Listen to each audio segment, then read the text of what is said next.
We've been waiting 50 years for this. It's Barrett-Jackson's 50th anniversary celebration. We've had so many memorable moments over the years. Give him a round of applause, ladies and gentlemen. George Barris, Josie Barris. This is the only one that there is that'll ever be the true Shelby. And we're ready to make many more this week in Scottsdale. This is the greatest collection of cars we've ever had. Stunning automobiles from every corner of the collector car world. And they're all selling at no reserve. Classics, customs, trucks, resto mods, the best cars on the planet. And they're all here.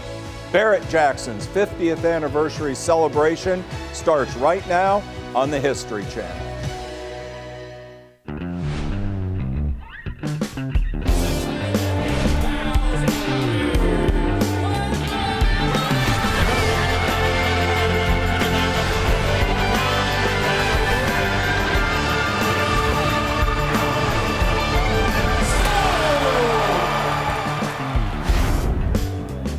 It's a beautiful day in the Valley of the Sun. Perfect conditions for celebrating the 50th anniversary, the golden anniversary of an iconic event, the Barrett-Jackson Collector Car Auction from Scottsdale. It's Fantastic Friday, and what a day it's going to be. Welcome to the History Channel's live coverage of the world's greatest collector car auction. I'm Rick DeBrule, and boy, this is indeed going to be a spectacular day. During the course of the week, the quality of the cars just get better and better. There are more than 1,800 cars on site, more than 6,000 bidders, every one of them anxious to raise their hand and bid and hopefully bring home their dream car. The quality of the cars, once again, going through the roof today and tomorrow. It's going to be spectacular machinery up on the block. And of course, for the last 20 years, the people at home have had the best automotive tour guides on the planet, telling them the stories and the history of these cars. And they're back with us again. Mike Joy and Steve Mugnante.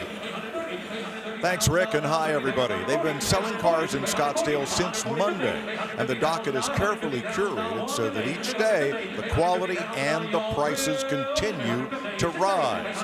We'll see rarer cars today, not just C28 Camaros, but Copos and Yenkos, Ferraris, McLarens, high performance, Bentleys, customs, resto mods, and more. And Steve and I will be looking closer at panel fit, at paint, and at quality of restoration and modification to help support those values. Well, that's right. I am a muscle car fan, mostly a moped guy at the core, but I also love Corvettes, America's sports car, and we will watch the ascension of the Corvette. Right now, this Camaro, this Gouda explodes to... Yeah, just sold for $170,000. But guess what? That's not the #1 sale of the day so far. Before we came on the air, there was a 1968 Dodge Charger. It was a General Lee reproduction. It rocked the block at $225,000. And a 2021 Ford Bronco Custom, brand new Bronco, sold for $200,000. And boy, I tell you, before the day is over, we're going to look back and think, that's all? I'll tell you what, $100,000 is entry price right now. Up on the block, a 1970 Mustang Boss 302. Well, second and final year for the mighty Boss 302. This one has the optional shaker hood, which you've got to love. Second year for the shaker. And keep in mind, Mustang was the first Detroit mass-produced application of an engine-mounted scoop.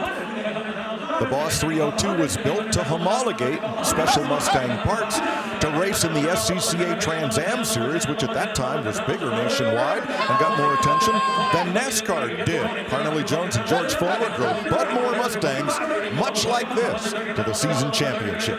I'm a huge fan of orange and black, and this just explodes into the eye. What a beautiful combination this is. This thing has its own zip code. It has such presence. Shaker, spoiler, and slats. The 3 S's you want to see on one of these. Calypso Coral the color, $150,000 the price. The 1970 Boss 302. I'm checking with another member of our broadcast team, the host of Hoovie's Garage on YouTube. Here's Tyler Hoover. The Cyclone is back. Well, sort of. This is actually one of 20. And you all remember the Cyclone as the incredible, fast accelerating truck in the world that came out in 1991. And it took several years for it to be topped.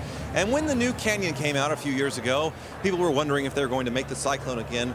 Well, GM hasn't, but then somebody, an outfit called Specialty Vehicle Engineering, built this truck, one of 20. Now, it is all-wheel drive like the original, but instead of being turbocharged, the 3.6-liter V6 in this is supercharged with a big intercooler, and that puts it out to 455 horsepower. Now, you had to buy the truck for about 37 grand from a GM dealer, and then take it to them and spend another $46,000 to make this truck. This one's even more special because it's the first one of 20, and it only has delivery miles on it. The seller tells me this is the first one to ever be offered for sale at auction, so we'll see what it brings.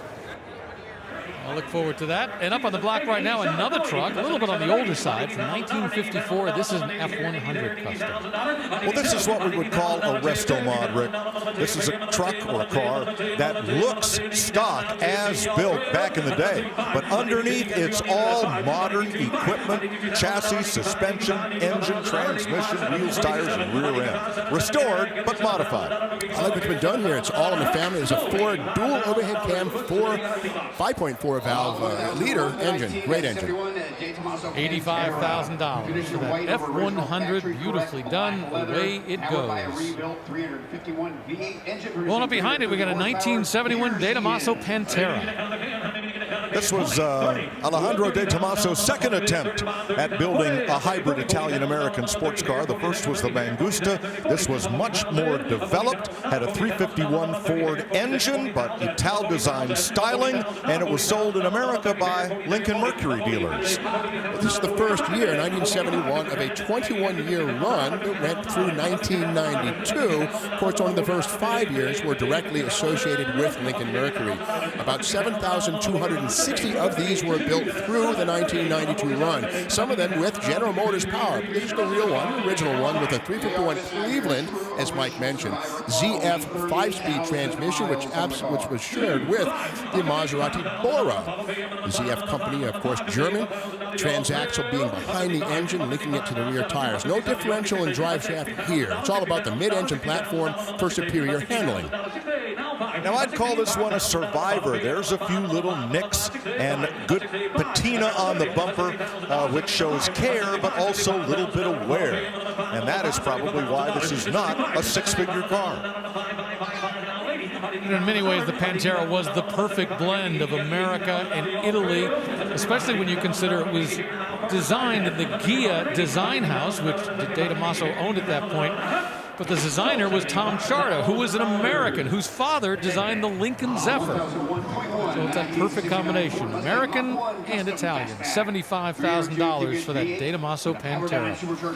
I'm checking with our next member of our broadcast team. Here's April Rhodes. Oh man, I'm in heaven. The sun is shining and I'm hanging out with my favorite year Corvette. It's a 63 split window. Now this was the first year of the C2, and I love those aircraft style doors that just cut into the roof line. So cool. She's a true survivor. Matching numbers, 327 Muncie 4-speed. Check out those knockoff wheels. And of course, you got the spine divided rear window. Now, this was 1 year only because people complained they couldn't see out the rear window, but that's what makes her a rare bird. Now, Rick, I hate to see her go, but I love to watch her leave.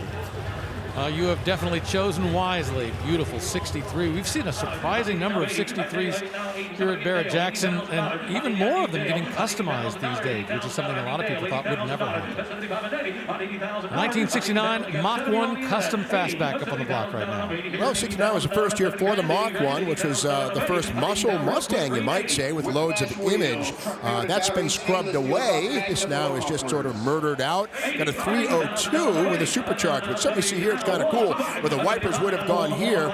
The area's been filled in, plugged in, but the vents are still there. Kind of a cool little touch right there. But again, a Powerdyne supercharger, 5-speed manual transmission, sleek. And they've worked hard on this one to improve the handling capabilities. These wheels are much wider than stock.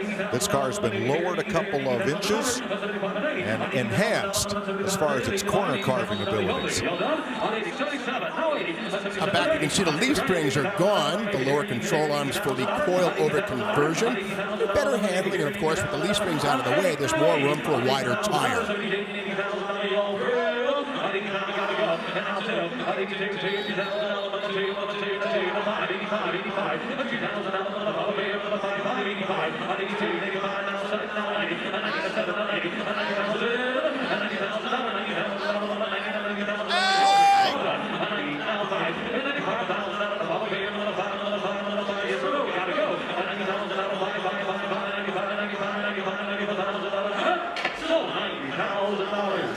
$90,000, that's what the price is for that 1969 blacked out Mach 1, all the custom touches, four-wheel disc brakes all the way around.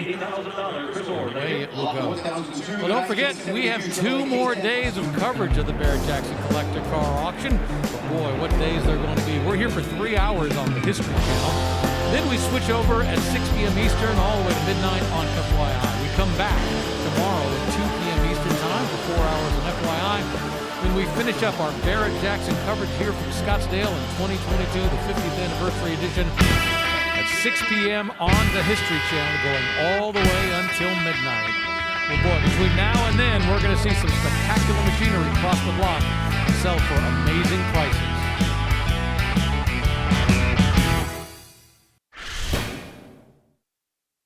Hi, I'm Adam Ferrara, and I just want to wish Craig, Carol, and Steve and all my friends at Barrett-Jackson a happy 50th. I have had so much fun with you guys over the years. Last time I cried, I was standing next to Craig Jackson. We auctioned off a Corvette for $2.7 million for the Tunnels to Towers Foundation. And as they're setting up the camera, there was so much positive energy and love in the room, I felt myself welling up. And I'm like, don't cry in front of Craig. Don't cry in front of Craig. I look over, he's bawling. I lose it. That's the last time I cried. There's so much fun, love, and energy. Great cars, great stories, great people. Happy 50th. Love you guys. Boy, what a week it's been so far. That is the salon area, the spectacular cars. A few of them coming across the block today, and a lot of those will be crossing the block tomorrow. Boy, you're going to want to be here for that. Up on the block right now, we got a 2004 Rolls-Royce. Now, this is a Phantom. It's called a Centenary Edition. Yes, it was the 100th anniversary of Rolls-Royce as a company, but they had new masters. It was BMW, so you see a lot of BMW in this car. The V12 under the hood, the chimes, but still every bit looks like a Rolls-Royce. It is giant. Don't confuse this with the Bentley line or the Bentley GT, which were the cousins, which were mass-produced. These were hand-assembled. There it goes for $120,000, that 100th anniversary edition Rolls-Royce, the Phantom. All right, rolling up behind it is something that I've never seen before. Pretty spectacular. This was one of the cars that was entered in the Barrett-Jackson Cup earlier this week. It's a 1957 Volvo. It's a TP21 Custom. Oh, and here comes the hood. It's electronically operated, 572 inches of big block Chevrolet inside. Somebody had to have a ton of fun building this. This actually started as a Volvo taxi cab body, but Volvo needed a military vehicle for the Swedish Army, so they put it on this lifted frame. Now somebody has taken it and made it into this custom creation. I've never seen one of these in stock form. I'll probably never see one again, especially like this. Let's peek with the chassis cam. Now this is a body-on-frame creature, live axle, leaf springs up front, underside of the big block Chevy, 700 R4 tranny cooler, transfer case. I love the yellow paint underneath. Look at all those batteries, and really crisp underneath. Now keep in mind, these were known as the Sugga, S-U-G-G-A, which is Swedish for hog, which is a fitting name for something that looks kind of like a big old Miss Piggy on wheels. Enormous Toyo mud and trail open country tires on this one. Jerry cans for extra gas, bull bars front and rear, a pintle hook should you want to tow, and Cars is playing on the big screen under the trunk hood. What a great piece of whimsy. And if you look up top, it looks like there's a hatch to open up for a gunner to get around, but a really cool feature. You know, when this was originally built, it had a little 90 horsepower engine under the hood. It's come a long way. It has today a $150,000 bid. You certainly won't find another one, and then the entertainment system is incredible on this. 2 TVs, the jerry cans actually have speakers in them, so you can have a movie night outside in this thing. What can't you do with this Volvo? Well, you can't buy it unless you got at least $175,000, $180,000.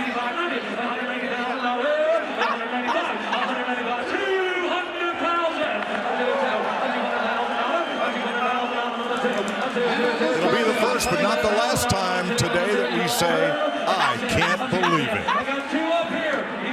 I'll tell you, I'm watching the consigners family down here, and they are going through the roof at this number, $200,000. This is the sort of thing that makes Barrett Jackson the world's greatest collector car auctions. Absolutely. I mean, where else are you going to find something like this at a price like this?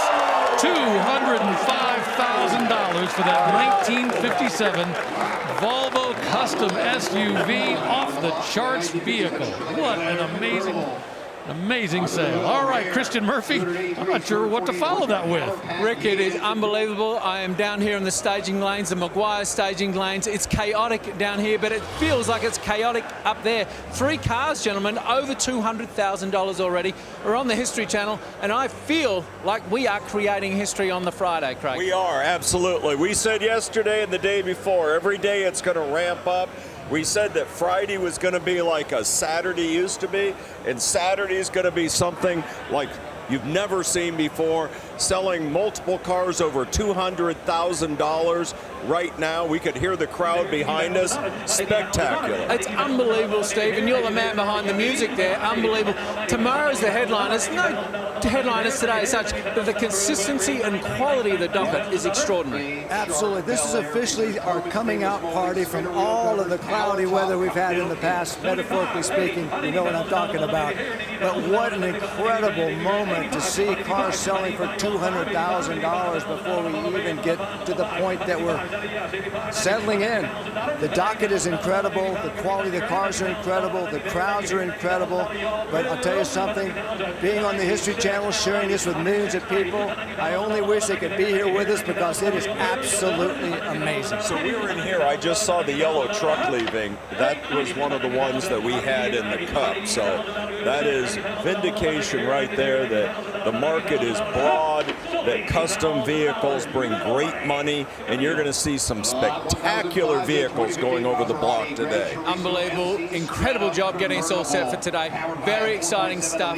Down in the staging lanes, up on the block. Steve, one last word.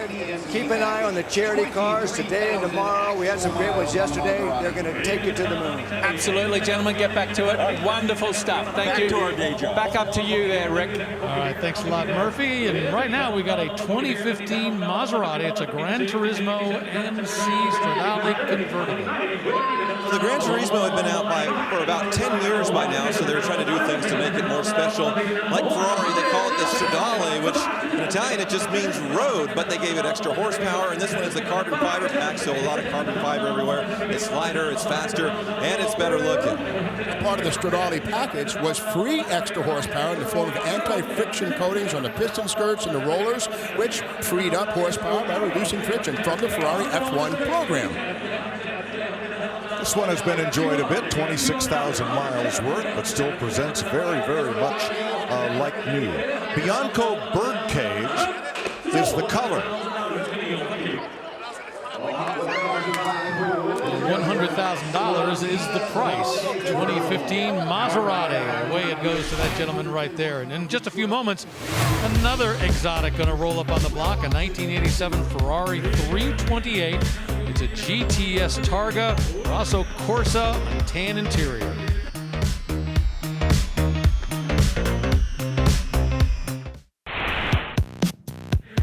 So many breathtaking vehicles across the block this week in Scottsdale, and now guess what? It's time for them to head to their new homes, and reliable carriers will ensure they get there safe and sound with an unparalleled level of care and professionalism. Reliable carriers, vehicles taken seriously.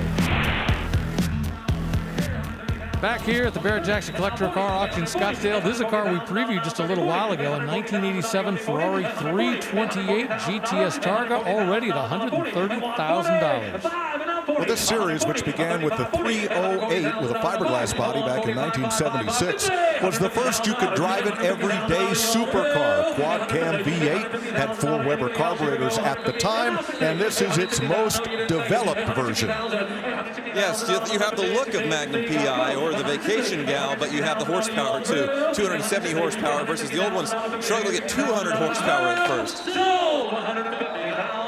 I got plenty of love here in the room, $150,000. Well, when you go back over the history of Barrett-Jackson, you wonder how many Ferraris have crossed the block, because there have been quite a few. Remember, we're celebrating the 50th anniversary, so let's take a moment to look back at some of the special moments and how we got here.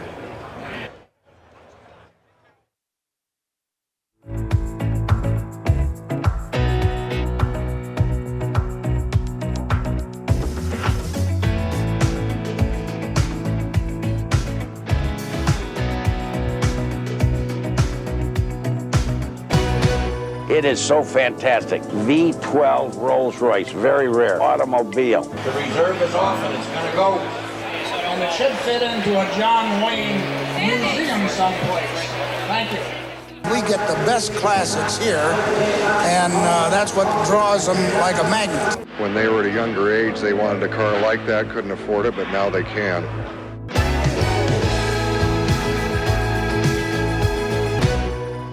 The car is as flawless underneath as it is on top.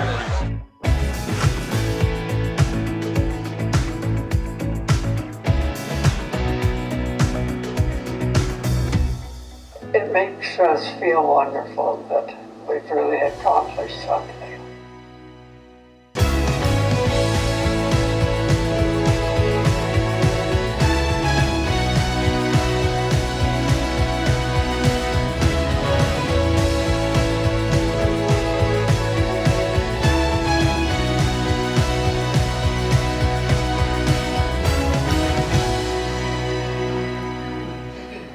You know, I first met Russ Jackson and Tom Barrett about 40 years ago doing a story, an interview with them about the upcoming cars for that auction. I don't think any of us could have imagined what it was going to grow into and what it looked like today. What a change over the years. Now, 50 years after that first auction, this is what we have up on the block, a 1968 Camaro SS Custom. Right now, the current bid is $80,000. This is pretty cool. This is a 496 cubic inch big block, but check it out. The coil packs, which ordinarily on an LS are hidden, have actually been mounted to the valve covers on this. So it kind of adds a modern look that if you had an LS, you'd be looking to hide, but on this wrap motor, brings it into the 21st century. Interesting touch. So another resto mod that presents as a stock 68 Camaro SS, abbreviation for Super Sport, with the D80 spoiler package. But much bigger wheels and tires than it was born with. New interior and, of course, an all-new drivetrain. Good to see a 12-bolt rear axle, four-wheel disc brakes. There is an entire growing group of collectors that want a car that looks like the one they remember from 40, 50 years ago, but runs and drives like new, and this is it. There's an entire industry about providing the exact parts to make that possible. $105,000 for that 1968 Camaro SS Custom. Let's check in with April Rose. Oh yeah, she's so fine, my 409 baby. Check this out, 1962 Bel Air bubble top. Now there were no Camaros, no Mustangs back in the day. If you wanted muscle, this was it. Complete restoration, dual quad 409 horse. You got the 4-speed. Now check out inside. Not very luxurious, okay? This was made for power. You got the bench seat, beautiful dash. Love that detail. Interesting spot for the glove box right there in the center. Twilight turquoise inside and out. Now check out that slim roof line, the small pillars, huge glass rear window. I mean, so many cars nowadays have these big pillars. They're hard to see out of. We need to bring this back, Rick.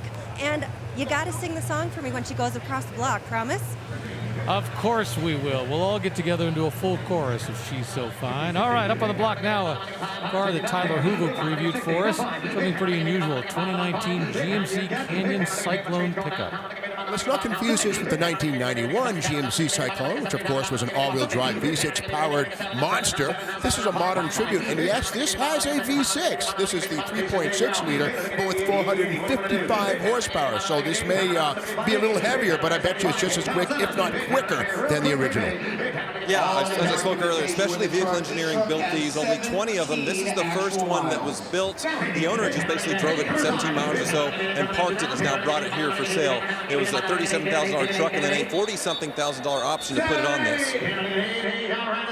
The beauty of all-wheel drive, of course, is that unlike a typical vehicle where the weight transfer is rearward and spins, all 4 tires bite and pull you down the road. $77,000 the price for that GMC Cyclone from 2019. In just a moment, we're going to see a 1970 Plymouth Cuda Custom Coupe come up on the block. Sassy grass green, got those 440 graphics, and a 528 cubic inch V8 under the hood.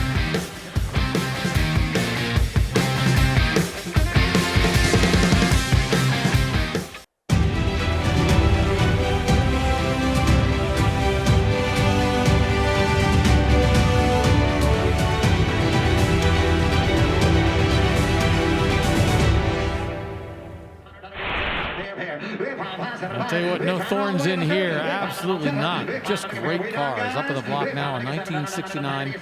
It's a Mustang. This one's a 428 Super Cobra Jet R-Code drag pack. Didn't quite make $100,000, but came really close at 95. Right behind it, we got a 1971 Chevelle. This one's an LS5 SS convertible. Yeah, this is a matching numbers car, and it's a convertible, a big block, and there's no doubt about it. It was born this way. Trouble is, the VIN does not tell you which engine, but this one has the paperwork to verify it all. But more importantly, this is the ZL2 Cow Induction hood. You can see right there, this puppy just opened. Unknown, there are actually 2 flappers inside Cow Induction hoods, an electrically operated top one and a vacuum operated bigger flap. That thing right there, which opens the door inside of here. So there are 2 systems in play here.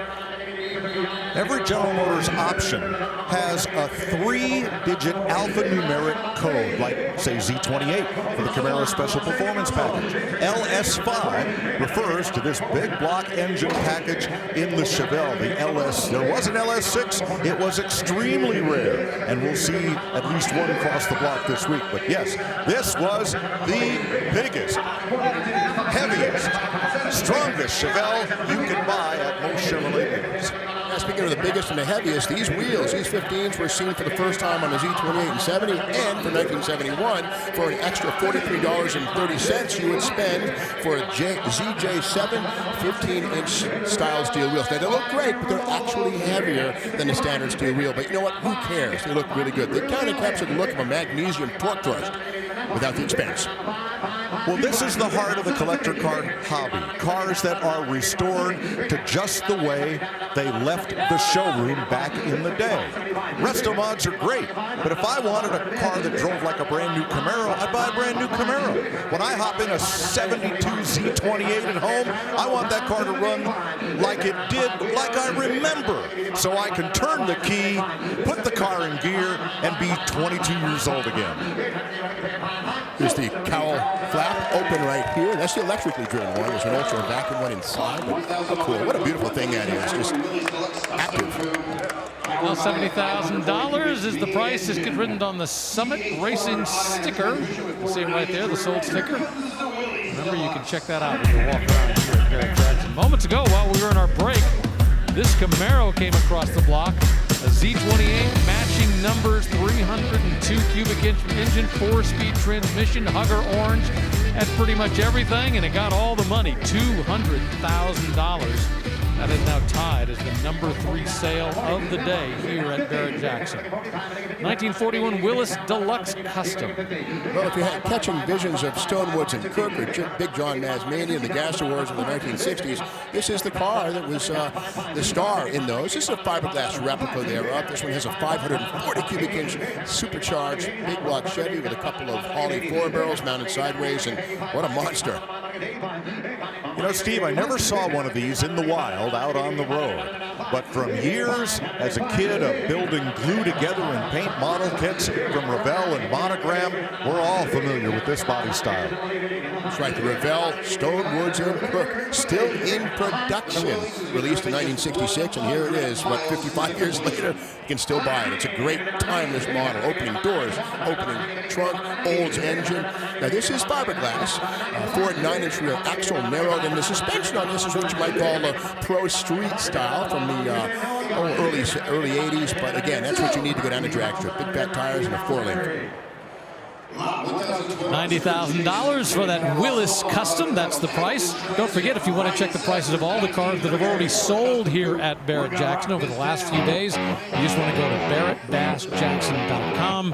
That's where you can see all the prices of all the cars, not just at this auction, but previous auctions as well.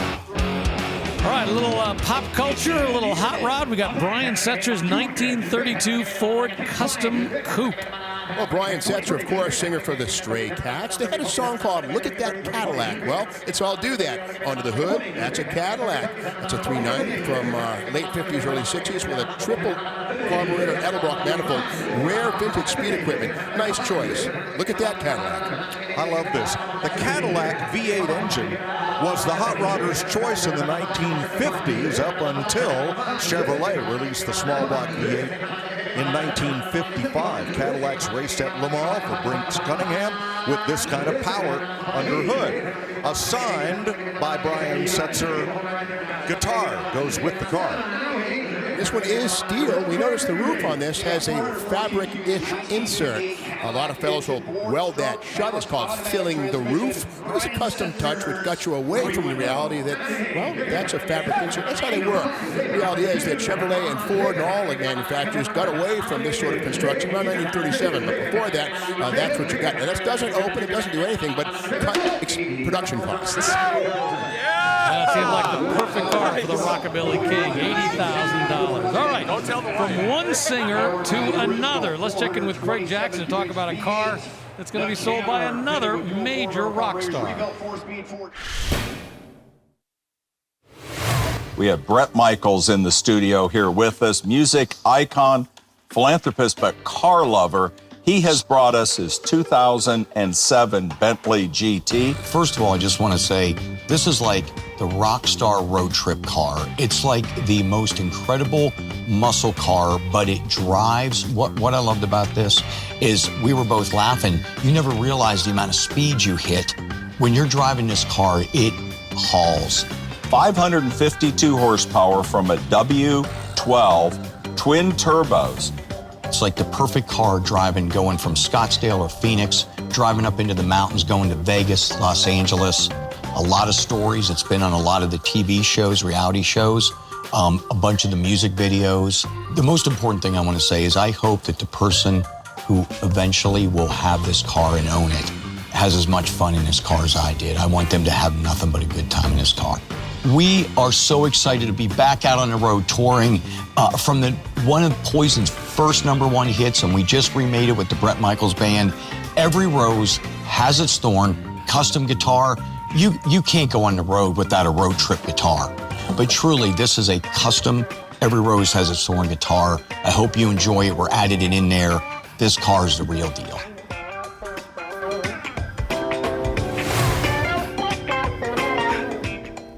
The world's greatest collector car auctions returns to the South Florida Fairgrounds, April 7th through the 9th. Be a part of Barrett-Jackson's highly anticipated 2022 Palm Beach auction and join the amazing vehicles already consigned. Visit barrett-jackson.com to consign today.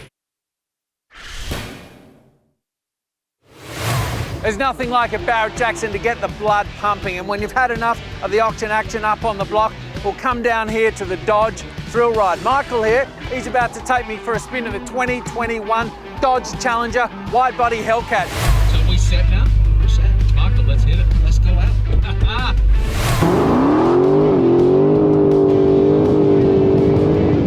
Uh-oh. Here it is, the Dodge Thrill Ride. Just another day in the office here for Michael. He's having an absolute ball. He's probably sick of me already. Now I'm showing off. So you know that just never gets old. Oh my goodness. And then you can drive to dinner and get over 20 miles a day. Absolutely, because of course you would want to do that on the way to dinner. And you realize both those guys make their living doing that. One is the driver, one is the passenger. I just want to know what he meant by when you've had too much of the block. Is that possible? Up there right now, a 1970 Plymouth Cuda Custom. Yeah, Westermont. This was born a 383 Cuda, but now has a 440 cubic inch based Indy wedge with 528 cubes thanks to the stroker. And this big applique down the side is factory. It's called a billboard stripe, and it ends with the cubic inch designation. $107,000 for that 1970 Plymouth Cuda Custom. Well, just moments ago, there was a car that rolled across the block. I think it shocked a lot of people. Beautifully done, this 1954 Willis Jeep Custom pickup truck. And man, people here in the room loved it to the point that when it was over, the final bid, $250,000. That is the new #1 seller of the day. Another Plymouth Cuda, this one from 1971, up on the block right now. Well, another Cuda performance model. Roughly 20% of all Barracudas in 1971 were Cudas, which meant performance. This one's got an Indy cylinder heads, 528. Now, Indy cylinder heads, of course, located in Indianapolis, Indiana, is an aftermarket manufacturer. You see their aluminum cylinder heads right here. It's an evolution of the Chrysler wedge, the Indy cast aluminum intake, and very much alive and well, but that is an easy 600 horsepower pump gas engine.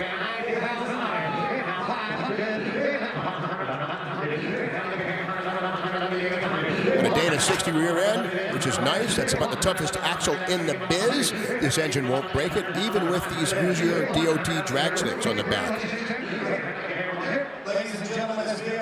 Back in the day, we would have called those cheater slicks.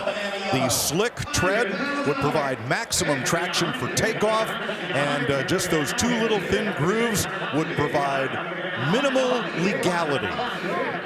Notice the leaf springs still in place. They've been moved inboard. It's called a leaf spring relocation kit. Just like on a Camaro or a Mustang, leaf springs are in the way of the sidewall. So you shove them inboard, you solve the problem, you mount fat tires.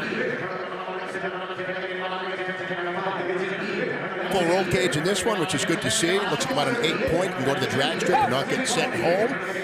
Safety is #1.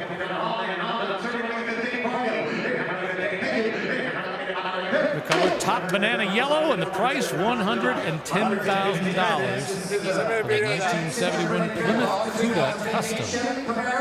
All right, checking out the McGuire staging lanes. I believe Tyler Hoover is out there. What have you found for us? Well, lot 1017 is a 1970 Chevelle convertible, and it may or may not have started with the big block 454 because it's saying it's undocumented, but it is wearing its original cranberry red paint and black vinyl interior. But of course, the Chevelle is famous for its cowl induction, which you can see on the hood here. Since it's not running, it's open. It's actually very simple because it's run by engine vacuum. So let's open the hood and explore this a little bit.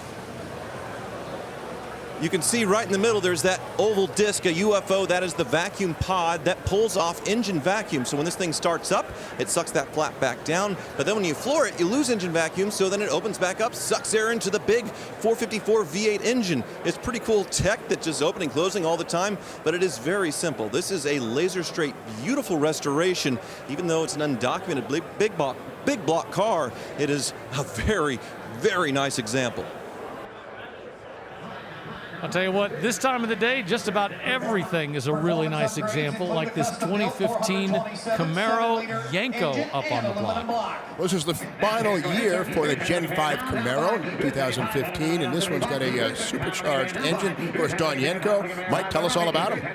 He was a Chevy dealer outside Pittsburgh who road raced Corvettes, and YSC, that designation you see on this, originally said for Yenko sports car with the Corvair Stinger, but then was applied to big engine Camaros and Chevelles and became the Yenko supercar that we know today.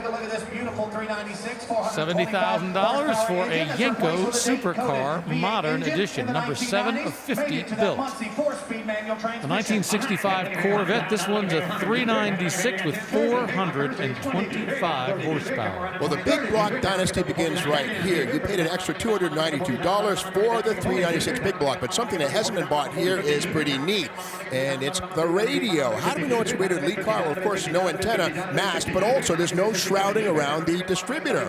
When there's a radio on board, you got about a 1-foot distance between that distributor and a radio receiver, and you get a lot of static and interference. But when the radio is deleted, like it was here, no need for the shrouding, and this is correctly presented.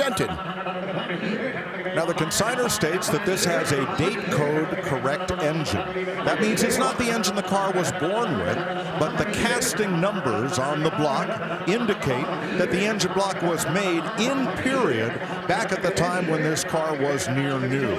We don't know if it was a warranty replacement or improved performance and added later, but it is said to be date code correct. Now we have to wonder, how popular was the big block when it arrived? Well, 1 in 11 customers went for it. It was a humble beginning by 1966-67. A third of all Corvettes, and even 40%, would eventually be big block powered as the muscle car era really blossomed.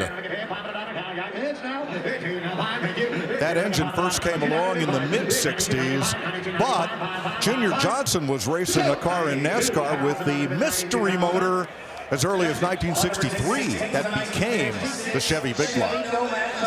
Well, what a great combination on that 65 resale red, that white interior, and the price $92,000 for that one.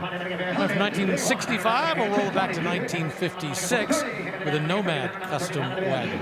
Well, right in the middle, 55, 6, and 7. Nomad. This one here, a Restomod, a lot of modifications. 6-liter LS2 with 460 horse, 4L60 automatic transmission. And one thing about the 56 and 7 Nomads is the rear quarter panels were shared with standard wagons. In the 55s, they actually had a unique quarter panel with a larger wheel opening. So they kind of decontented the quarter panels. But of course, all Nomads retain this beautiful wraparound rear window and the ribs in the deck lid. These are not factory colors, but this two-tone is an authentic Chevy two-tone color scheme with the unique Nomad two-door hardtop wagon styling touches.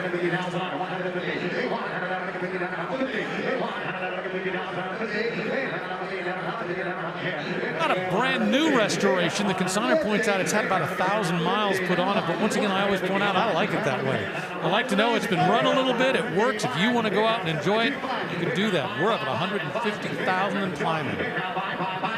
Halobrand kidney bean style wheels, beautiful burgundy and pewter two-tone. The Nomad will always be a blue chip collectible.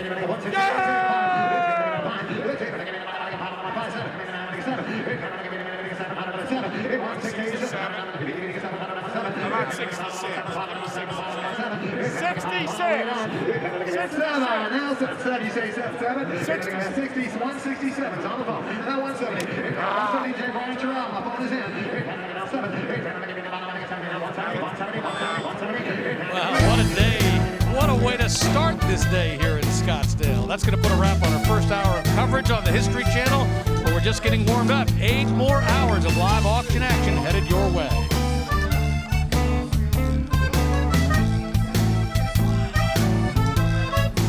Incredible vehicles continue to cross the block here at the world's greatest collector car auction. Moving up into center stage, up on the block, a 1970 Mustang Boss 302, and the bidding is just getting started. Oh, my favorite color combination, orange and black. This one is largely unrestored. We can see a lot of the original patina going on. 1970 was the year that the chrome valve covers became the base. There was finned aluminum covers possible. But this has the shaker. We can see a general element of dinge. I like it. It's not too crisp. This is quite original and quite honest. And we see the oil cooler mounted in front of the radiator, which means this is a drag pack car, in addition to being a Boss 302. They're only original once. You can restore them all you want, but this is a survivor class car, and a nice one at that. Calypso Coral over a red interior, not too sure about that. Now, if you can't drive a stick shift, well, you're not buying a Boss 302 or a Boss 429 or a Boss 351. These are strictly 4-speed manuals.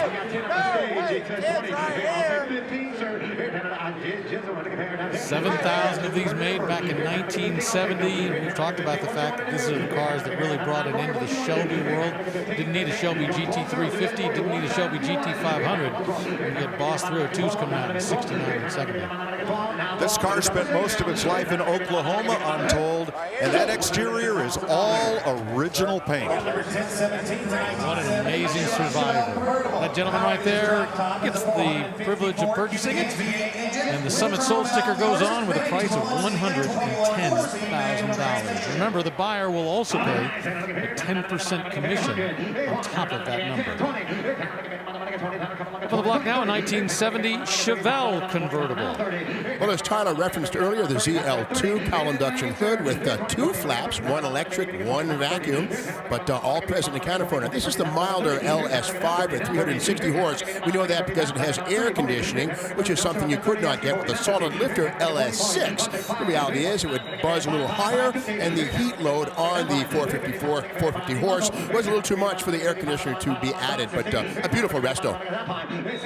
Rick Hendrick, well known as a mega car dealer, champion NASCAR team owner, bidder and buyer here at Barrett-Jackson, and also a consigner.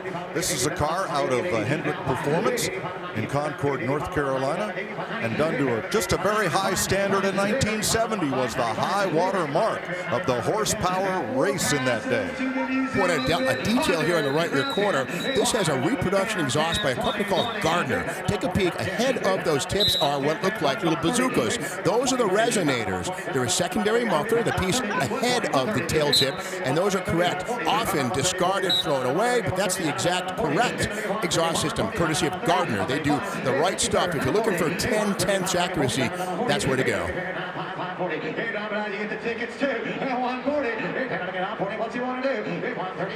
The consignor calls this an undocumented car, meaning, we don't have the original sales sticker, we don't have that, but they did use the trim tag to make sure they've got the original cranberry red, all those other things that you want on it. So they've done a good job of bringing it back to what the trim tag says it should be.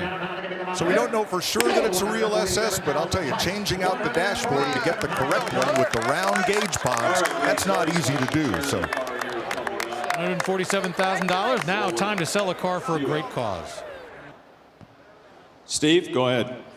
Craig, we have a great opportunity to do something very, very special. We have a lot of these moments on our stage at Barrett-Jackson. We've literally been working on this for years now due to some of the issues we've had in the world, as everybody's aware of.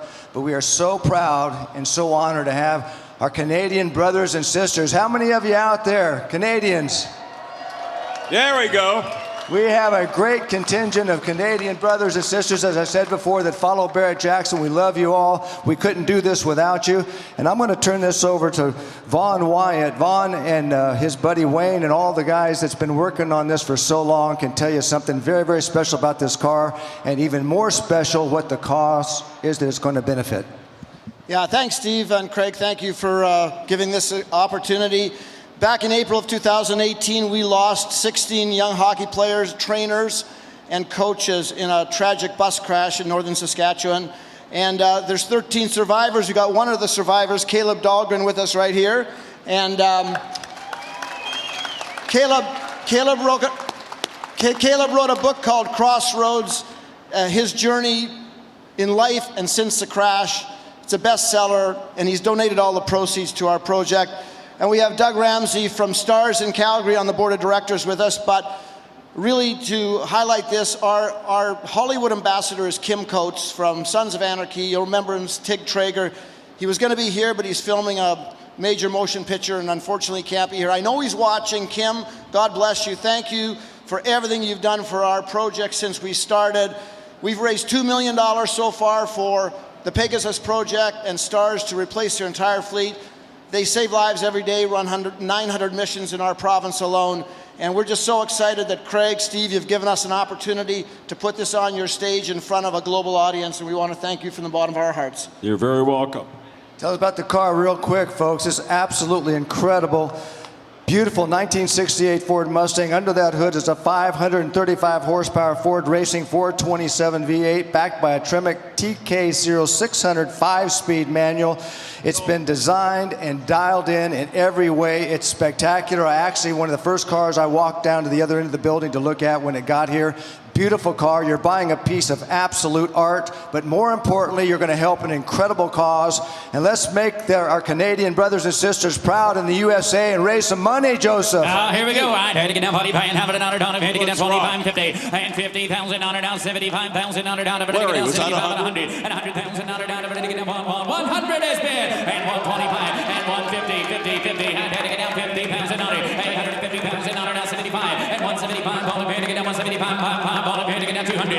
200,000 down to get down to 2, and 200,000 down to get down to 200,000 outside, a lot of custom work underneath, 535 horsepower, and once again, every penny will go to benefit Stars and this Pegasus project. Nice detail is this custom bodywork in here is all metal. That magnet wouldn't stick to plastic.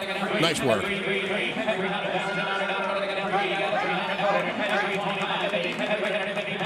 Like the detail work set into the hood or the roof, just beautiful stuff. That's not stock. Looks good.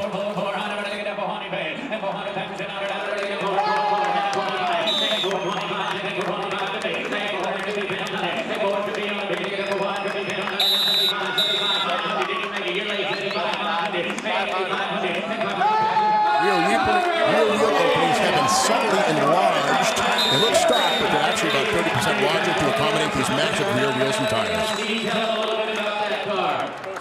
Absolutely, we're going to throw something else out of the car. Spectacular. Down there somewhere, we have one of the most amazing guitars. Who's got the guitar? Where's the guitar? Okay, absolutely spectacular. Vaughn, tell them real quick about that guitar. So the gentleman holding the guitar is Sheldon Dingwall. He's from my hometown in Canada. He is the preeminent bass guitar manufacturer in the world for bands like Duran Duran, for Genesis, for Lee Sklar. He's built guitars for the biggest performers in the world, and he's built this guitar especially for this car, matching colors, and we're going to throw that in with this car. It's priceless, really, Steve, is what it is. Let's go. We got a lot more to go than this. 600,000 is bid, and 650, and 650, and 650, and 650. What a combination. Once again, a car, that specially built guitar as well, with every penny going to the Stars Foundation.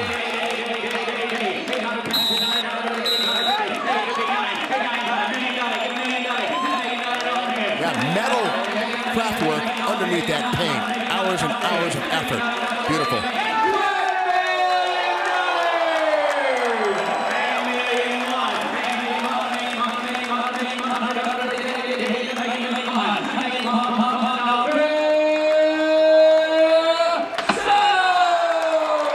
Our first $1 million sale of the 2022 Barrett-Jackson Collector Car Auction, all going for a great cause for this 1968 Mustang Custom, and will benefit the Stars Foundation. A big shout out to all our viewers up in Canada watching us on barrettjackson.tv. We'll be right back.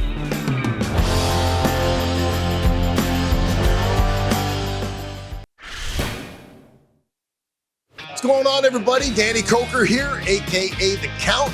Barrett-Jackson Auctions have been doing this now for 50 years. God bless them. I can't say enough nice things about the organization. It's absolutely wonderful. But from my heart, I want to wish everybody at Barrett-Jackson a happy 50th anniversary. You all absolutely rock. Here's to another 50. I can't wait for the party.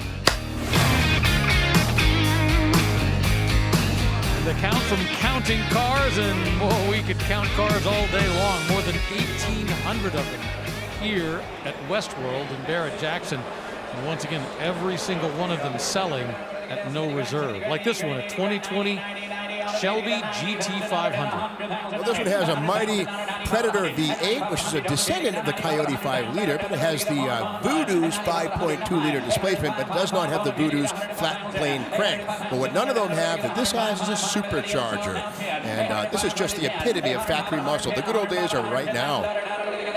Now, this was the top of the line for Mustangs, and this car was previewed here in Scottsdale and launched at Barrett-Jackson in 2019 in the Ford display. Finally made it into Ford showrooms 1 year later.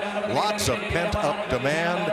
Had I owned this one, I'm not sure how I could have put only 750 miles on it from new.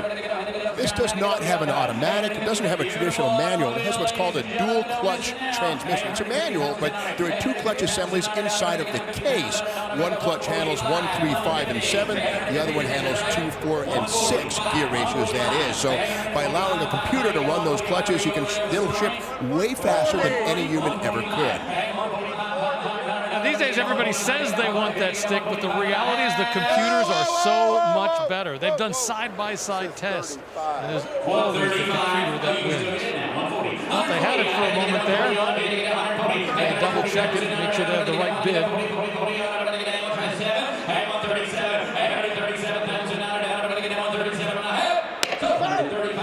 $135,000, 760 horsepower, and even fewer miles.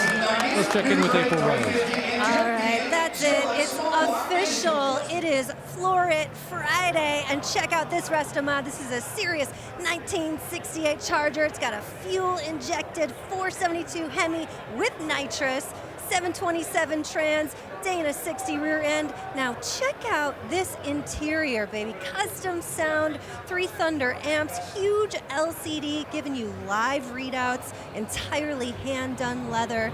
Now outside finished off in that lightning silver with a red bumblebee stripe matching the tail light. I mean, that's the great thing about Restomods. They're really pretty to look at, but also super reliable, just like you, Jabril.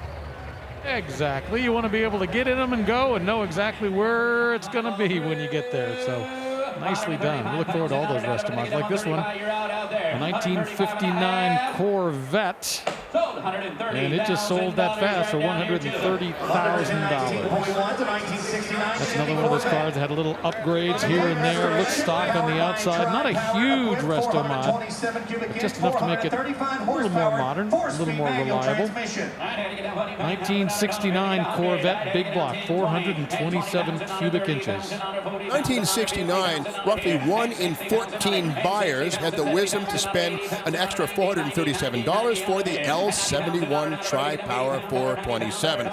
The only thing harder was the L88, which really wasn't a street engine, but this is wonderfully restored 4-speed manual transmission, and it's correct right down to the air injection pump, which we see here on the front of the engine. Looks like a belt-driven supercharger, something like that. No, this actually injects air into the exhaust manifolds to increase exhaust temperature and burn off those stinky hydrocarbons. But it's all correct, it's all there. Beautiful. Now, one thing that helps raise the value of a car like this is provenance. This car has been evaluated and judged by the National Corvette Restorers Society and received a top flight award.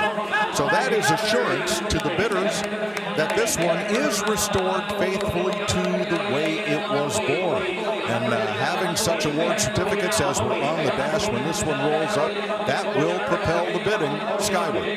This one is, speaking of the sky, we won't be seeing it here. This is a coupe, and 1969 was one of the first years, or the first year, where coupes outsold roadsters. $140,000 for that 1969 Corvette with the NCRS certification on it. Well, in just a moment, we're going to see a 1974 Pontiac Trans Am roll across the block. This is a 455 Super Duty. Got all kinds of great work, nicely restored. It'll be here very soon.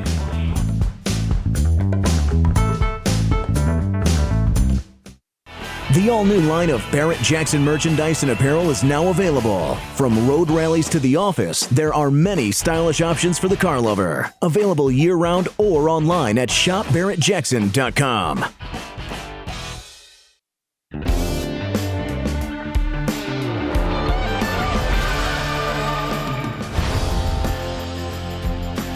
Welcome back. Check out that Divco milk truck that's now a hot rod on the right side of the screen.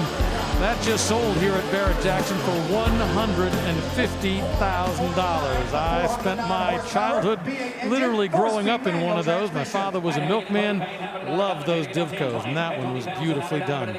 1962 Chevy Bel Air Bubble Top. This is the one that April Rose previewed for us.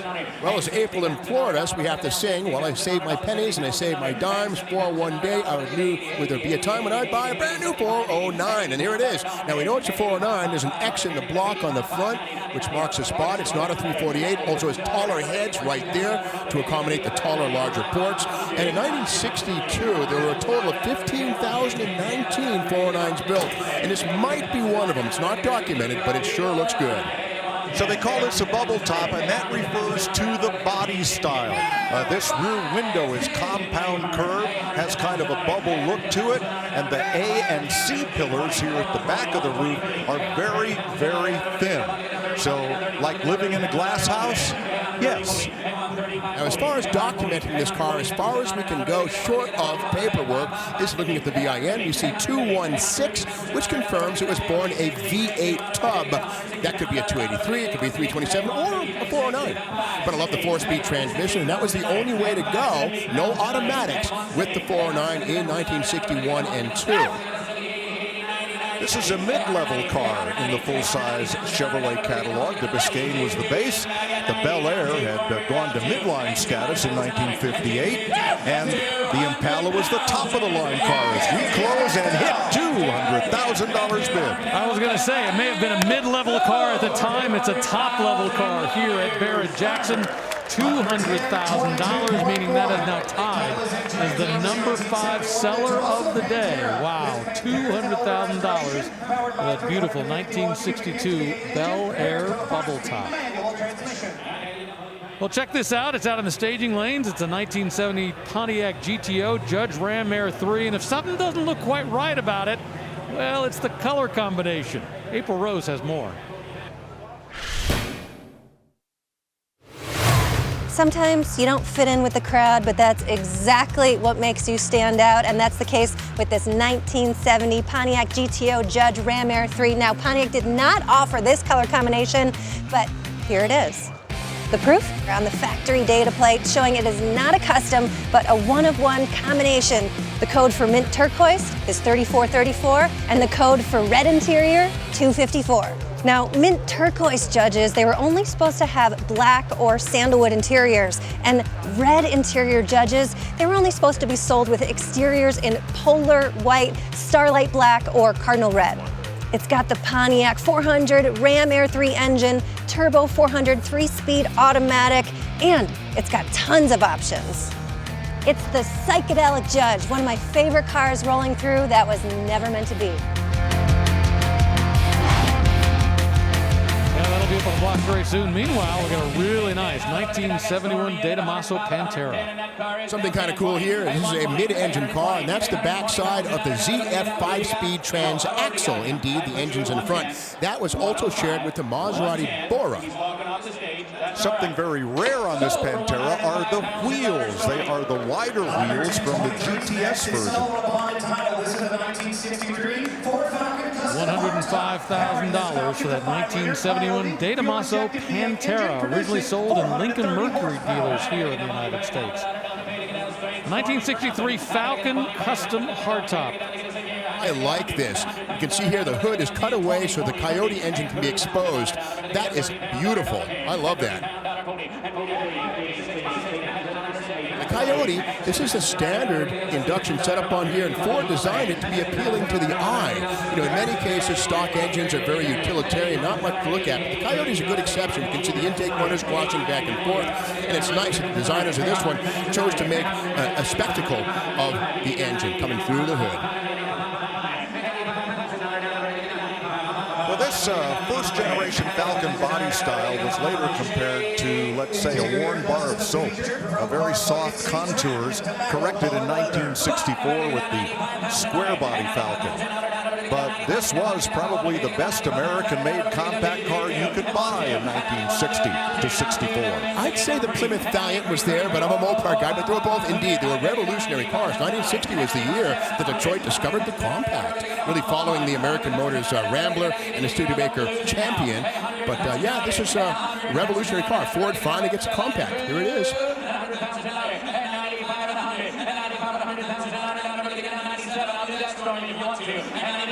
Six-speed manual transmission. Automatic, never mind. Look at that. Okay. Well, from humble beginnings. The Falcon was such a success that Chevy couldn't just have their compact rear-engine Corvair. They had to invent the Chevy 2 to compete with the Falcon. Away it goes. And now let's head over the road and track midway and Tyler Hoover. Lot 1030 here is a 2020 Shelby GT500, and we just saw one sell earlier for $130 some odd thousand. That car had like an $80 something thousand MSRP. So with new car demand being so nuts and these things being so special, you're seeing them trade for over their MSRP. Several new cars, that's the case right now. This one is different. It has the same 760 horsepower V8 dual clutch transmission, but this one has the carbon fiber track pack, which gave, you got rid of the rear seats, but then you gained an extra spoiler, some handling, I believe an oil cooler, catch can, and then also these carbon fiber wheels, which are very, very cool. If you look closely, you don't want to break one of those though, because the replacement cost is $7,500 for the front and $5,000 for the rear per wheel. It was an $18,000 option, but per wheel, it gets even more expensive. Definitely cheaper to buy them as a package from the dealer. You've got to replace them. That's a complication. Thanks a lot, Tyler. Up on the block, a 1969 Camaro Custom. Beautiful in Le Mans blue, this Rally Sport Camaro, the RS, was an appearance package including hideaway headlights, and knew this would never have worn the Z28 skunk stripes. It would have been unstriped, or there were two other striped versions. Great paint on this one. And this one packs a surprise. No 350, no 302, no 327. This one has a 6.2 LS3 hiding under that cowl induction hood. Deluxe interior with full console and accessory gauges and that basket handle shifter. We're going to call this a solid resto rod. You know, looks so stock from the outside, but underneath, that LS3 engine, a lot of modern components, great performance. $170,000 for a 1969 Camaro here at the 50th anniversary celebration for Barrett-Jackson.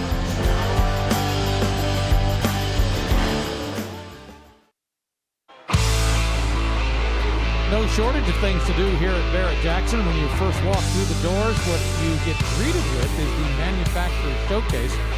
All kinds of great new machinery. You get a chance to sample all the great stuff that's out on the showroom floors before you walk through and end up in the auction arena. Beautiful day here in Scottsdale, Arizona.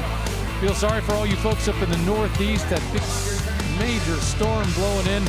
Want you to get inside, stay warm, and just watch Barrett-Jackson all weekend long.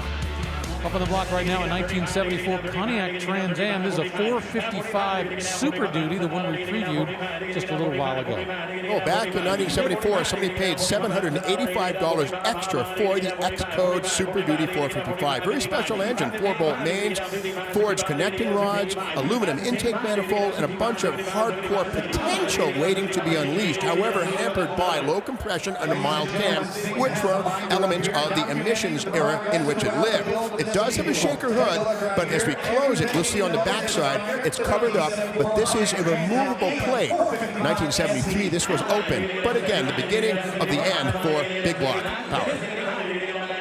Now, most white interiors at this time got the white seats and door panels and a black dash and carpet. But with the red of this Trans Am, you were allowed to order a white interior with red dash and carpets. Pretty striking the way this all works together. Now, this car has a lot of provenance with it.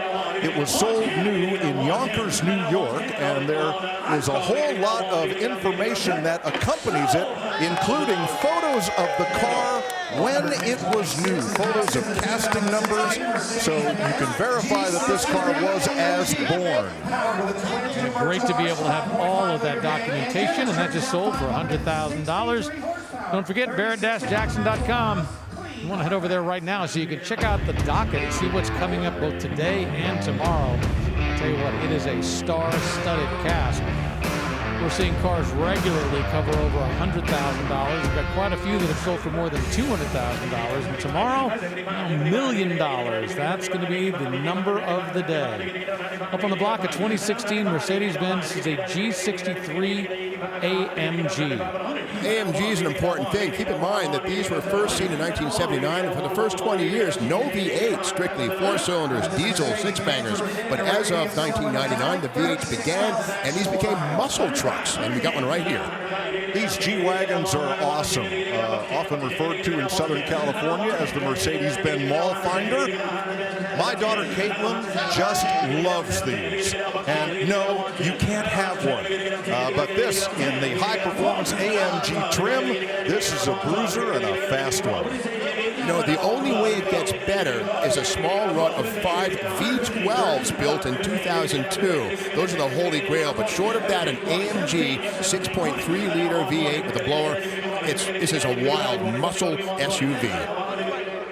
Seats 5 in relative comfort, has a very large cargo bay in the back, and a lot of those AMG emblems, and the performance to match.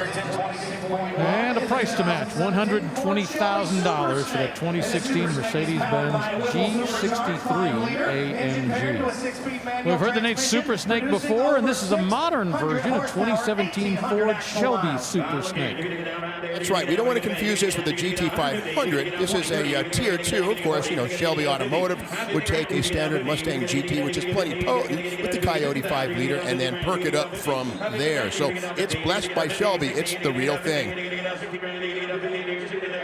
So note the color scheme, white on blue, blue on white, synonymous with Shelby. But it goes back to the 1950s when the international racing gods decreed that each country should have their own international racing color. Red for the Italians, blue for the French, British racing, green for England. Now when you got over to North America, cars that were entered from North American countries had to be white, but with a stripe to denote the individual country. White with British green for Canada, a British territory, white with blue for the United States. So that's how you see blue and white and blue cars so much for American high-performance cars born of the 60s and later. Long before we had sponsorship that dictated what the colors were going to be, it was an international game. A lot of times, late model cars suffer depreciation. Well, when this was new, 5-6 years ago, it was $69,995. Well, check it out, 95 grand. The depreciation has come and gone for this late model Mustang. Well, it's only got 1,800 miles on the odometer. That helps an awful lot. $95,000 for the Shelby Super Snake. Adam Maguire staging lanes. It's a beautiful day, like I said, just absolutely perfect. I think we're about 70 degrees out there right now, and all the cars rolling in. Remember, that's their last stop before they work up on the block. If you've got a bidder's pass, you can go in there and take one last look before you get to the chaos that can sometimes be the block here at Barrett-Jackson. 1967 Corvette, another big block, 427 cubic inches. Indeed, of the 23,000 Corvettes built in 67, about 9,700, well over a third, were big block Barrett. Now, this is the very base engine, only $200 over the base 327. Got you this, the L36. If the hood were open, we could show that it has an iron intake manifold, which is kind of an uncommon thing. But again, for the base 427, to keep the price low, Chevy used iron instead of aluminum to save a few bucks. But again, it's still a 427. Now those side exhaust pipes, those are factory. That was a factory option from Chevrolet, unless you lived in the no-fun states like Connecticut, where I grew up, where they had a law where the exhaust had to exit behind the rear wheel. So you had to go to the aftermarket for that. So it's a 4-speed. It does have 336-to-1 gears in the back, and it does have the optional pausing. Yes, you had to pay $45 extra to get both tires to hook up until 1970, when finally Corvettes came stock with positive traction differentials.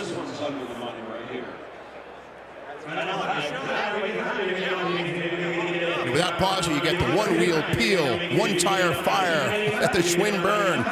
Again, positive traction is essential with any kind of important or high-performance engine under the hood. You know, hard to believe in 1967, they actually had a hard time selling these. Everybody was excited about the 68 that was about to come, and so these sat on the showroom stores, $85,000. Now, the #1 sale, the retail sale of the day so far, is that 1954 Willys Jeep. Well, a different kind of Willys will be up here soon. In this case, it's a 1941 Willys Deluxe Custom Coupe. Big hot rod, beautiful flames. It'll be here very soon.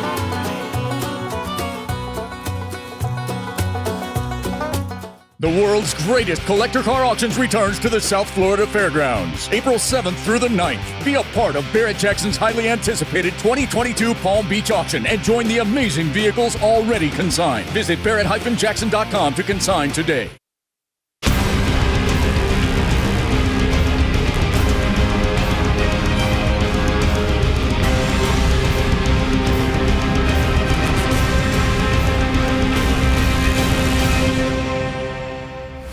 As Barrett Jackson celebrates 50 years of the world's greatest collector car auction, 2012 was a really pinnacle year. We brought the salon into place. One of those was spectacular Tucker, Steve. Sure was, Craig, and what an amazing car it was. And the car created so much excitement because there's so few of those cars, Craig, as you know, and getting one anywhere to sell is amazing, but to have one cross the block at Barrett Jackson really created the buzz. It set a world record that still stands today. Reserve has been met or pulled, and this car is loose and selling. Goodbye, $2 million. Goodbye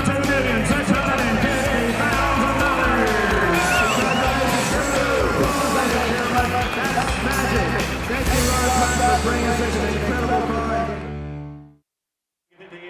Hard to believe that was 10 years ago that Tucker crossed the block and sold for such an amazing number. And once again, just one of the many examples of pretty spectacular moments we've seen here at Barrett Jackson. Up on the block now, the 1969 Camaro RS Custom. Well, it's a V8. The VIN begins with a 124. And keep in mind, about 8-to-1 V8-powered cars sold 6-cylinder cars. This one now has an LS1 with a 6-speed manual. Nice color combo. Rally Sport appearance package. This one has been upgraded with Z28 style stripes that were not available on anything but a Z28 in 1969. Much brighter than the butternut yellow that was a regular production color back then. Customized inside as well. $85,000 for all that custom work in the 1969 Camaro. We're going to stay in 1969. We get another custom. This one's an SS Custom. As the grill shows, it says SS 427. This one has the LS7, which you might wonder, what's the difference between an LS7 and an LS1? Well, the LS1 is 5.7, the LS7 is 7.0 liters. Yeah, 427 cubes. More than that, these come stock with titanium connecting rods, and these are truly capable of going 7,000 RPM pretty much all day. One of the best push rod engines of all time. So if Chevy didn't make an SS 427, where did that grill emblem come from? A 1967 or 68 Impala, which did have an SS 427 option.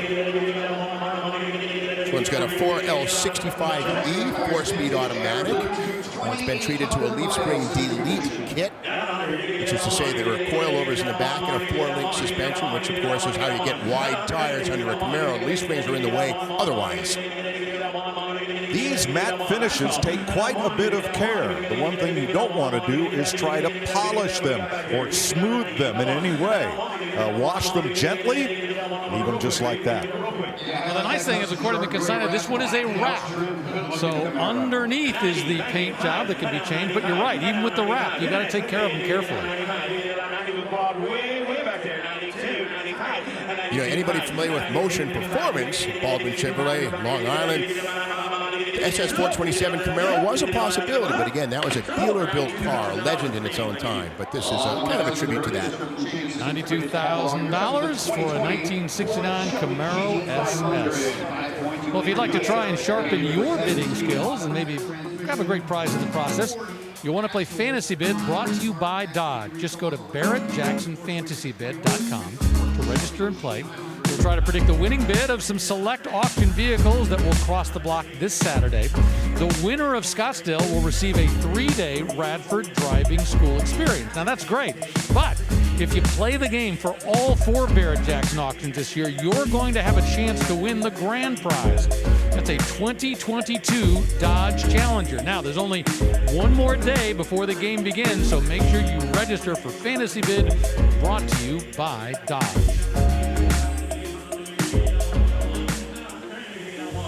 Ford Shelby GT 500 up on the block right now. Yeah, this is not a Shelby conversion. This is right out of Ford. This one has the 5.2-liter supercharged Predator V8 engine with 600-plus horsepower.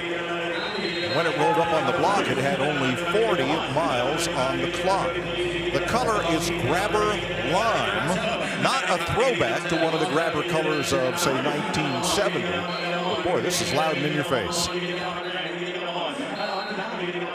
It's funny, the naming of engines, Hellcat, Predator, Coyote, Voodoo. The first that I can remember, we go back to the Intimidator, the Terminator of 2000, I think it was, thereabouts, the 5.4, 4.8, 4-cam. The Terminator was the first time I think that a Hollywood name was applied to an engine by a Detroit car maker. Big carbon fiber IMSA-style wing on this one.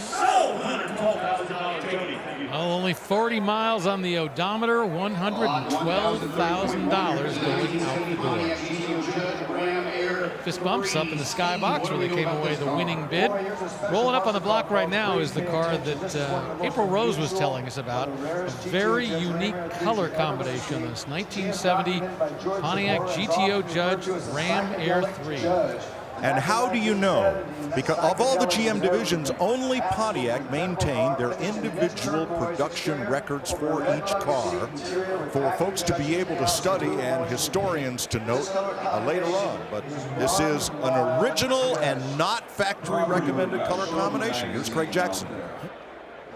Absolutely an opportunity to start or add to your muscle car collection. One of the finest, very rare in the world. Thank you.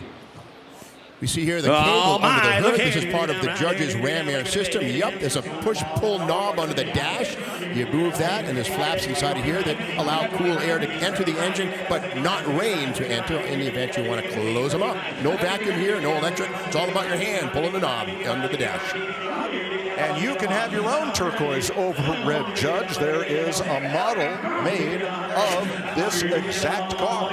Since it's one of one, it must be a model of this particular car. Well, here's the question. Was this what somebody specifically ordered, or was this a mistake? You know, was this the factory going, okay, click, click, click, oops? Well, no, Rick, because on the dealer order sheets, there were certain combination of colors that were permitted. This would have required an override at either the zone or factory level for this car to have been built as an unapproved color combination. Absolutely. Also, that mint turquoise interior. And I also wonder if they sat there in the dealer's showroom, the dealer going, you sure you want this combination with that red interior? 3 on top of that. Folks, it doesn't get any better than that. In the muscle car world, that was it for the Pontiacs right there. 130. 140. Now, the Judge was originally conceived as a bargain GTO, kind of like the Plymouth Roadrunner to the GTX. That's why no hubcaps, not a lot of extra trim. But then the Judge became a higher performance version of the GTO by the time it actually hit the showrooms. It does have the chin spoiler, which is sometimes not seen. Apparently there was a supply issue, and it either is or isn't there. Both are correct. Well, those guys get one of one. Interesting colored 1970 Pontiac GTO Judge Ram Air 3. Way it goes.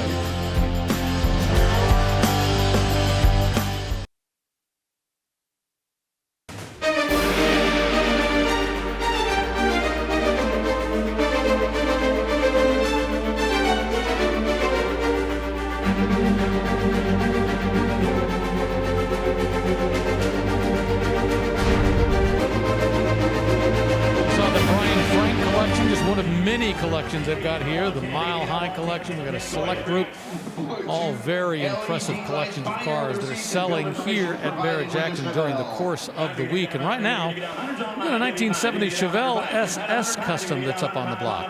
Yeah, this has some serious power. There's a 582 cubic inch big block, and that's a tall deck engine. You got to remember, after about 540 cubic inches, the deck of the block just ain't big enough. So you increase it about a half an inch to 10.2 inches deck height, and you can then go to 572, or in this case, 582 cubic inches. And the serious power you're talking about, 862 horsepower, and it just sold here at Barrett-Jackson for $120,000. All right, Tyler Hoover, what you got out there? Well, I'm with a Cheyenne C10, and this thing is called Limbo for obvious reasons. Here it goes. So this thing is riding on air, but the other reason why the seller called this thing Limbo, because it was in limbo for so long, he wasn't sure how long it was going to take him to finish. Actually took 3 years, and the quality of the build, you can really see it here. Everything with the air ride system that this thing rides on, why it can drop like it's in a limbo contest, is completely hidden. Under the hood is a very sanitary LS7 V8, and it's just absolutely beautiful mirror glass paint, but obviously it's ready for a limbo competition. It's got the tech to do it. It'll be up on the block very soon.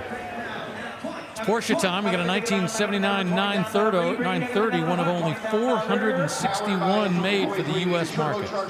And this one's been upgraded with a biplane rear wing and what we call boxed rockers, where the rocker panels have been strengthened, and you can see boxed to the outside there, billet wheels and more. I'm fairly sure, Mike, the 930 whale tail, which is rubberized, this is more of a Porsche 935 factory race car type of deal, I believe. One nice thing about Porsches at this point in time, you can tell a 930 from a 911, just look at the VIN. First 3 spots, if you see a 930, you got one of these. 911 is a less potent, naturally aspirated one. And of course, like we saw before, this has steel bodywork here. That's not fiberglass add-on. All steel from the factory.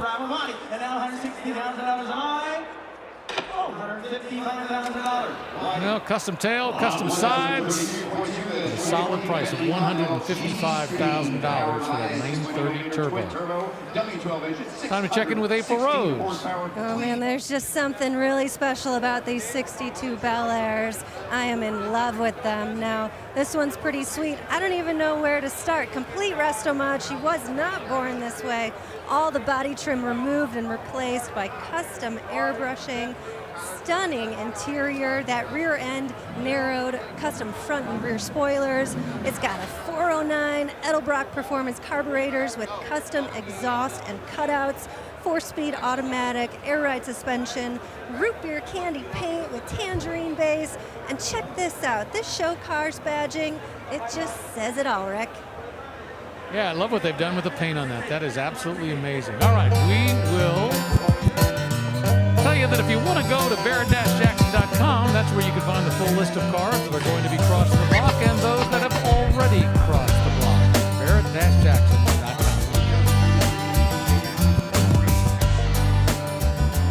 All right, something for exotic fans. This one from Italy. It's a 1989 Ferrari Testarossa. These with the magnificent flat 12. The early cars had only a single high-mounted rear-view mirror. They later brought it back down to just above windowsill height and dual mirrors, as on this one. The predominant styling feature of these, the cheese grater down the sides. Those strakes led into an inlet for radiators either side to help cool that big flat 12. The Testarossa is one of Ferrari's more prolific models, almost 10,000 built between 84 and 96. And as you mentioned, Mike, the flat 12 allows the engine to be laid down much lower in the chassis as opposed to a V12, which would sit higher. But there it is, flat arrangement of the cylinders side to side, 6 on each side. You can see the bracing for the tubular frame on all of these Ferraris were body on frame at the time. The billet wheels, super lightweight forged wheels. Weight distribution on these was 42 front, 58 rear, which is a reversal of a typical American V8 car. Of course, that's all about the ideal weight distribution for handling. I'll tell you what, just 17,000 miles have been put on that 89 Testarossa over the years. Now it sells for $155,000. All right, we're going to move from Italy, well, sort of Germany, through Brazil. What we have is a 1974 Volkswagen. This is a 23-window microbus recreation off a Brazilian bus. These have 260 air conditioning. Open up the two windshields and the wind flows through. You know, one interesting detail we see in this is something we call porto walls, which are portable white walls. We come to the side, and these wide whites, which appear to be part of the sidewall, are actually an applique. These fit between the tire and the rim. And it might seem kind of a cut-rate thing. No, it's kind of a nostalgic touch. They were very common in the 50s and early 60s. J.C. Whitney would sell those to you, and you could, again, move them from car to car. Aqua green topped by Lotus white with a mint green interior. The curtains added the clear story windows in the roof, and the side windows and back window total 21. These two corner windows make it a 23-window Samba. $140,000 for that 1974 23-window microbus. It's a recreation of a Samba. LS3 430 horsepower engine. Different kind of muscle rolling up behind it. Real muscle from 1954, but this one is a Corvette custom. Well, American sports car, the Corvette debuted in 1953 and carried this body style through 54 and 55 with only one choice of powertrain, a straight six and a two-speed power glide automatic, which are long gone here. That's right, the V8 would arrive in 1955, but this one's been restomodded entirely. Now, something you won't see on any 53 or 4 Corvette is a radio antenna mast, but they had radios. Well, what's up? Well, underneath the deck lid is a wire mesh that's bonded into the deck, and that is the radio antenna. It receives the signal right through the fiberglass. Beautiful car, and a great example of a resto-mod. These headlight covers were not glass, but they kind of imitated what was going on with sports cars and race cars in the day, in that there was a grill over the headlight which would supposedly catch stones and bugs and keep those headlights pristine and clear. Production on 54 Corvettes was a total of 3,640, enough to go around for the restorers and the customizers alike.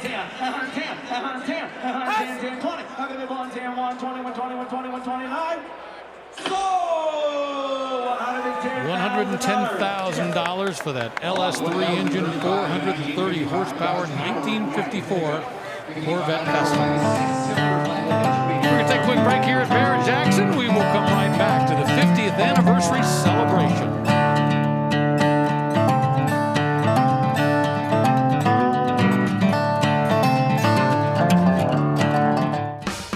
If you love cars, then be a part of the world's greatest collector car auctions. Join the enthusiasts, the action, the family. We're currently hiring for multiple positions. Put your passion for cars to work. Apply today to be a part of the Barrett-Jackson team.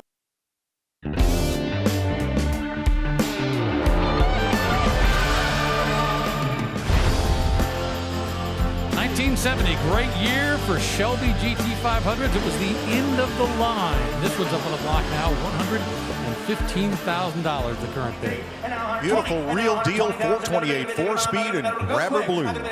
Keep in mind that there were 789 unsold 1969s, and this is one of them.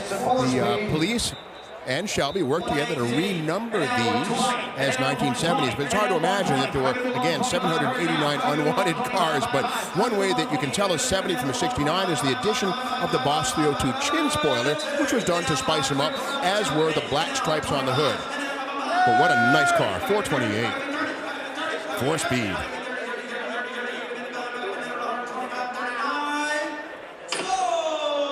$125,000, really nice. Grabber blue 1970 Shelby GT500. Out in the staging lanes, check out this 1968 Corvette. Very special because it's a Copo car, but we've got another very special 68 Corvette that's going to be crossing the block, and Mike Joy has the story. The winner of the 1960 Indianapolis 500, Jim Rathman, when he retired from driving, bought the Chevrolet dealership in Melbourne, Florida, where he befriended the men who would go into space for NASA. It was Rathman who convinced GM President Pete Estes to lease each astronaut their choice of 2 brand new Chevys for a year for $1 apiece. Most astronauts took a Corvette and got their wives a station wagon. Alan Shepard was the lessee of this 427 cubic inch, 435 horse, 4-speed Corvette. It's an unrestored survivor, and the build sheet notes that this was a Chevrolet press car delivered to Rathman Chevrolet. Totally unrestored and once enjoyed by the first American in space. Well, what a cool connection to everything. You know, the space program, the Indy 500. Very, very cool. Up on the block now, a 1949 Willis Deluxe Custom that we previewed for you just a little while ago, and I think Tyler Hoover previewed this one yesterday. All right, you get not one, but 3 cars. There's a 1/12 scale radio control car they were running around here. You get this one you can ride on, and you get the real deal. Scottsdale, we're having fun out there. Pretty impressive collection, actually. A lot of fun for $125,000. Getting better when we got rolling in a beautiful Camaro there, Shane. Rolling up behind it, we got a 1967. This is a Camaro Z28 RS. Well, somebody had the presence of mind to order the Z28 for just $358 over the basic V8. And for that, you got the 302 high-performance 4-bolt main engine, aluminum intake, 4-speed transmission. This one does have a dealer add-on cowl induction. Here is Jerry McNish, Barrett Jackson's Camaro expert. Good afternoon, everybody. I wanted to tell you about this car mainly because it's from Baltimore. That's where I'm from, Baltimore. I've known about this car since 1989. I tried to buy it from the original owner in 1989, but I didn't have the money at the time. It was bought new at Bel Air Road Chevrolet in Baltimore. This is one of the highest documented Z28s in the registry. I run the national registry on these cars. It's loaded. It's got remote mirror, AM/FM radio, console, gauges, cowl plenum air cleaner, rear defogger, rally sport. The thing is, it's a beautiful car. Don't let this one get away, and it's finished in the original Tahoe turquoise paint. You heard it from the man. They don't get any better, Trey. Let's sell it. No, it sure don't. Yes, sir. You know, Steve, you talked about it was a $350 option, but you got to remember the car itself, with the 8-cylinder version, still costs less than $3,000. So that was more than 10% that went into that one option. Speaking of that sort of thing, relativity, anytime you see a factory air-conditioned Camaro, $2 separated the air conditioner from the Z28 option. But of course, you could not get air conditioning on a Z28. And this one here is kind of austere. It's got manual steering, no power, but here is the correct deep groove pulleys on the alternator and doubled up braces. Yeah, that's factory to allow this to keep from flexing at higher RPMs. Very special car, very real. The Z28 regular production option came about so that Chevy could race the Camaro with bespoke performance equipment in the SCCA Trans Am series. This was the first year for both the Camaro and the Z28, and only 600 were built. Later became a huge sales as well as performance success. Yeah, very beginning right here. No deck lid spoiler for 1967. Very much plain, unadorned dual exhaust outlets. 15-inch wheels, not seen on any other Camaro in 1967. It's all here. One of only 602 Z28s manufactured in this 1967 year. And now 20, 117, 20. How could it be 20? How could it be 20? Look at how narrow those tires are. That is the way they came in 1967.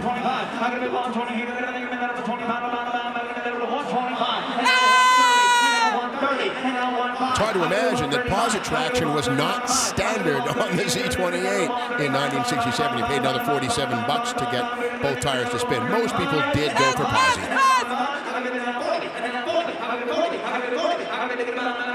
The color is Tahoe turquoise with those stripes. Once again, Jerry McNish certified, talking about how rare it is. And it just sold here at Barrett Jackson for $135,000. That gentleman was in it to win it. He was going all the way. We're going to take a break and come back.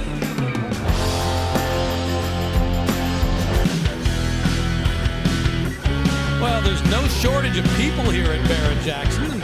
Very well attended this week. No shortage of great cars and no shortage of celebrities. Earlier, our Christian Murphy caught up with a big name in rock and roll. Amazing who you're meeting. Craig Jackson's green room. Bret Michaels, rock icon. Now, you're no stranger to Scottsdale, you're just saying, but also Barrett Jackson. Absolutely. First of all, I want to say to Craig, his family, everyone here, this is like a party at a stadium. This is like a festival. Everyone out there, such car enthusiasts, me a car enthusiast. Craig is an amazing, beyond cars, an amazing human being and a friend. And but to come here at the 50th anniversary and be able to have a car be part of it, and a big charity car, and be able to raise a lot of money for a great cause. Plus, it's like a party with a purpose. Tell me about your love of cars, and specifically the cars you love. Right. First of all, it started when I was young, right? And I said it goes beyond, Craig and I actually laughed about this, it goes beyond just the look of the car, the drive of the car. It's actually getting in the car, the smell of the car, getting behind the wheel, whether it's going to be a fast car, whether you're taking a cruise. It's that love of vehicles I've had since I was a kid. And even now to this day, we have a ranch here in Scottsdale. We still race. I take my kids out. We race our go-karts. We have a great time. And now that they're able to drive, it actually panned out pretty well. They're good drivers and safe. But my love of cars, especially with the Bentley. And if I'm not mistaken, Craig, we both have the 07? Yes. Yep, that was, yeah. Can we get Craig in here? Can he hang with me? Course. He's my buddy. I feel, come on, you get, no, here we go. We're just, all right. He's my buddy. Yeah, Tel, we've got a special moment coming up, and I do want to get back to the block, but we've got a special moment coming up with your GT, and I know there's a long-standing relationship.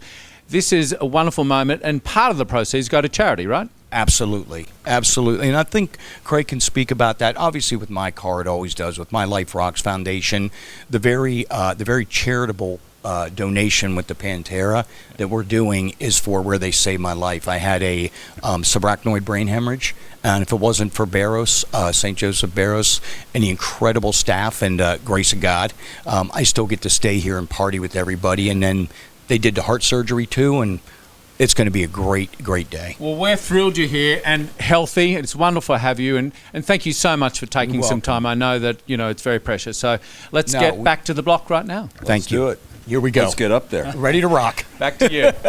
All right, thanks, Murph. And up on the block right now, we've got a 69 Pontiac GTO Judge Ram Air 4. The last one we saw was a Ram Air 3. This one's a Ram Air 4. That's right. Ram Air 4 is a much more potent V8 than the Ram Air 3. In fact, here it is. Let's open that engine and bring on the camera. And, much better engine. Aluminum intake manifold, factory equipment on the Ram Air 4. Has the same cable-operated opening and closing of the ducts. Now, this one's weird. It's a drum brake manual steering car with radio delete. This is essentially what the Judge was initially meant to be before it became more show than go. Now, the devil's in the details. Look what the Restorer has done here. Those are original Guide T3 headlamps as GM originally fitted to this car. If the devil's in the details, well, there's a good one. This one totally restored to as-built original. Look inside of the scoops here, we'll see the, instead of the usual horizontal filled-in stuff, those little doors actually open and close. So that's once and for all, a functional Ram here on a GTO. Cool. Well, they're starting to rock the house here. As they say, every rose has its thorn, and every rock star needs a great car. That's what we've got. This 2007 Bentley Continental GT, Bret Michaels from Poison up on the block right now. You heard him talk about it just a little while ago, and now it's time to sell the car.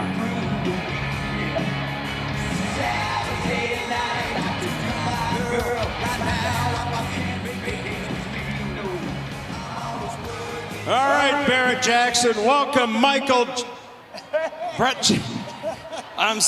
Michaels. Cut your first name off there. Bret Michaels to the stage. How are you doing? Friend of Barrett Jackson and a rocker. Woo! Get it, Bret. It is awesome to be here. How's everyone doing? Great. Woo! I'll tell you what, just driving up here today as a friend of Craig's and the family, to be here today, what an incredible day. Everyone out there having a blast, having a party, and what we're about to do for charity is going to be incredible. We got a couple things coming up. Are you guys ready to rock? Are we ready to do this?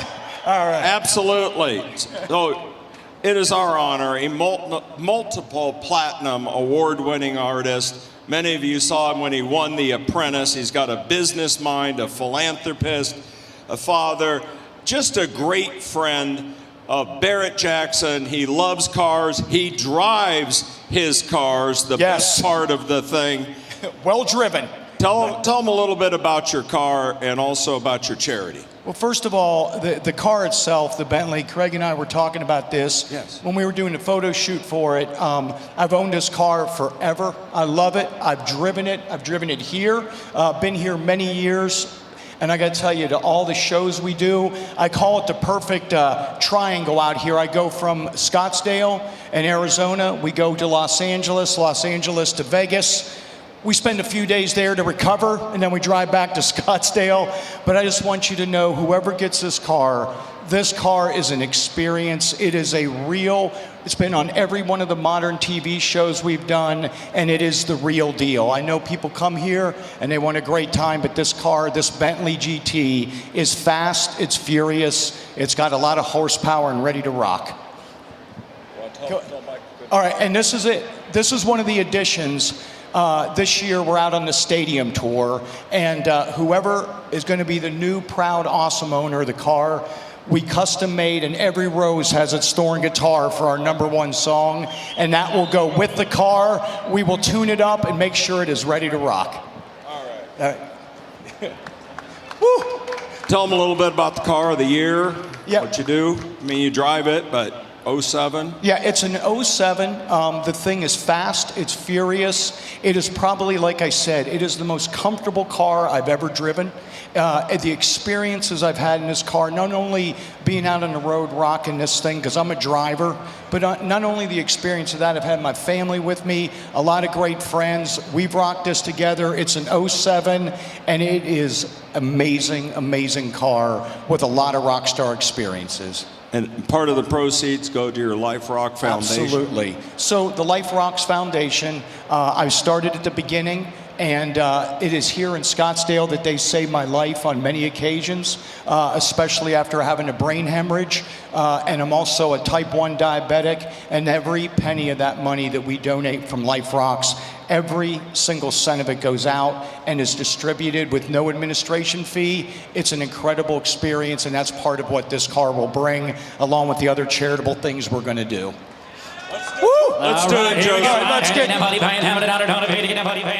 Bentley has a 6-liter W12 engine, 550 horsepower at 6,000 RPM, 6-speed automatic, custom 19-inch wheels, Continental radials.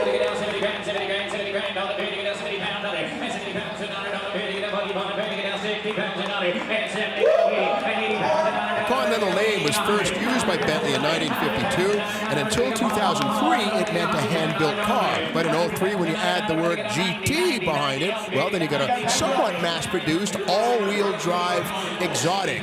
These are very affordable, but they're one of the best premier cars you can buy. Lots of power and lots of style. Well, years ago, there was a commercial for Jaguar, and it said, if most people dream of being a rock star, what do rock stars dream of? And in this case, this rock star was dreaming about a Continental GT Bentley.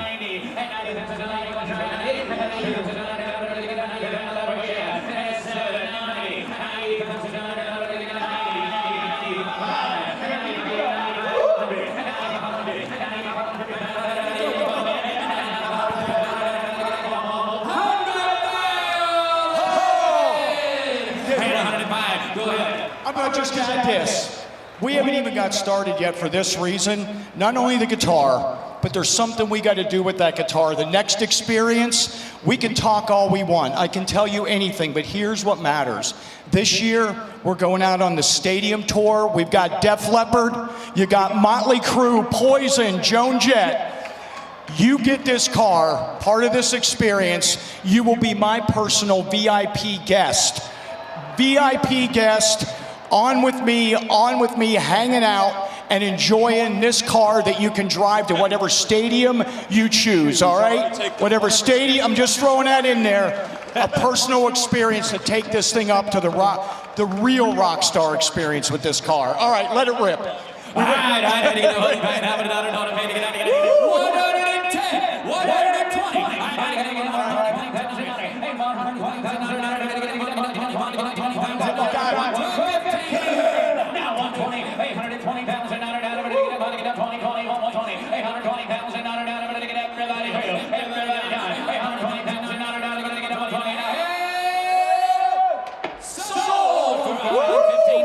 Well, that's pretty impressive for that gentleman right there. $115,000. You are going to have, the new owner is going to have the best experience ever. We're going to take care of you. You're going to be treated like a VIP and hopefully drive the car right up where we park you at the stadium, all right? Thank you very much, and God bless. That is amazing. Brett's going to stay up here with us for a minute. We have a great charity car coming up here. Cue it. How you guys?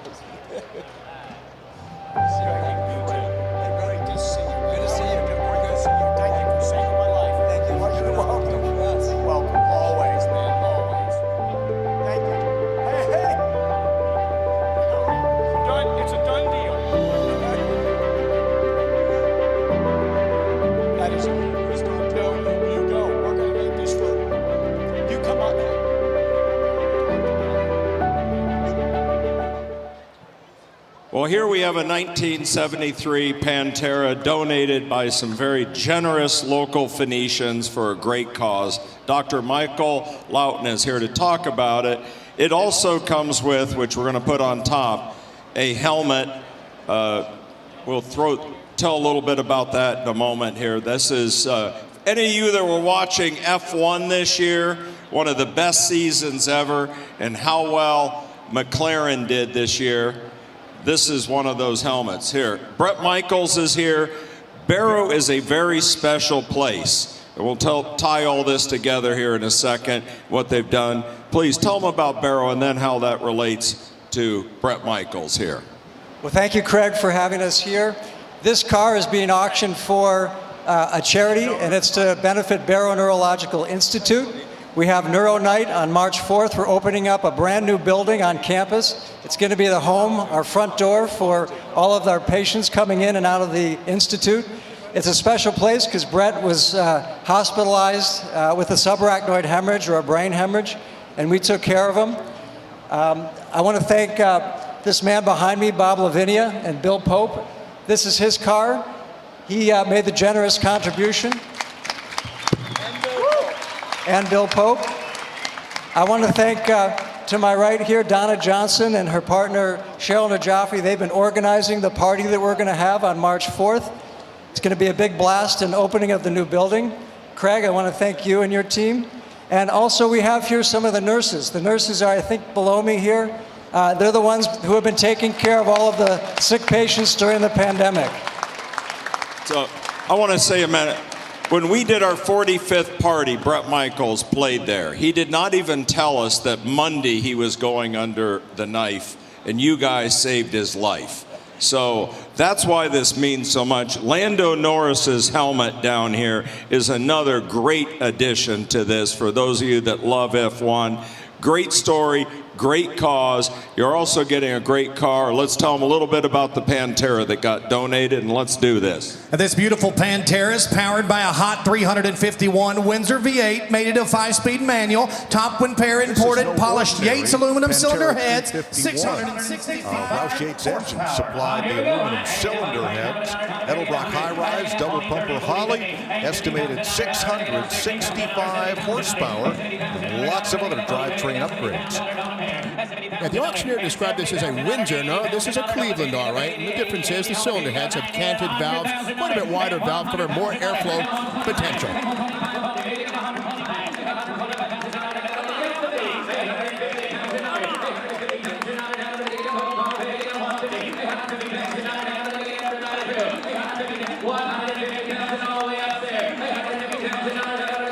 Barrow Neurological Center, based here in Phoenix, opened back in 1962, and as they mentioned up on the block, they've been doing amazing work ever since, saving lives and helping people across the country.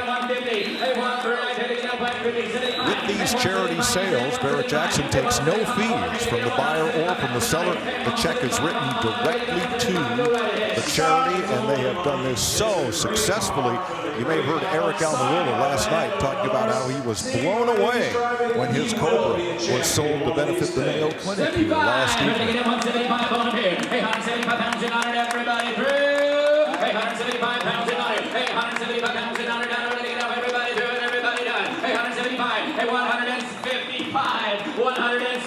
$160,000 on it. $160,000 on it. Everybody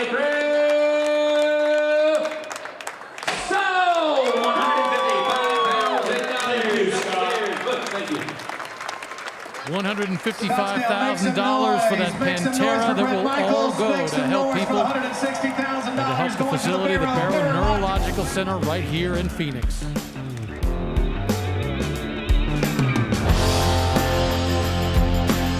The all-new line of Barrett-Jackson merchandise and apparel is now available. From road rallies to the office, there are many stylish options for the car lover. Available year-round or online at shopbarrettjackson.com.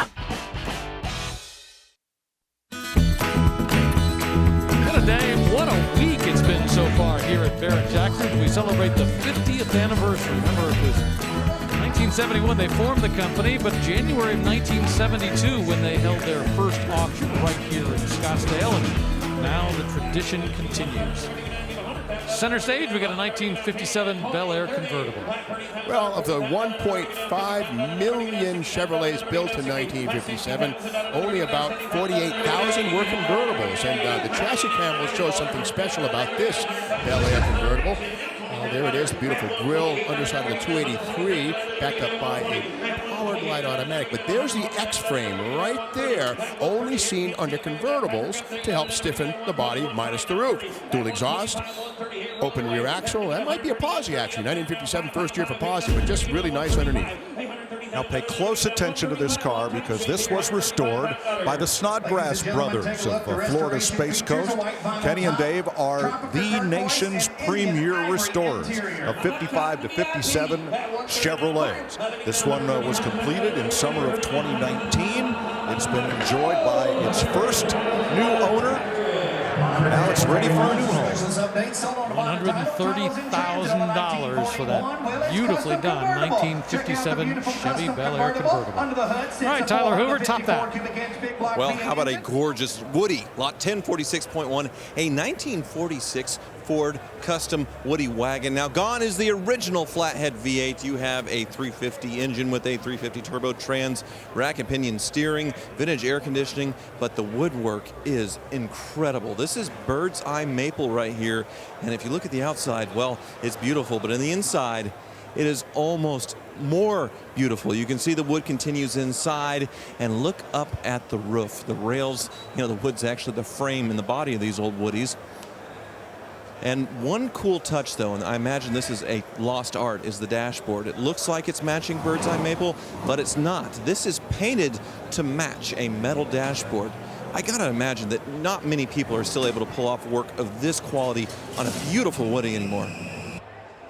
Yeah, like you said, really it's the ability to work with both the wood and the ability to paint, because that art of making the metal look like wood is pretty special.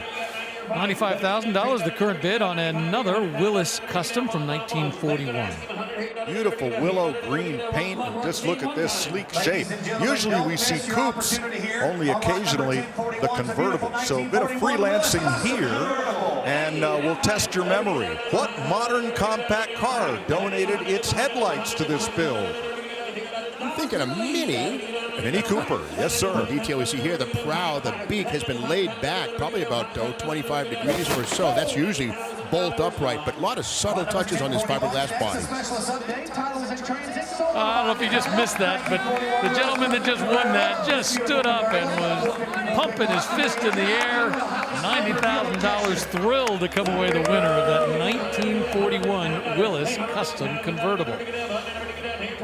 What a day of special moments here at Barrett-Jackson. Doesn't matter whether it's a car selling for charity or just somebody winning a car that they've always dreamed about having. And yeah, they got to pay for it, but there's still that thrill of being a part of the bidding process. So you do win when you win a car and you buy it.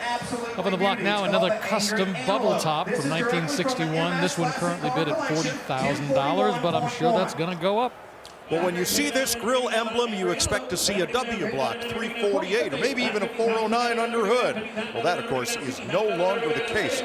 Original color, fawn beige metallic, but wow, Yeah, the LS7 under the hood, plumbed out with fuel injection and nitrous oxide, wink, wink. The LS7, of course, the 7-liter version of the LS family with titanium connecting rods. This one's with the 4L80E 4-speed automatic, and something bizarre, a Dana 60 rear axle, usually reserved for Mopars and pickup trucks and stuff, but it's very strong and strange, actually makes a Dana that can fit a car like this.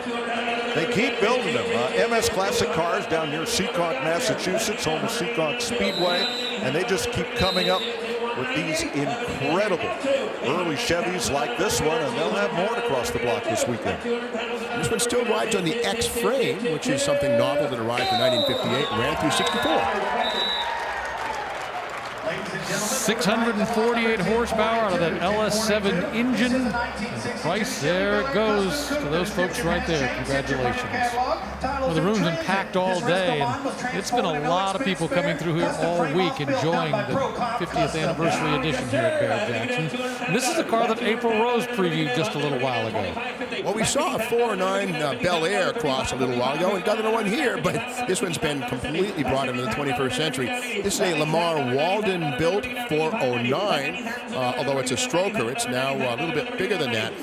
It's got an automatic transmission, probably a 4L80E, but again, you can tell a 409 because there's a really tall, almost square appearance right here. The 348 gets narrower, it's a smaller engine. Nice to see the dual quads on a factory Winters aluminum intake manifold. And Lamar Walden, the late Lamar Walden, was one of the leaders in the W motor revolution and just keeping it alive and well. In fact, he owned a brand new Z11 in 1962. Lamar Walden, a legend in the 409 world. Now, a regular Impala would have stainless steel and embossed trim. This is paint. Recessed door handles, very nicely done. Look stock, it's anything but. And how about that metallic root beer paint? And the metal workers have added a little vestigial rear spoiler to the tail end of the trunk lid. Yeah, it's kind of a sad thing that the bubble top went away for 63 and 64. You know, it was just hitting its stride. Only 2 real years, 61 and 2. And what a delicious design. The only downside is not on a rollover protection. Not that the Fed was monitoring that sort of a thing in 1962, but it's a design that went away too quickly, I say. Very thin A-pillar at the edge of the windshield and the C-pillar at the rear window. You're right, Steve, not a lot of support, but certainly a lot of style and nearly full 360-degree visibility for the driver.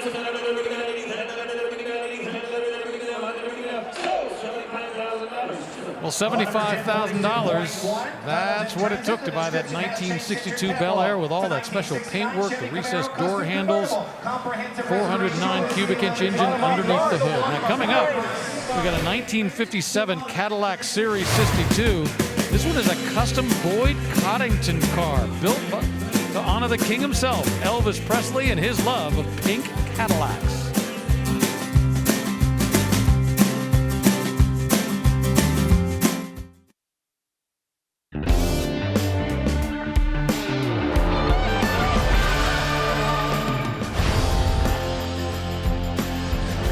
Barrett-Jackson Collector Car Auction in Scottsdale. We got a 1969 Ford Cobra Formal hardtop up on the block. Yeah, the 428 Cobra Jet is in fine form here. This has the drag pack, which means we've got an oil cooler to keep the engine oil thicker and cooler because of the higher RPMs encountered with the 391 axle in the back. But again, this engine is usually seen in the fastback Torino. Kind of an uncommon body style right here.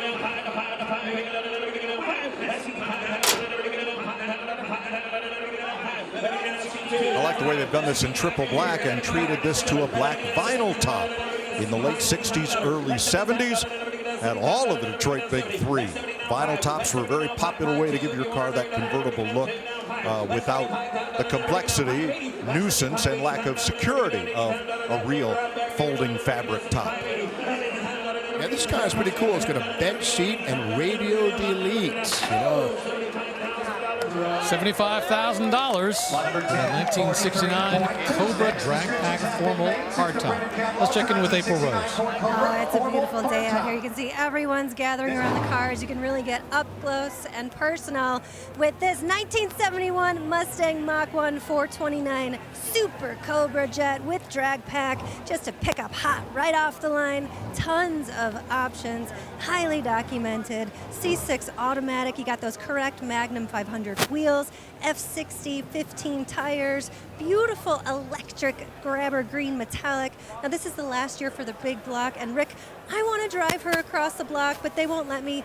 I think you know someone up there. Help me out. I vote for you, but you know, all those issues with the, the driving record eventually catches up with you, April. Up on the block now, a 1969 Ford Cobra, another formal hardtop.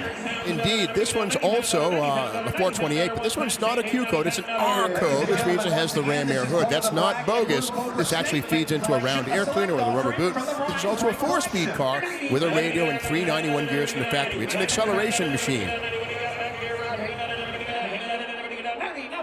87, is that what you said? 87. Very base bones. Look at the dog dish hubcaps, body color, steel wheels, bench seat. Could this have been Ford's response to the Plymouth Roadrunner? Perhaps. Sure is. And this one has bolt-on traction bars underneath the leaf springs. It's another Day 2 edition. No harm done there.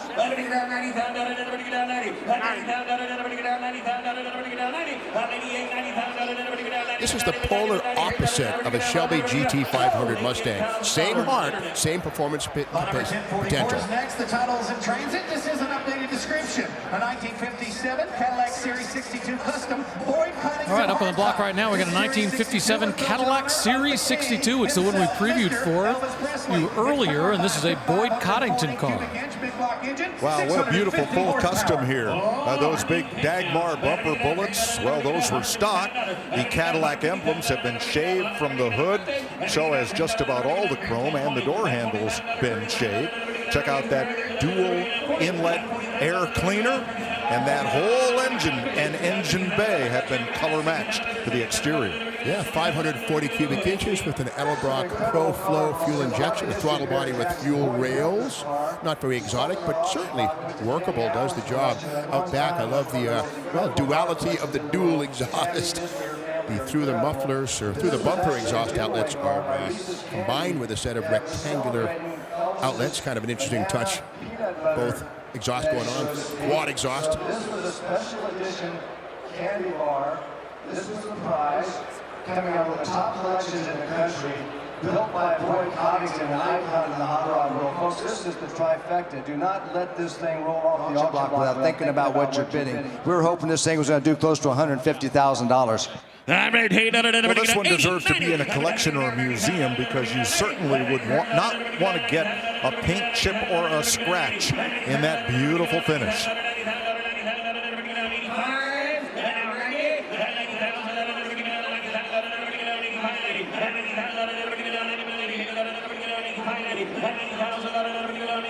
Now, Boyd Coddington is known for doing his metal work in metal. So I've checked this car with my magnet, and virtually every one of these custom services certainly will attract the magnet. It sticks pretty well to almost everything around here. So not a lot of plastic filler at all. Metal.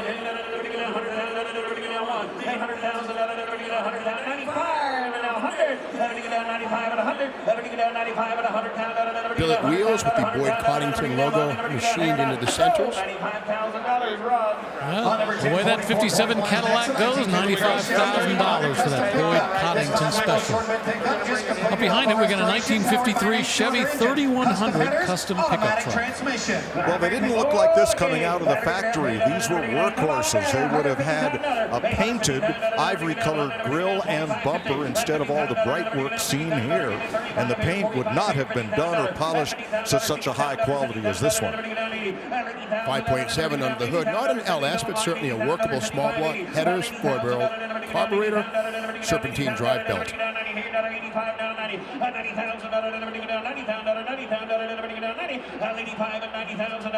Well, that'll do it for our 3 hours of live coverage on the History Channel. But if you want more, and we know you do, there's 6 more hours of automotive nirvana still to come on FYI.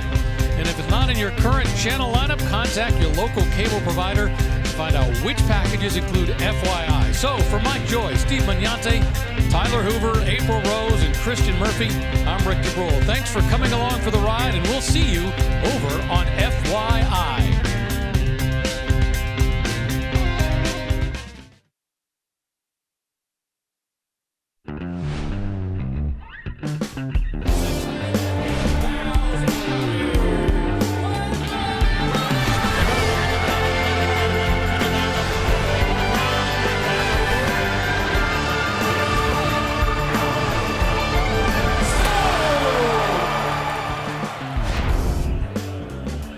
Welcome to the 50th anniversary edition of the Barrett-Jackson Collector Car Auction, live from Scottsdale. 50 years in the making, it has been a grand extravaganza so far, and the cars and the quality of everything is just getting better and better. We call it Fantastic Friday, and there's a good reason. Early today, we saw the cars start to pop over $200,000. We had a car sell for a great cause today for $1 million. That's the kind of day this Friday has been. And I have a feeling the quality of the cars prices of the car are still going to go up, because Friday evening is always big here at Barrett-Jackson. Of course, up on the block, two guys guiding you through all the stuff you're going to see, telling you all the stories and the insight. Here's Steve Magnante and Mike Joy. Well, thank you, Rick. And yes, this has been quite a journey on Friday. It has felt like Super Saturday in past years at Barrett-Jackson.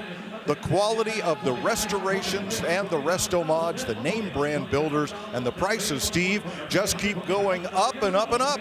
Indeed, I'm a Mopar guy at the core, but I also have a soft spot for Chevy Corvette. And we're going to see a bit of everything here. Of course, the 53s, the 427s, 327s, Tri-Powers, and even the late model mid-engine cars. They're all here on display. Corvette royalty on the auction block. Corvette, Mopar, and of course Ford, like lot 1045. This is the 2020 Shelby GT500, a car that was introduced to the world here at Barrett-Jackson in Scottsdale in 2019. You could see it, you could touch it, but you couldn't buy it. They got to Ford showrooms 1 year later, and this is the top of the Mustang hierarchy today. Indeed, these have an active exhaust system, but beyond that, these have a very sophisticated noise cancellation system inside the car. The stereo system actually has the ability to pump out opposite sounds to help cancel out rumbles, etc. So we've come a long way since Radio Delete in the 1965 GT350. Well, the stripes alone on that car were a $10,000 option because they're factory painted. Only 675 miles on it, $140,000. Plenty of Corvettes in this auction. They all just seem to get better and better. This one, a 1965 Corvette 396. Well, the W block engine, the 348 and 409, was too big for the Corvette chassis. Never made it in there. So if you wanted a big block Corvette, you had to wait till 1965, and this was the biggest, baddest one you could order then. A 425 horse 396. That's right. Just about 1 in 10 Corvette buyers paid the extra $292 for the mighty Rat. And here's the thing, this engine cost about half what the Rochester fuel injector 327 cost in its final year for 1965. So sophistication gave way to brute strength when the big block took over. The small block Chevy V8 and 327 or 350-inch guys was often called the mouse motor.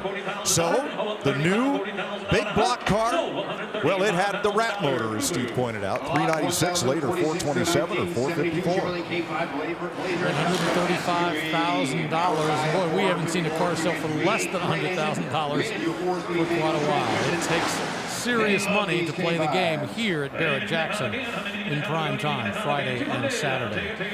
We've seen a number of spectacular SUVs that have been customized and bring big money, and I think this is another example, a 1972 Blazer K5. Well, this one has a 454 big block, which is something you could never get at any Blazer at any point in time, but that's okay. It bolts right in, and the half-ton pickups could be having a 396, so again, the frame is ready to receive. But there it is, the 454 backed up a 4-speed manual in this case. Well, Well, I saw this one roll up onto the block, and it truly epitomizes the more bounce to the ounce proposition. These springs and shocks must be tied down tight, because with its short wheelbase and this suspension, this would be a real filling rattler. Gotta say, if you're into model cars, AMT by Round 2 does a great Blazer model kit. Pick one up today, build it with a kid. Tomorrow's engineers are today's model builders. $150,000, but guess what? That doesn't even make our top 10 of the day so far. That would take $170,000. Let's check in with the next member of our broadcast team. Here's Tyler Hoover. 1063 is a really cool 2017 Jeep Wrangler custom pickup truck, and it's kind of looking backwards and looking forwards. Well, what's the backwards is this grille. It's out of a 60s Jeep, that kind of rhino nose with the round headlights, a really cool look that you don't see often on the modern Wranglers. But how it was looking towards the future, well, it's a crew cab pickup. The Gladiator hadn't come out until 2020, so we're still a few years away from that. If you look at the paint job, well, the whole truck is rhino lined, so good luck scratching this thing. Funny enough, though, in the bed, they didn't rhino line it. They actually put down a plastic liner. So where rhino lining normally goes, you have some plastic on the ground. Another cool thing, this truck was owned by a two-time World Series champion, Chris Carpenter. I'm not sure if he built this or bought it, but it is a crazy one-off, total custom build selling here shortly at Barrett-Jackson. Yeah, that's interesting, like you say, that it was a Gladiator before a Gladiator. Well, $150,000, the current bid on a 1956 Ford Deluxe Custom Woody wagon, and that is exactly what it will sell for. The hammer is down, the sticker goes on, and away it will go. Look at that wood. I'll tell you, my furniture doesn't shine like that at home. Now, that's my fault, but this was done to a very, very high standard. Yeah, the artwork of getting that wood just right and realizing it doesn't last. It's not like metal. You know, you've got to keep working and keep it in a climate-controlled area. 1967 Chevelle Custom Center Stage. SS427, in this case, the Chevy Big Block with iron cylinder heads, an Edelbrock intake, and looks like a carburetor on top. Again, the 427 can be arrived at so many different ways. LS, rat motor, small block, but this one again is the old-fashioned Big Block with canted valves. Now, you could get an SS427 in 1967, but you had to go to one of a very small, select group of Chevy dealers that had ties to the factory to build a COFO, Central Office Production Order car, and override GM option restrictions. Dana Chevrolet in Los Angeles, Nicky Chevrolet in Chicago, Baldwin Motion out on Long Island, Yanko Chevrolet in Pennsylvania. There was just a small group of dealers who knew how to pull the right strings at the factory and get you the high-performance Chevy you wanted. Well, that sells. The Summit Racing sold sticker goes on. They write the $135,000 price on it, and away it goes. Everywhere you walk around here at Barrett-Jackson, you see those sold stickers and the cars that have already crossed the block. You know exactly what they've sold for. It's really a great way of doing it. Gotta love a 67 Corvette Coupe with a big block 427 under the hood. A minute ago, we saw a 65 396 Corvette, and in 65, 1 in 10 buyers went for the big block. By 1967, 4 in 10 Corvette buyers went for the big block. And this is about as good as it got short of the L88. This is the L71, 427 triple carburetor, and this one does have a radio because it has the shielding around the distributor and the braided wires for the high-energy ignition system, but just a beautiful restoration with a 4-speed transmission. Now, the big block only cars got this scoop and stinger molded into the hood and in a contrasting color. Usually, but not always, the color of the stinger matched the color of the interior. But there were quite a few combinations out there to be had. You know, speaking of colors, Mike, of the 23,000 Corvettes built, only 1,423 were ermine white like this, so pretty uncommon. Believe it or not, green was the most popular color in 1967 for your Corvette buyer. You know, Mike, it's a perfect example because you'll hear people say, oh, that never happened, or they never got that. And you just never know. It may not have supposed to have done that, but somebody may have ordered it. So among the roadsters, the rarest combination, a black car with a bright blue interior and a bright blue Stinger. They only made 3. Like the factory side pipes on this. First seen in 1965 and 14. Four-wheel disc brakes standard in 1965, 6, and 7, and of course from there after. Gotta love this. License plate in the center on non-AC cars. Cars built with 427s and air conditioning. The license plate will come off to the side to allow more air to pass through for the radiator. But again, non-AC plate goes in the middle on a big block car. Tell you what, there is literally nothing not to like on that car. 427 cubic inches, 435 horsepower. Beautiful 1967 C2. It's perfect. We're going to take a quick break, but we will come back to the 50th anniversary celebration here at Barrett Jackson.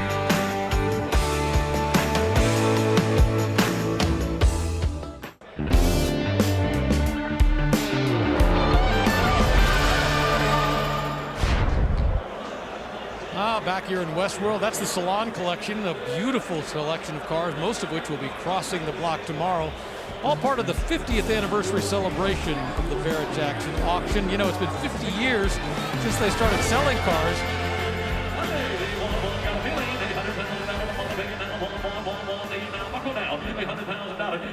Up there now, a 1969 Camaro Z28 Custom. Well, custom is the word. This one has a LQ9, which is a pickup truck 6-liter, but it's got a supercharged on it. It's an iron block. With that said, it's probably about the same weight as an original 302 or 327. This one is fitted with a 4L60E 4-speed automatic transmission, cowl induction hood, and again, it's sort of a tribute, a greatest hits, if you will, to a Z28, but not an original car. The amazing thing is that right now, companies like Dynacorn and Auto Metal Direct can sell you a brand new Camaro body. Just about everything you need to build a Camaro except for the VIN is available in reproduction right now. Good old days are right now. I say it over and over, but in so many ways, the hobby has never been stronger. Yeah, absolutely. You know, it's got 576 horsepower at the back of the engine. When you dyno it, it's got 469 horsepower all the way to the rear wheels of this thing. $92,000, an awful lot of horsepower to buy. Well, like I was saying, you know, they had their first auction 50 years ago, and yeah, pretty impressive what's happened in between. But this is the 20th anniversary, 25th anniversary, I should say, of the first television live broadcast of Barrett Jackson. So let's take a sneak peek of what it was like back then.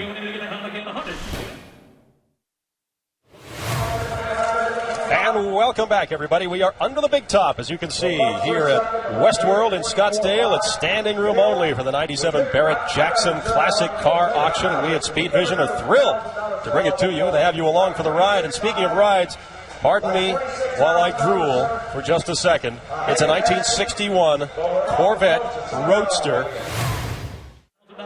Well, that was 1997, and that was the very first car to go across the block during the live broadcast. There was some tape delay stuff the first year, but that year in 1997, the first year of the live broadcast, that was the first car, and look how far we've come. This week, we've got 38 hours of live coverage from this year's Barrett Jackson auction. Really, they set the tone back then. First auction to go on, be televised, and once again, they only had one back then. Now we have 4 of them around the country. On the block now, a 1969 Mustang Fastback Custom.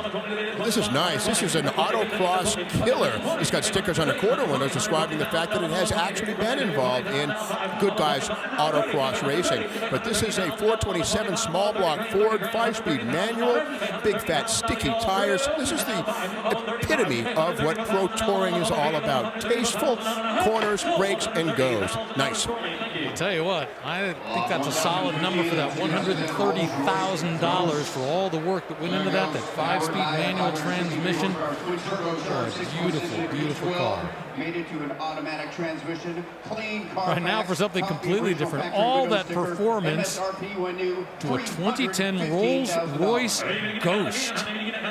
This is the debut year for the Ghost, which, believe it or not, shares its chassis with the BMW 7 Series. It's called the F01. About 20% of the parts interchange between this and the big BMW, but the big difference is these have a 129-inch wheelbase, which is almost a foot longer than the BMW. But that said, this is a Rolls-Royce. You're not going to confuse this with a BMW unless you're an engineer or a mechanic. You know, we talked about the performance in that last car. This car has it as well. 563 horsepower, that twin turbocharged V12 engine. Sticker price on this one, it was brand new, was $315,000, and that included $70,000 in options. So this is a very highly option loaded Rolls-Royce. Steel body, steel doors, steel fenders, aluminum hood. And nothing wrong with steel. It's a little heavier than aluminum, but it does show that by this point in time, Rolls-Royce had invested in the incredibly expensive and heavy stamping equipment needed to create steel panels.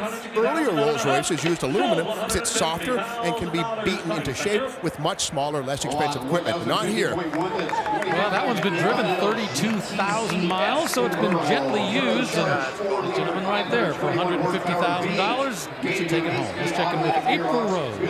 You know, there's so many cars to choose from, but especially so many Camaros to choose from. This one's a 1969 Copo Camaro Dick Harrell edition. Now, this car was ordered with its 427 motor Turbo 400 trans and the famous drag racer Dick Harrell edition package, which gives you that satin black on the cowl hood, side stripes, an American racing spoiler.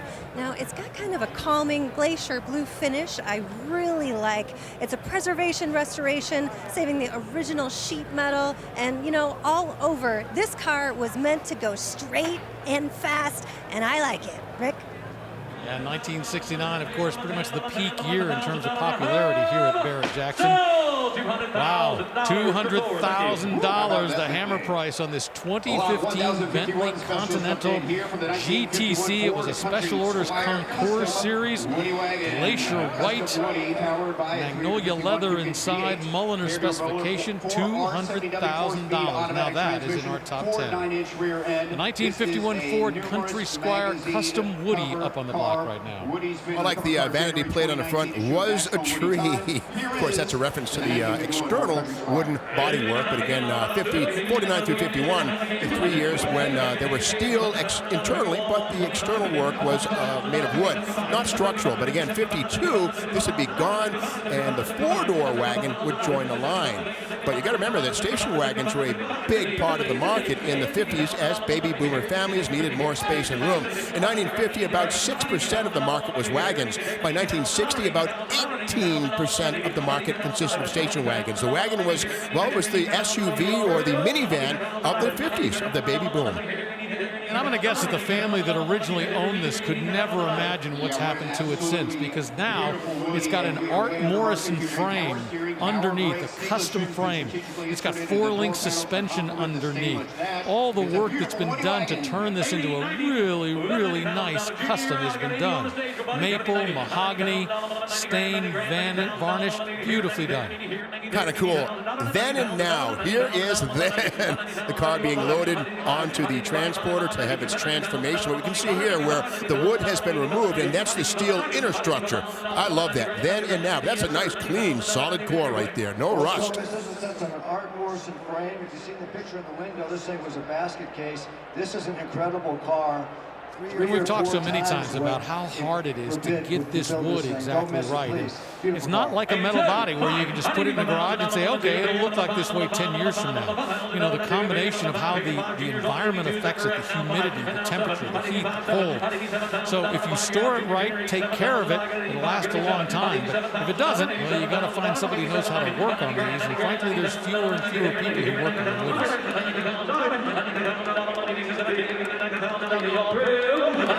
It is interesting that these 49 through 51 wagons were only made as 2 doors, so no 4 doors at all. An often ignored fact. $87,000. Beautifully done. 1951 Ford Country Squire Custom Woody. Well, in just a little bit, we're going to see a 1949. This one's a Chevrolet 3100 Custom 5-window pickup truck.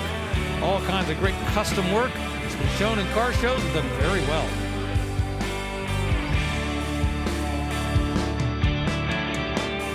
The world's greatest collector car auctions returns to the South Florida Fairgrounds, April 7th through the 9th. Be a part of Barrett-Jackson's highly anticipated 2022 Palm Beach auction and join the amazing vehicles already consigned. Visit barrett-jackson.com to consign today.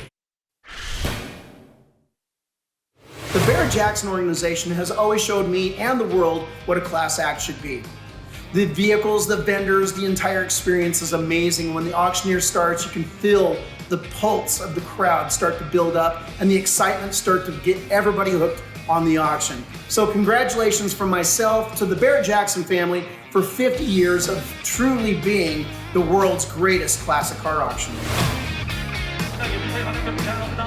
Yeah, good friend here at Barrett-Jackson. He has 4 cars going across the block, so he's not kidding when he says he likes it here. It absolutely is a place he likes to bring cars. $150,000, the hammer price on this 1953 Ford F100 custom pickup truck. Nickname was Fireball. It's got a full title chassis underneath. Here is the all kinds of work, all in torch red. Don't forget barrett-jackson.com. That's where you can go to find all of the full list of cars that will be crossing the block during the course of the next day and a half or so, or 2 days. And up on the block now, we've got a 1956 Ford F100 custom pickup truck. Well, final year for this styling cycle with the wraparound windshield, but wow, what a bunch of engine. 514 cubic inch Ford, big block with tunnel ram, couple of Holley 4 barrels mounted sideways. Almost a pro stock kind of an engine, circa 1971, but just beautiful work. All the filling around the firewall, everything smoothed out, just wild. This is one of those things you enter into shows, and the judges can't really find much to pick apart. It's that nice. Yeah, so much work has gone into this. I mean, you know, the way they've chopped it. They've actually chopped the back bed. They've shortened it by 6 inches. You know, they've done so much work on the top, on the bottom. They've got a Jaguar-style independent rear suspension. Boy, this is just beautifully done from top to bottom. Rear suspension's pretty cool. That's a takeoff on the old Jaguar independent rear suspension. All of it's on it. Aftermarket, but we can see the disc brakes are mounted outboard of the differential at the center. Tubular control arms, all chrome-plated, coil-over springs. Really, really beautiful. 514 cubic inch engine pumps out 754 horsepower. The wraparound cab window in the rear. One of 3 possible glass designs from 1956. Central exit exhaust. Just the attention to detail on this is off the chart. Like you say, that last year of this styling cycle that started back in 1953 still left some chrome touches on there. That yellow paint $150,000. That hammer price for that 1956 model 390 cubic inch big block V8 4-speed manual transmission. Mustang time right behind it. This is a 67 Mustang. It's a fastback custom. For the first time in Mustang history, an extra $263 got you a big block engine for 1967. And it was all made possible by the fact that Ford re-engineered the Mustang and made the shock towers narrower, or actually widened the engine bay, I should say. And there it is, the 390 big block seen for the first time in a Mustang. This one's backed up by a 5-speed manual with overdrive, which is an upgrade over the 4-speed it was originally built with. But I love the wide and wider front and rear wheels. The rear wheel and tire combo just fills up the wheel opening perfectly.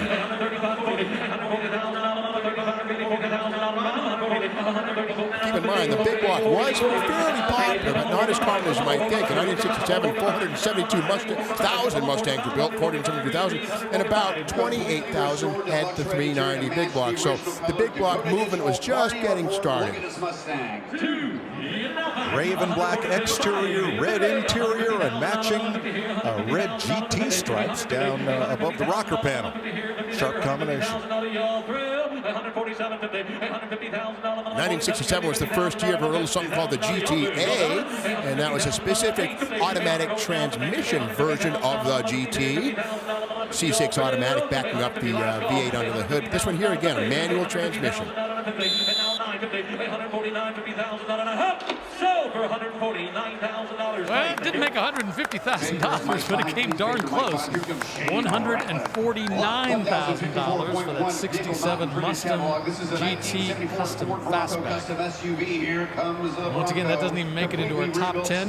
We'll take at least $170,000. Currently, our top 10 led by a 1968 Ford Mustang Custom that sold earlier today for a charity at $1 million. 1974 Bronco Custom SUV up on the block right now. Well, Broncos are built between 1966 and 77, and just about 226,000 were made. 1974, the one we see right here, was the peak year with 26,000 built. This one's not cut. The rear wheel openings are stock sized. Flat black hood center. This truck is not black. It's kind of a carbon black or maybe a midnight blue. Very much a non-stock color. But the once stainless trim down the side has been redone in flat black to match the hood and the roof and the running boards. Speaking of the roof, that is an integral roof, not really meant to be removed. This is the Bronco station wagon. There's also a Bronco pickup truck with a half roof. Frame off restored, completed this past December. PPG Kona Blue is the paint. Well, I mentioned it was going to take $170,000 to get into the top 10. This just did it. Right now, the bid is $180,000. We've seen several solid custom SUVs get big money, and boy, this is right there. $185,000 for the folks up in the skybox. They are happy to spend that money and walk away with that absolutely beautiful Ford Bronco Custom SUV from 1974. We'll take a break. I promise. We're coming back.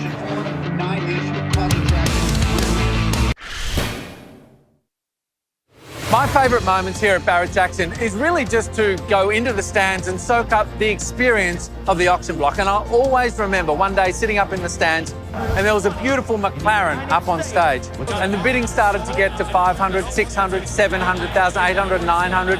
It got to $1 million and I thought, wow, this is pretty interesting. And all of a sudden, I realised that the guy at $1.2 million, he was just in front of me. And there was a very tense moment of whether or not he was going to continue or whether or not he was going to pull out.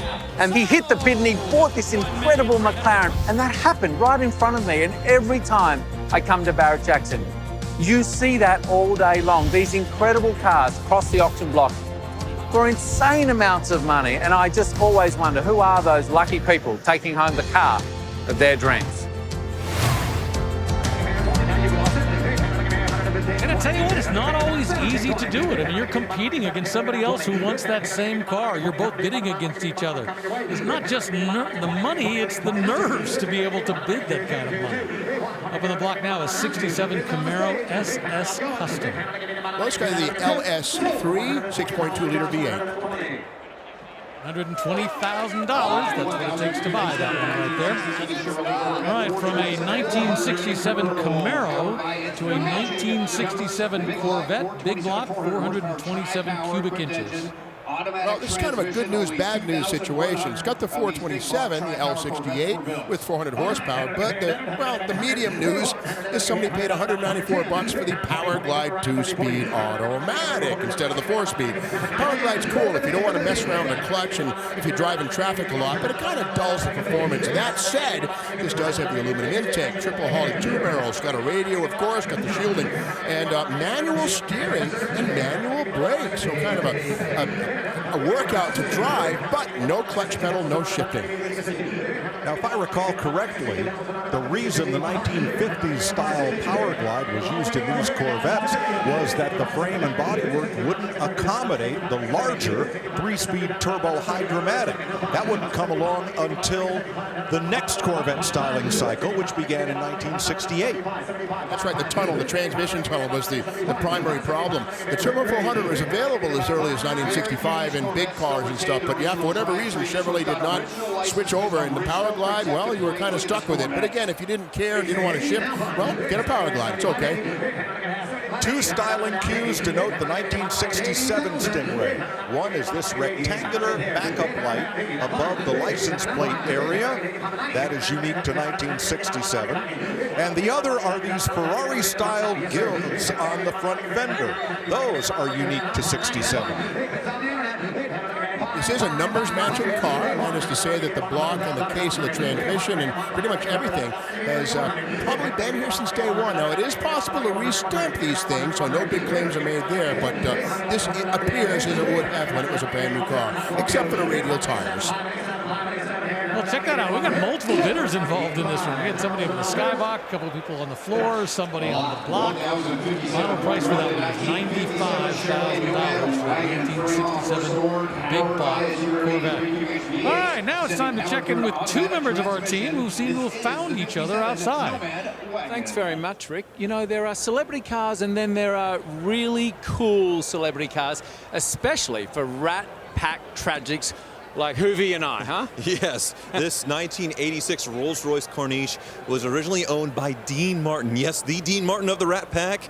It's powered by a 6.75-liter V8, which only has 22,000 miles on it. And if you come inside, there's beautiful burl wood, and Dean Martin's original cell phone is deep down there.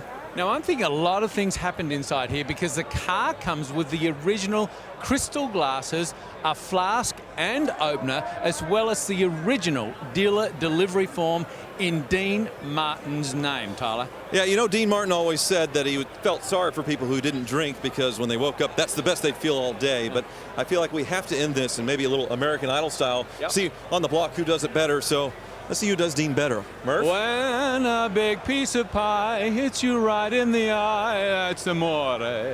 Not bad. All right. Everybody loves somebody sometime. Rick, do you see a shark anywhere? Because I think we've jumped it. I think you are absolutely right. Well, the good news is the car will be up there, and I'm going to guess that when the car gets up here, Christian and Tyler will be long gone at that point. 1957 Chevy Nomad, wow, $170,000 for that custom Nomad wagon. Away it goes, away we will go, because the Barrett-Jackson auction, we've got so much left to talk about.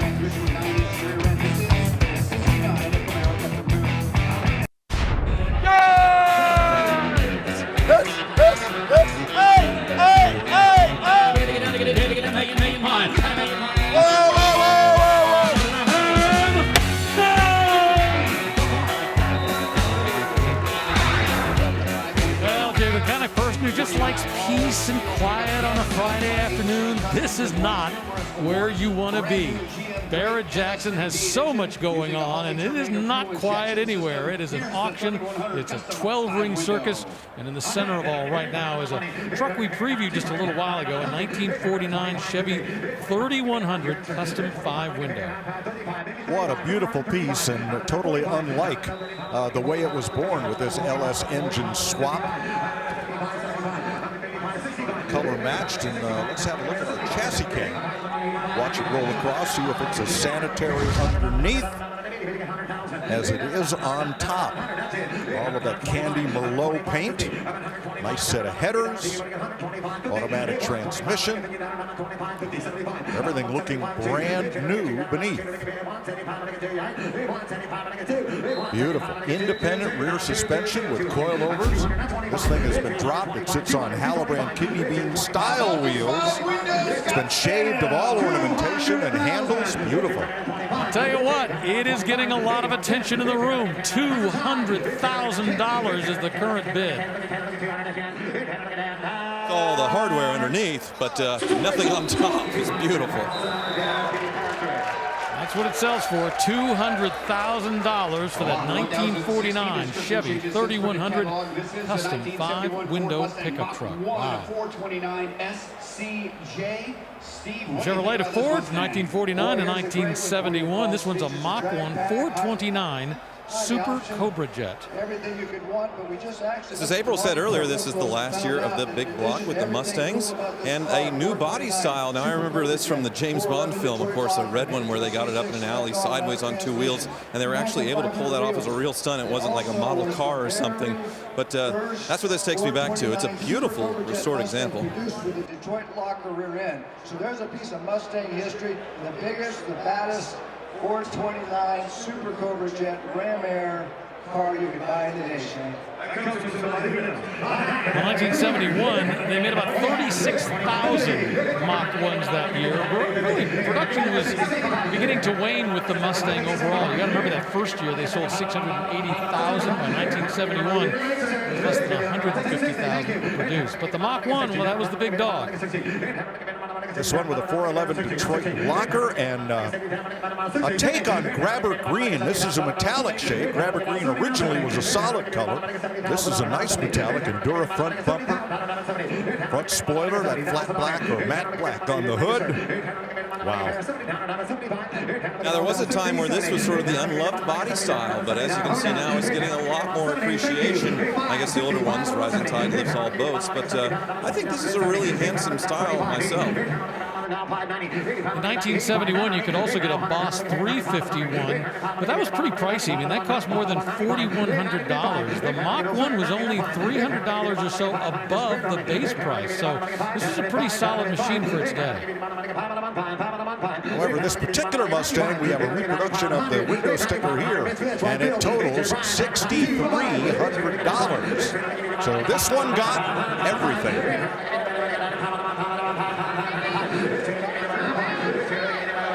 We're seeing slightly more than $6,300 right now, even adjusted for inflation.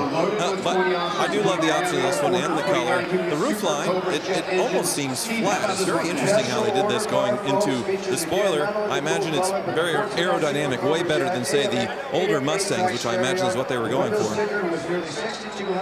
Yeah, the fact that this had the drag pack, that 429 Super Cobra Jet engine, I mean, like you said, they were throwing on all kinds of options, because that's a lot of money in its day. 3,800 base, over $500 for that 429, $260 for the transmission, $240 for the drag pack, and it just kept going.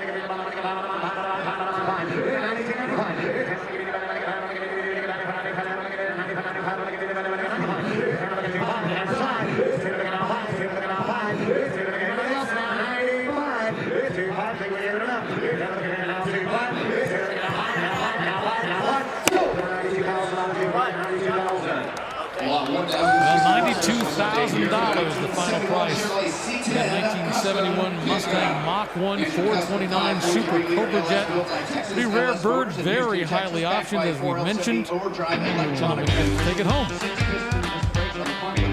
Up behind it, we got a 1971 Chevy C10 custom pickup.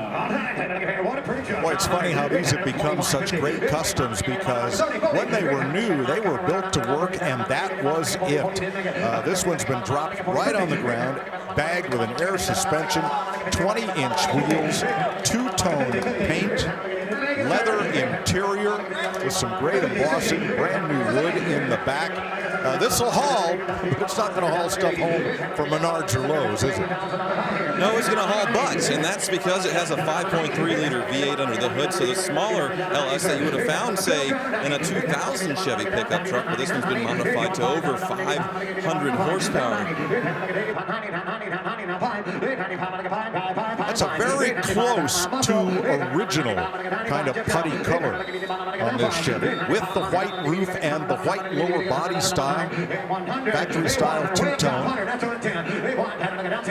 but all different and all new underneath. And of course the bed has been raised because it's been lowered, but also with air ride trucks, which I'm not sure this one has, you can hide all the hardware underneath the wood, all the air tanks, everything else. I imagine this one is because it slams so low to the ground. Really easy to do on these trucks to have a really clean look and finish like this.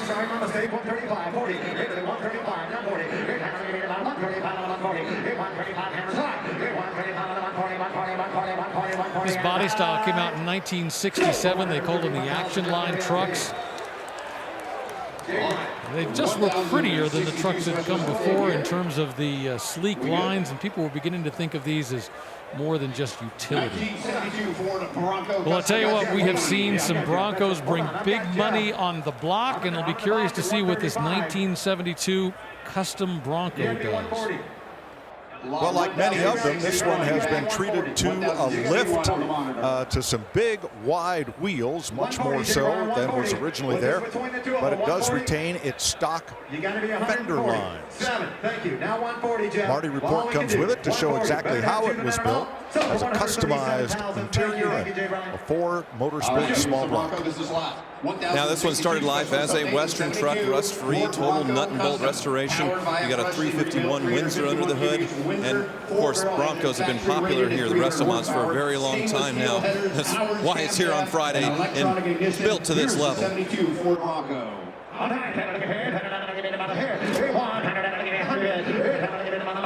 Yeah, this has been Bronco Week at Barrett-Jackson. Whether it was the early first gen, we've seen only a couple of second gen Broncos, or the brand new Bronco that they can't keep in Ford showrooms because the order bank goes way out front. They're still trying to fill it.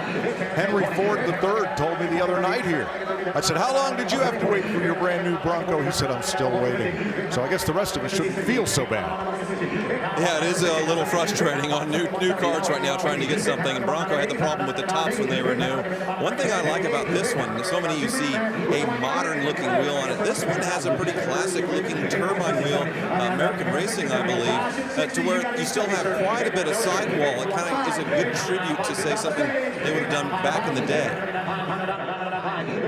I'll tell you what, as I mentioned, it's bringing love here in the room. We're up to $165,000 for the current bid.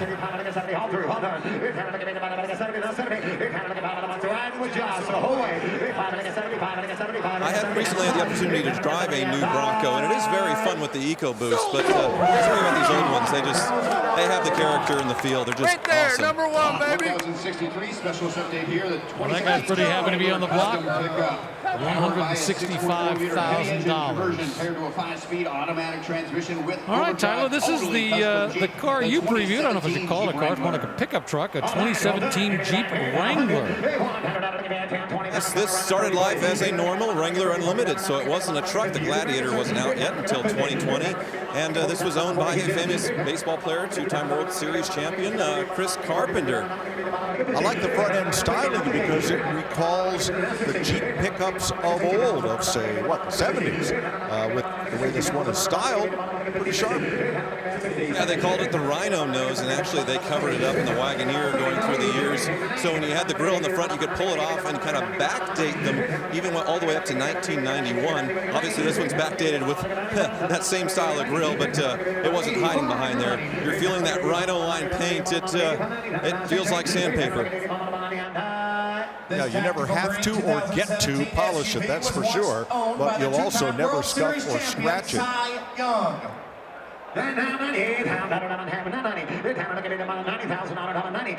This one's also been Hemi swapped, so gone is the Penstar, or before it was a minivan engine when they started out with these. Of course, by now this is the Penstar engine. You have the 6.7-liter Hemi under the hood, which is something, well, they really wanted in the Wrangler, which they've come out with recently in the 392, but not the Gladiator. So if you want a pickup truck Wrangler, you still have to have someone do it in the aftermarket like this. Frame extension's been added. It's been strengthened all the way around to make sure that it can handle everything. And it just hammered sold here at $85,000 for the 2017 Jeep Wrangler custom pickup truck. All right, so you're more into supercars? Well, just stick around. Coming up, we have a 2014 McLaren MP4 12C Spider, 3.8-liter engine, 616 horsepower. The all-new line of Barrett-Jackson merchandise and apparel is now available. From road rallies to the office, there are many stylish options for the car lover. Available year-round or online at shopbarrettjackson.com. Big money in the room for this 1964 Lincoln Continental Custom. Current bid $237,000. Well, is it that beautiful cognac color interior with the diamond stitching? Is it the gleaming black paint, the highly polished stainless? Altogether, it's $240,000. 450 horsepower coming out of that 408 Windsor-based V8. They say it took 500 man-hours just to build this, and now we're at 250.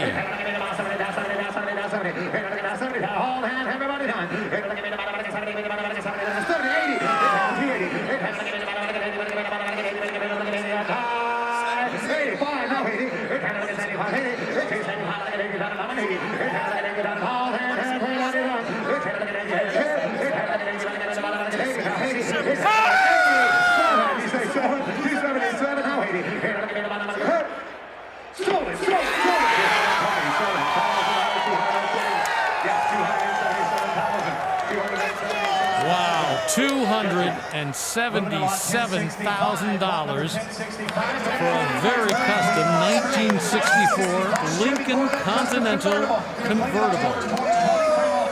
And that is now the #1 retail sale of the day. The top sale was a '68 Mustang, sold for charity. That Lincoln Continental now #2, a Willis Jeep at $250,000. You want to break into the top 10? It would take a minimum of $200,000 to pull that off. Fantastic Friday delivers.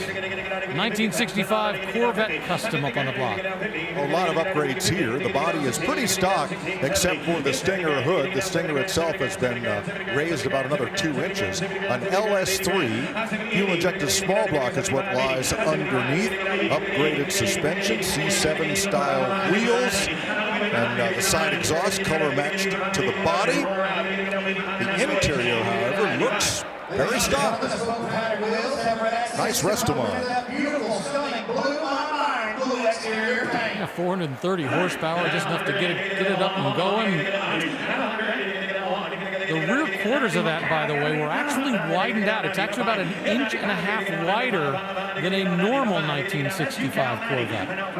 Yeah, big hips on this one, Rick. It kind of has that Porsche 930 turbo look, the way those fenders bulge out that way for tire clearance. I'm glad they did it that way instead of just adding fender flares. Nicely done. Nicely done to $92,000 for a custom 1965 Corvette. A little while ago, we showed you this car and previewed it, a 2014 McLaren MP4 12C Spider. Just getting ready to roll into the building. We'll see it up on the block soon, but I can tell you, it's one of only many supercars that we have here at Barrett-Jackson this year. Mike Joy can explain. The Barrett-Jackson docket is loaded with supercars, Ferraris, Lamborghinis, Superbirds, and Ford GTs, and 2 of the holy trinity of hypercars. This is chassis 24 of 375, 900 horsepower McLaren P1s. This is a Porsche 918 Spider. Only 918 of these were built, this one with less than 1,500 miles. And this is a 2004 Porsche Carrera GT. Its race-derived engine revs to 8,700 RPM. This, the last of the analog supercars before the hypercars took center stage. And they will all find new owners here at Barrett-Jackson.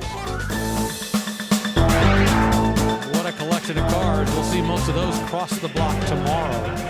1966 Ford Mustang Custom up there right now. Has some nice road racing touches, including a full roll cage, GT350 quarter windows, real deep dish wheels, and improved suspension. $105,000 the handle price on a 1966 Ford Mustang Custom. The 1967 Corvette is up on the block right now. Now they're labeling this one as an L88 recreation. Yeah, as if it had been born with the big block. This is the Corvette Coupe. And indeed, big block Chevy underhood, single 4-barrel carburetor, emulating the 435 horsepower 427. Final year for the Stingray styling cycle. This one has the rally wheels, the exposed side exhaust, and all the other great Stingray touches. As Rick pointed out earlier, these did not sell that well because everybody was salivating over the Shark Corvette, the Mako Shark 2, that would become the 68 C3 Corvette. So they had to push these out of the showroom, but now they are more highly prized than the next generation, and generally these will draw a higher price. And for what it's worth, they're actually a little bit easier to restore than the 1968. So they're more desirable and a little bit easier to work on in terms of the restoration. Not quite as complicated as that next generation Corvette that came along afterwards. Now, when this car debuted in 1963, the rear window was split, but that hampered rearward visibility, made the rearview mirror just about useless. So that was a one-year-only feature. 64 to 67 had this wraparound window.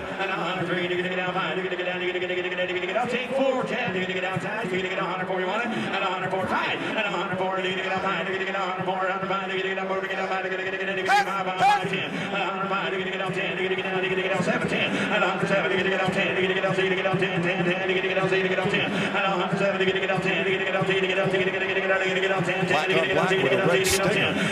Corvette, among American cars, pretty well pioneered the idea of extending the door frame up and into the roof with the rubber seals here instead of just at the top of the window. Why? Less noise, less wind noise transmitted into the cabin. $110,000 for that L88 recreation Corvette. Those folks will sign the paperwork, agree to pay a 10% buyer's commission, and we will take a break. That's what it looks like outside here in Scottsdale. The world's greatest collector car auctions returns to the South Florida Fairgrounds, April 7th through the 9th. Be a part of Barrett-Jackson's highly anticipated 2022 Palm Beach auction and join the amazing vehicles already consigned. Visit Barrett-Jackson.com to consign today.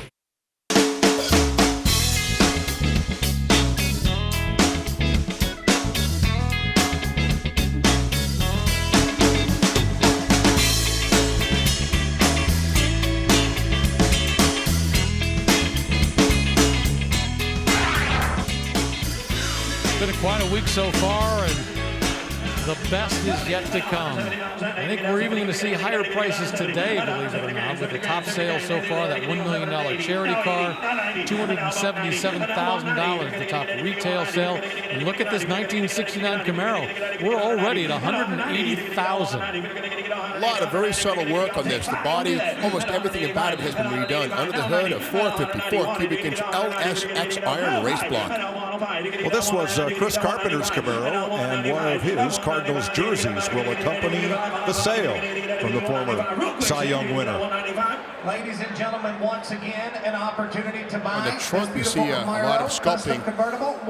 And this is not plastic filler. My magnet sticks to all of this. I mean, that's amazing. This is not putty. This is all metal work. It takes effort and skill to make that happen. Beautiful. At 185, you okay there? You're going to get out 185, Patrick, is that right? At 185, you're going to get out Jeff Fritz, you got to be 190. At 185, 190, at 185, they're going to get out 90, you're going to get out 185, they're going to get out 90. Sold! $185,000. Patrick, going to be on me.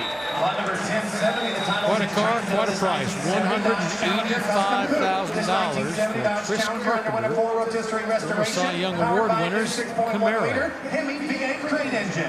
1970, they came out with the Dodge Challenger, and this one's a custom rolling up on the block. Well, the VIN on this one reads JS23N, so it was born a real RT with a 383.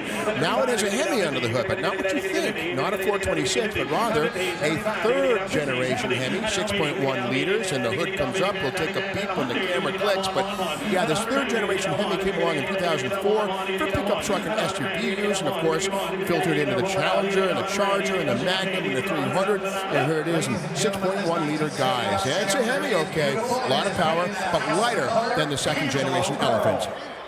This one's hooked to a 4-speed automatic transmission. I thought this was vitamin C orange, but no, it is House of Color Tangelo red. And the RT stripes, instead of ending in RT, they end in Hemi. Let's take a peek at the chassis cam under this beautiful Challenger. Now what we're going to see is no torsion bars, but rather coilovers. The bottom side of that Hemi, here's the 4-speed A18 or 518. That's a gear bender's unit right there. That thing, that's a gear splitter. It's an overdrive, shortened drive shaft, feeds into a Dana 60 rear end. Really nice underneath. Again, that gear benders is something you can put on a motorhome or a hot rod or whatever you want. It turns a 4-speed into an 8-speed or a 3-speed into a 6-speed, etc. But nice to see that.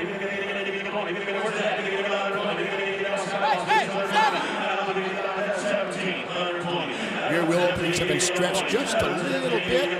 Nice bit of sleight of hand there. Again, the huge tires in the back of this would rub with the standard size wheel opening, but nicely done. It hides in plain sight.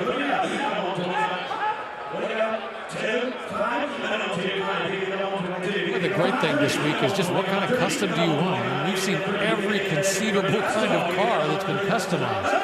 No matter whether you're Ford, Chevy, Mopar, $125,000 for this 1970 Dodge Challenger. Now, let's head over to the Road and Track Midway and April Rose. These cars always remind me of the greatest movie ever made in cinema history, Roadhouse. 1965 Buick Riviera. Now, this is not from the movie. This is a full custom, and I love these clamshell headlights. Check that out. It's got a 6-liter LS motor, 4-speed automatic, a strange 9-inch rear end. It has the original California black plate, rolling on 20-inch American racing wheels with Willwood brakes, vintage air inside, Bluetooth, Dakota gauges. You know what, Rick? I'm sure Dalton would absolutely be all over this guy.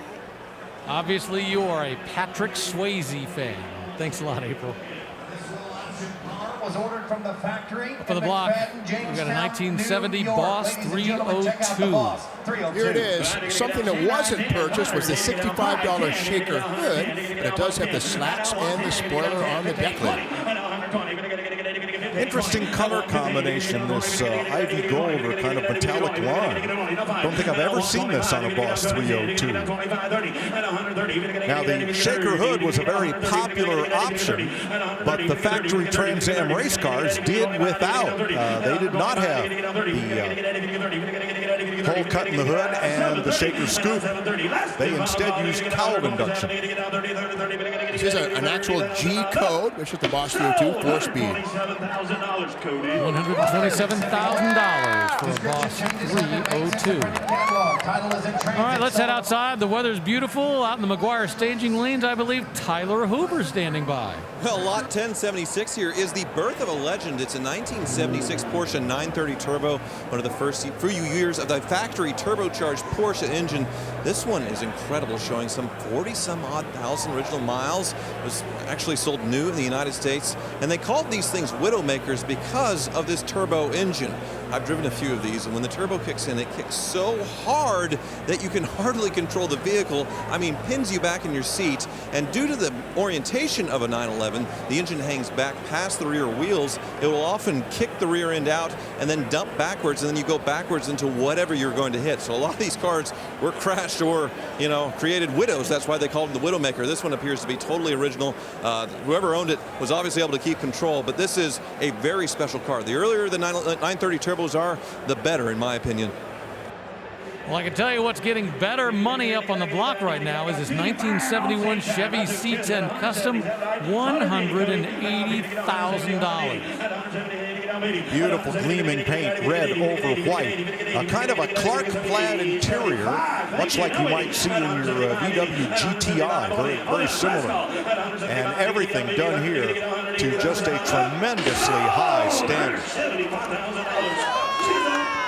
There it goes, $175,000 for that 71 C10 Custom. We're going to take a break. Got to recover after that. Come right back in a moment.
back up on the block, a 2007 Ferrari F430 Spider, but a significant thing that they said on the block just a moment ago, in fact, before they started selling the car, is that this was being sold on a rebuilt salvage title, which affects the value of it, which is why it's selling for $120,000. Not saying there's anything wrong with the car. It's been rebuilt, but it's important to understand what you're buying, and that's the great thing about what they do here at Barrett-Jackson.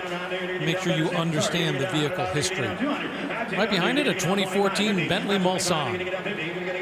Now, when Volkswagen bought Bentley back around 2000, they inherited the Arnage. They didn't get to create their own full-size sedan until this, the Mulsanne, which was a beautiful statement, certainly a huge improvement over the BMW-powered original.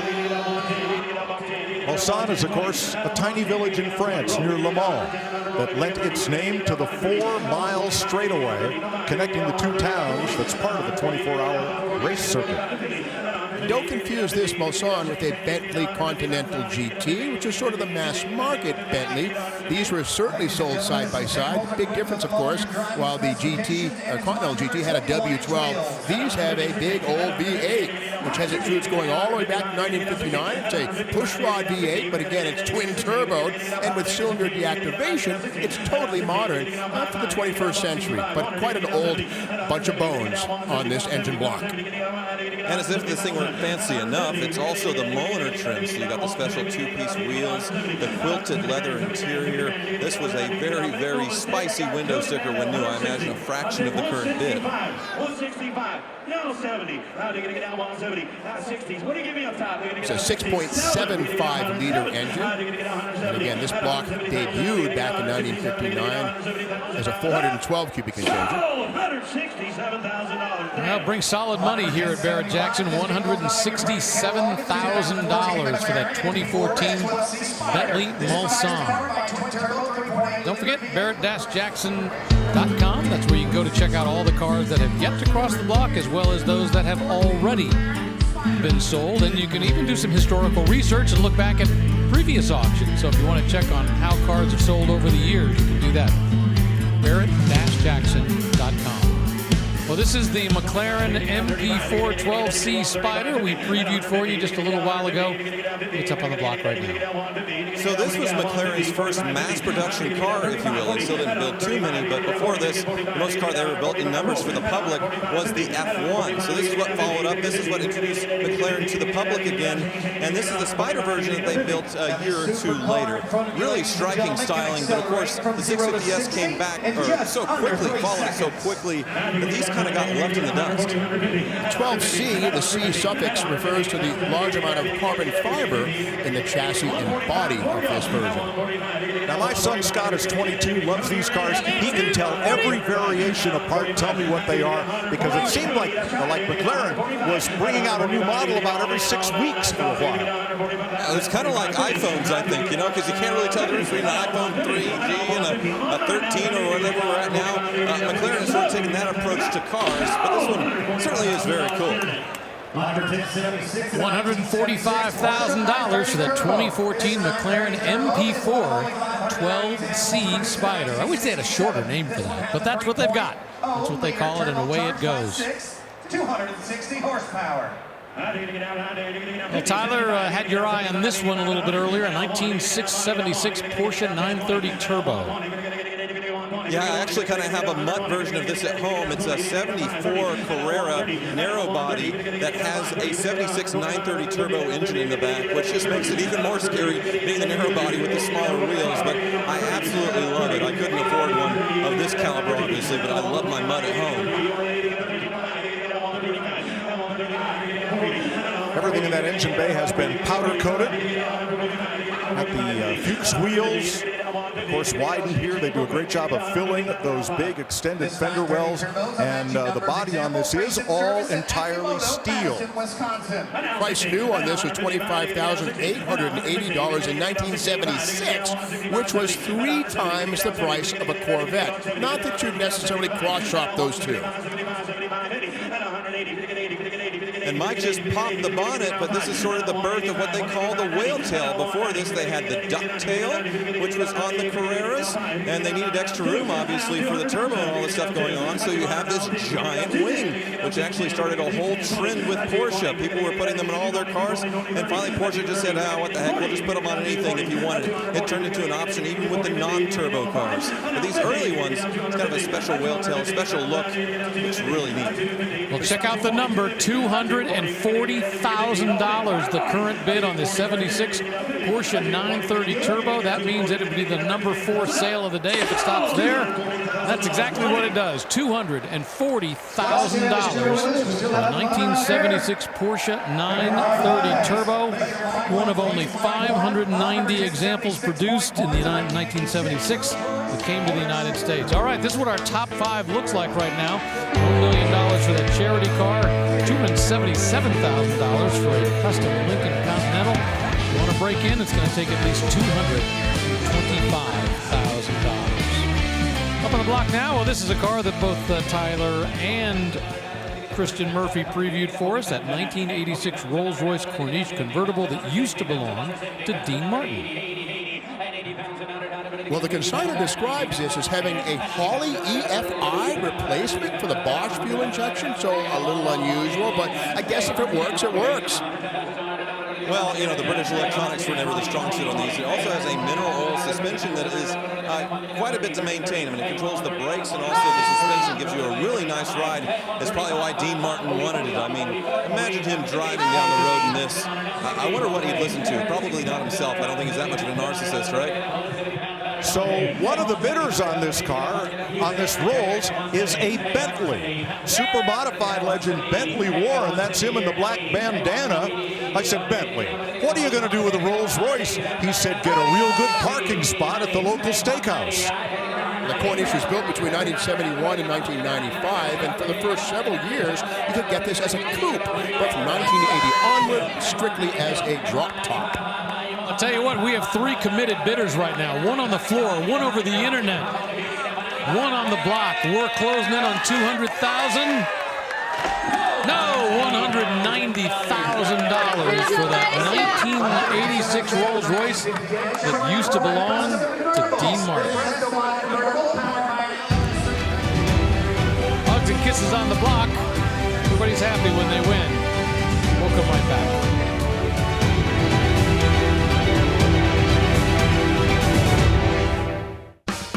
If you love cars, then be a part of the world's greatest collector car auctions. Join the enthusiasts, the action, the family.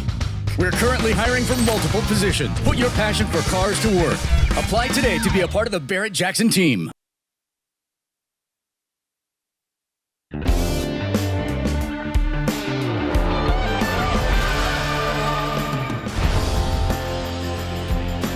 Back here at Westworld, the Barrett-Jackson Collector Car Auction, the 50th anniversary edition. Remember, the company was formed back in 1971. They held their first auction in Scottsdale in 1972. It's been running strong ever since. Running strong right now, a 1969 Camaro Copo. You know, several racers were able to make some money by creating special editions of cars like the ones they raced. Dick Harrell was one of those drag racers, and this one of his Camaros. That's right. Dickie Harrell was a basketball coach in high school, the professor they called him at times, but this is a Dickie Harrell edition. Copo Camaro. Now, Copo is, of course, a limited production item. 427 power under the hood. Apparently, it's a real deal car. Column shifted automatic. Very unusual, but you did pay extra for a floor shift and a console in Camaro 1969. Well, Copo is a magic collection of letters, and that one just pulled in a magical number, $200,000 here at Barrett-Jackson. Ladies and gentlemen, the power comes from a fuel-injected 1950 custom street rod. This one is named Victory. Well, somewhere a turn-of-the-century Mercedes, either C or E-Class, is missing its headlamps because they've certainly done a great aero job on incorporating them into the nose of this 50.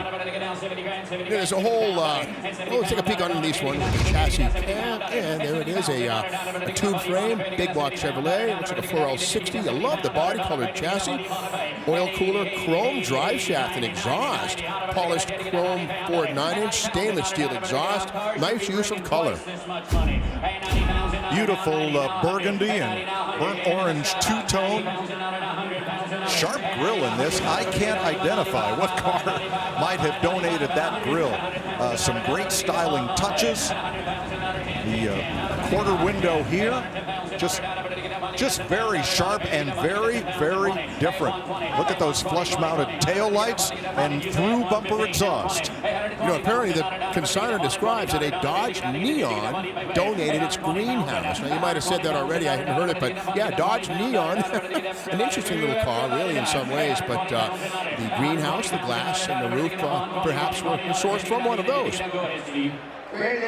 Riddler Contender, folks, this is an incredible car, absolutely amazing show record, built over a 10-year time frame, coming from one of our best consigners.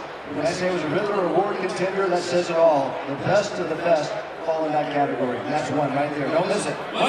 Now the trim separating the two colors on the body, that is not metal. Looks like stainless. It is paint and is hand done. That's Chianti red up above, Lamborghini orange down below. $117,000 is the hammer price. What a beauty. Now coming up shortly is this Eleanor Tribute Mustang from Gone in 60 Seconds. These always rock the block at Barrett-Jackson. Witness what happened last fall in Houston. The 1967 Ford Mustang Eleanor Tribute is up on the block, and this is the one that Tyler Hoover has been drooling over all weekend long. Tell you what, we have shot past everything else to be the #1 seller of the day. We're at 180, 185,000, and still going. And we're at $200,000. Boy, and I love the way the crowd has gathered at the exit ramp. They want to see the car that's getting everybody's attention. This is crazy go nuts time at Barrett-Jackson. $280,000 for a replica, an authorized replica of a famous movie car. We're closing in, getting really close to $300,000. We got it.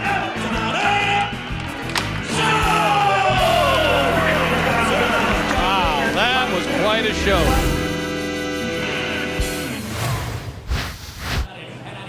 $300,000 for an authorized Eleanor Tribute in Houston. What will this one bring when it comes to the block here shortly? Up on the block right now, we've got a 1950 Mercury Custom Coupe. Well, the second Chop Top Mercury I think we saw today. I like this one. One thing that might be holding it back a bit is the use of silver paint instead of chrome on the bumpers and all-important grille. But this is a real steel-bodied Mercury with a true top chop.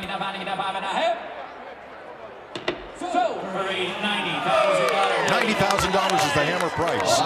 So I was telling Bentley Warren about Betty's Rolls Royce. When I went to college in Boston in the 1970s, there was a bar near Faneuil Hall called Betty's Rolls Royce. And Betty had an old clapped out Rolls Royce in sunburst yellow. And it was always parked on the street right in front of the bar. And Boston being Boston, it was always full of parking tickets. Betty either ignored them or paid them, but that old yellow Rolls, that was the symbol of her bar, and people came from far and wide to see it, come on and have a drink. So I wonder if the Dean Martin car will ever show up outside Bentley's in Arundel, Maine. I kind of hope not, to be honest with you. I think it would be nicer if it had a little better result before it's all said and done. But she had a shtick. She stuck with it. That's the great thing. 1971 Ford Bronco Custom. Yeah, we're already in serious money at $120,000, $130,000. Indeed, a 347 small block under the hood. This one has had the classic rear wheel opening slice job, the surgery. But again, that's the only way to get any reasonably large wheels and tires under a Bronco body.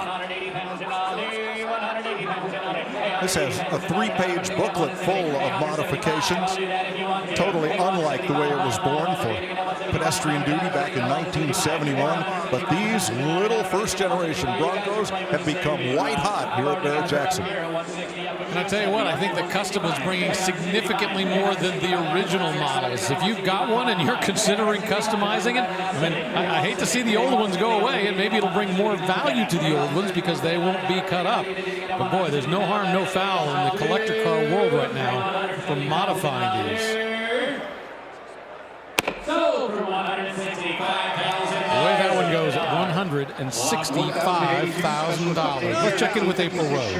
You know, the great thing about Barrett-Jackson is you can spend the entire day here checking out all these beautiful cars, getting up close, seeing all the details, just like this first special edition of a mid-engine Corvette, the 2022 Stingray convertible IMSA GTLM Championship Edition. Now, they're only making 1,000 of them, and I love those carbon fiber accents. The largest splitter available. She's got a 6.2-liter automatic, brand new color, hypersonic gray, the exact same stripes as the race car. Now check it out, go inside. They did not cut any corners. Bold color choices, suede accents all around, and they're even numbered in between the seats, man. Check it back outside. I love those trident black wheels, yellow calipers. I mean, everything ties in together just right. Yeah, and Corvette has a long, successful history in IMSA racing, so there's a good reason that they've got that special edition. Look forward to that. Thanks a lot. Right now, we got a 1956 Chevy 210 Custom up on the block. Oh, what beautiful candy apple red paint on this one. No surgery scars for where they have chopped the top, what looks to me like 3 or 4 inches taken out of the headroom of this 56, just to make it look long, low, and mean.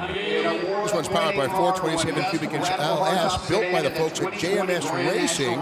Gotta say, I used to live about 2 miles away from Mike Johnson and the crew at JMS in El Monte, California. They were really good to us. We used to work with them at Hot Rod Magazine. So JMS Racing in El Monte, California built the engine here. Well, I like what they've done with the exhaust exits here.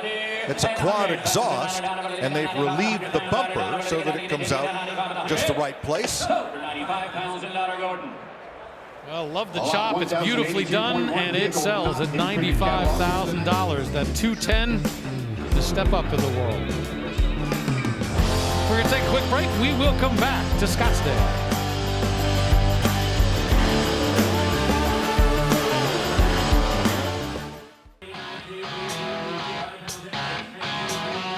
The sun is going down here in Scottsdale, Arizona. Off in the distance is a live shot from a drone flying over the Westworld facility. Beautiful day. It was 70 degrees. Feel sorry for all of you up in the Northeast. I know you're having a lot of tough weather. Hopefully you've managed to hold up inside, and hopefully you're just being amazed like we are at the price of this 1969 Camaro Custom, currently bid at $250,000. Yeah, this is absolutely beautiful. And again, this is where removing the leaf springs is so important. Pro Touring build, 6-liter LS V8, 525 horsepower, $250,000. Lot 1084 description changes since up on the block now, a 1984 Porsche 911. This is a Carrera RS recreation. So someone has taken a rather stock 911 and built it into a car similar as what was used in the very first IROC series. A good bit of backdating being done here.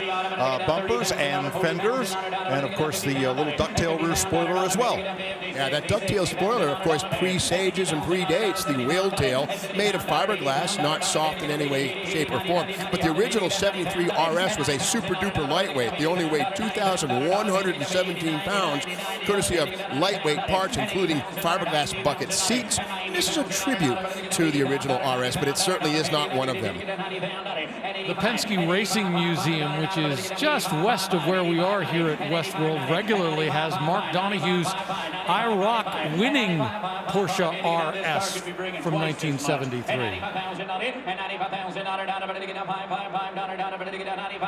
Continental orange over black. Oh, beautiful presentation. I gotta say, it may not be the most tasteful combination, but one of my favorite combos is black and orange. On almost anything, it just sears the eyeball.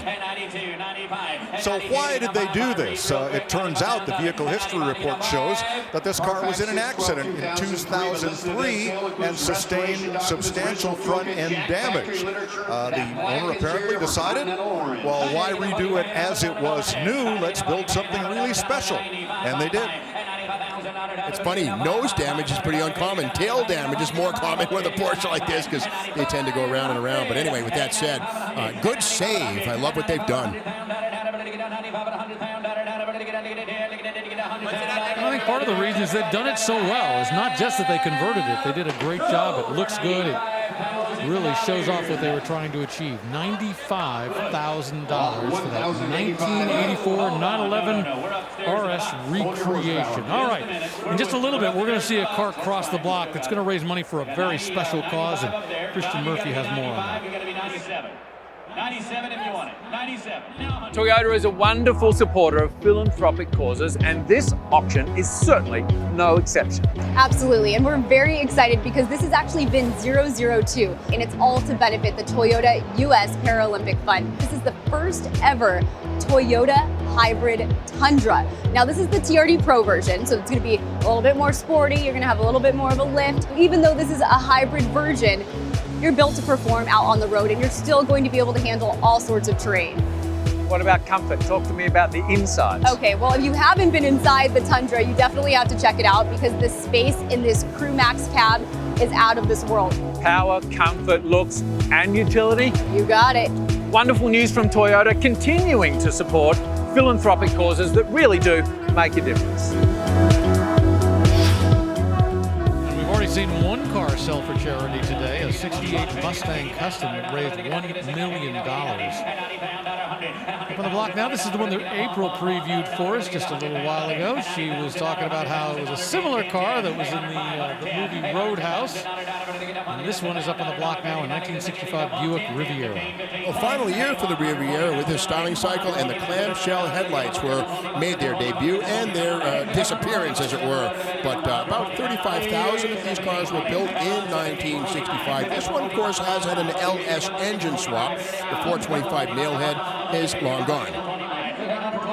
Huge Halobrand wheels and Mulliner-style diamond stitch seats, all in triple black. What's great this week is I think we're seeing a lot of custom work getting the appreciation it deserves. Big money, there's a lot of work that goes into making these. They're getting solid returns. $122,000 in 1965 Buick Riviera. All right, we're going to check in with Tyler Hoover.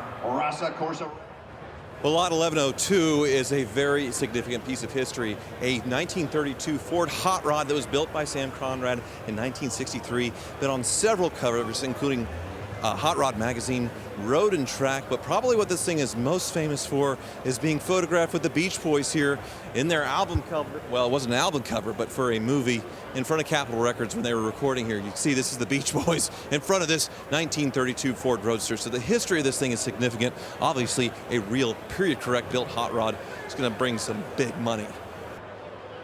Very cool hot rod. Up on the block now, big money on a 2014 Ferrari 458 Spider. Well, these made between 2009 and 2015, and about 24,650 were made, not particularly rare, but very special.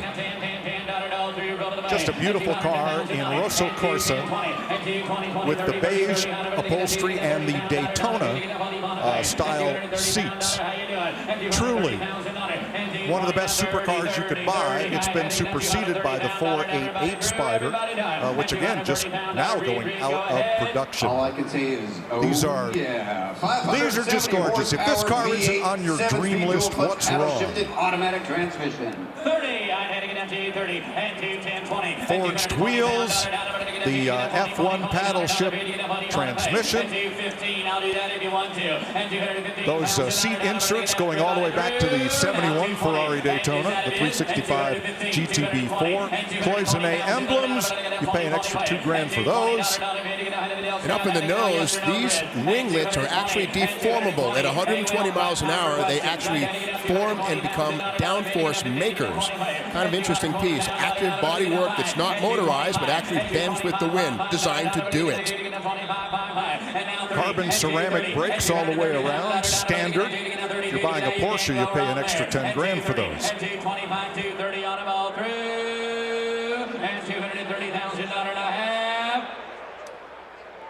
Now 35. Well, they thought they had it. This one's been pretty well enjoyed, Rick. 26,000 miles on the clock. You know better than I do.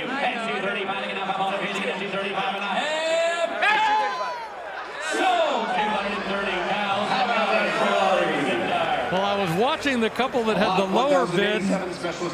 When it bumped up to 230, they thought, no, we're done. And then at the last minute, they went, yes. But by then, the hammer came down. They announced sold. They didn't get it. $230,000. A little bit earlier, we previewed this car, a 67 Mustang Eleanor Tribute. Well, from the movie Gone in 60 Seconds, of which there were 2 versions, Toby Halicki, stuntman's and director and producer's low-budget version, and then, of course, the Nick Cage remake, where they had to steal all those cars. They had to each be gone in 60 seconds. Every car had a name, and the one everybody remembers is Eleanor. Yeah, this one has an interesting choice of 428 big block, but look how it fills that engine bay. We still have the stock shock and spring towers here. However, it has been fitted with a coil-over suspension setup. No more coils inside. That's a bunch of motor. I like it. Better than seeing a 351 or a 302. 4-speed transmission, 9-inch rear axle, side exit exhaust.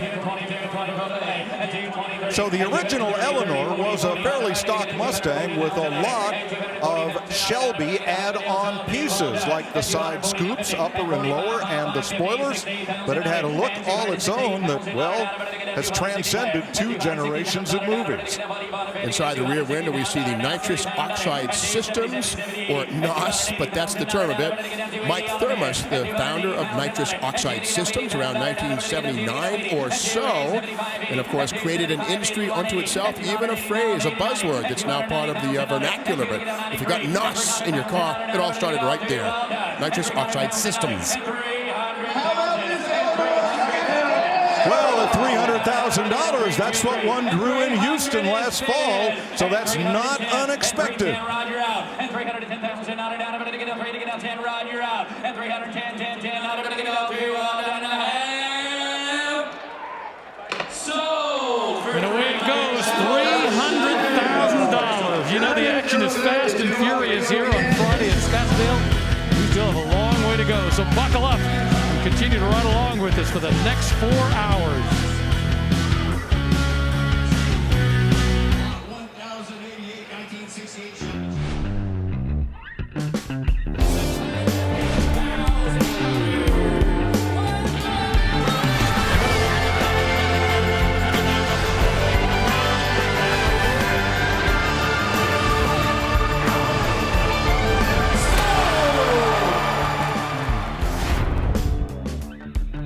It is Fantastic Friday here in Barrett-Jackson in Scottsdale.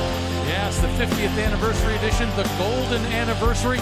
And so far what we've seen, it looks like it is delivering on just about every level. I am down in the thick of it all here in the room, the arena at Westworld, where all the bidders are, where they're raising their hands and doing everything they can to get their bids heard. There are people running around. They've got bidders' assistants. The goal, once again, is not just to raise your hand, but to make sure it's seen at the front. This week, there are more than 1,800 cars crossing the block, all of them at no reserve. We just saw one cross the block and sell for $300,000. Serious money today, and guess what? It's only going to get bigger and better. Up on the block, let's check in with Mike Joy and Steve Maniante. Well, that's the real fun of Barrett-Jackson. whether you're watching at home or whether you're standing with us on the block. You never know what's going to come across next. Dean Martin's Rolls-Royce sold for $200,000, and that $300,000 sale Rick mentioned, well, that was a tribute to the Eleanor movie Mustang. Wow, the money is flowing, and the cars are flying here. We've been up here for several hours, but there's still a big chunk of the day left and a lot of really special cars. Z28s, Cudas, but in particular, I got my eye on a 70 Cougar Eliminator with a Boss 302 and a 4-speed. A really special car. It's just one of many cars still left to go. So let's get to the block, and lot 1089 is up next. It's a Raven Black 1969 Chevy Camaro.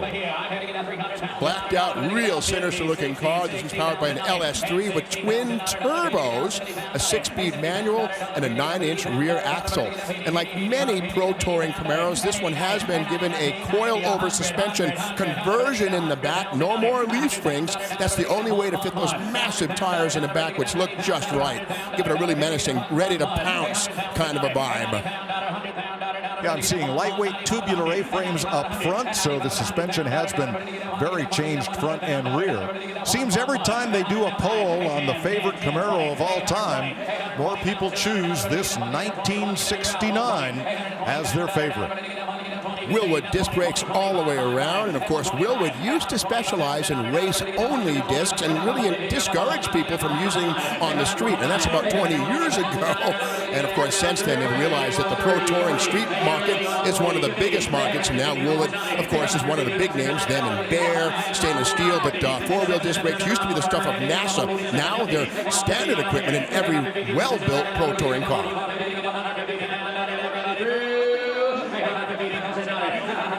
Massive engine, massive 1500-watt JL audio system. It's about everything you can think has been done with this, from the turbocharger, all the work in the back. Nicely done. Yeah, the cover is missing from that, but yeah, a lot of electricity. $150,000 for the 1969 Camaro Custom. Don't forget, Barrett-Jackson.com. You can check the list of all the cars that are going to be going across the block. 2021 Corvette convertible up in front. Horsepower. It's a 2021 Chevrolet Corvette. Well, these cars come to the secondary market quite quickly and quite often because there is a wait to get them from your local Chevrolet dealer. This one has been enjoyed for about 1,400 miles. There's Corvette Jake on the applique on the hood, the symbol of Corvette Racing. And so routinely in the secondary market, these are $100,000 pieces and up, depending on options. And while this is the first Corvette with a mid-engine location, it's also the first Corvette ever with all-coil spring suspension front and rear. The previous few generations have had fiberglass transverse leaf springs. Of course, before that, had metal leaf springs and coils, but again, coil springs all the way around here. And something new for 2021 is RPO E60, which is the front lift adjustable height, which basically raises the nose of the car about 2 inches to save the chin spoiler. And get this, you can program it so that the GPS system recognizes when it gets to your house, it automatically lifts the nose to save the chin from your curb. Amazing. New on 2021s. Highly optioned car with the 3LT trim and the Z51 suspension. LT2 engine, 495 horsepower. Now, speaking of that LT2, that's still a pushrod engine. However, tomorrow we're going to see an LT5 cross the block. Oh yeah, 4 valves, 4 cams, and Chevrolet has re-entered the dual overhead cam market with the ZL1. We'll see you tomorrow. We'll see you all later. That one sold $170,000 for 2021 Corvette.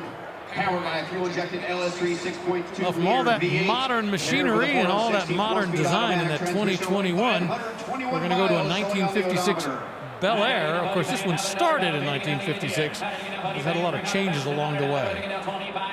This is a Hendrick performance car out of Rick Hendrick's collection. It, of course, has had an engine, chassis, suspension swap, but it wears a faithful to 1956 factory two-tone. Indeed, there's a whole new movement going on wherein companies like Art Morrison will sell you something called the GT Sport Rolling Chassis. You buy one, it arrives in a crate. You take the body off your stock chassis, drop it back down on the Art Morrison chassis, and again, like Mike said, you have the convenience and comfort and ride and suspension travel and performance of a new chassis on a vintage car. So again, Schwartz, Art Morrison, there's a whole bunch of companies, Roadster Shop. You can now buy a brand new chassis. You don't have to build anything, you just drop it on. Good old days are right now. Convenience is fantastic.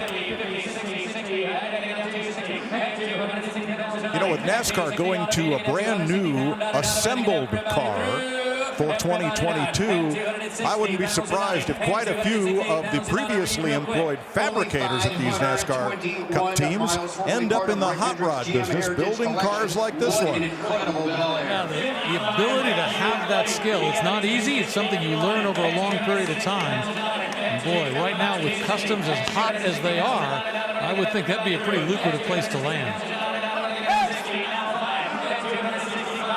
Boy, the money just keeps coming on this one. We're up to $260,000. Quality of components, quality of build, Hendrick performance. You add that all up, you're getting close to $300,000.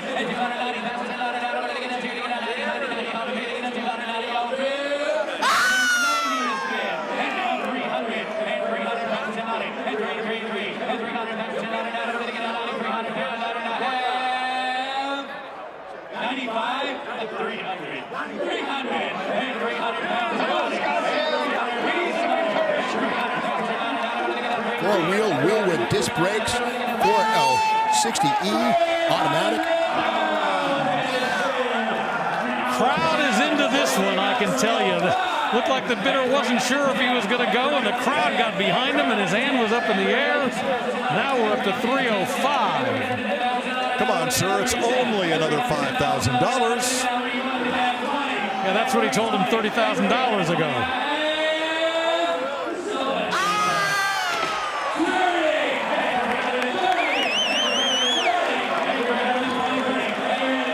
Well, the hammer came down, but it wasn't sold. He got another bid at the last second. Everybody down. 330 pound out and a half. Oh, sure.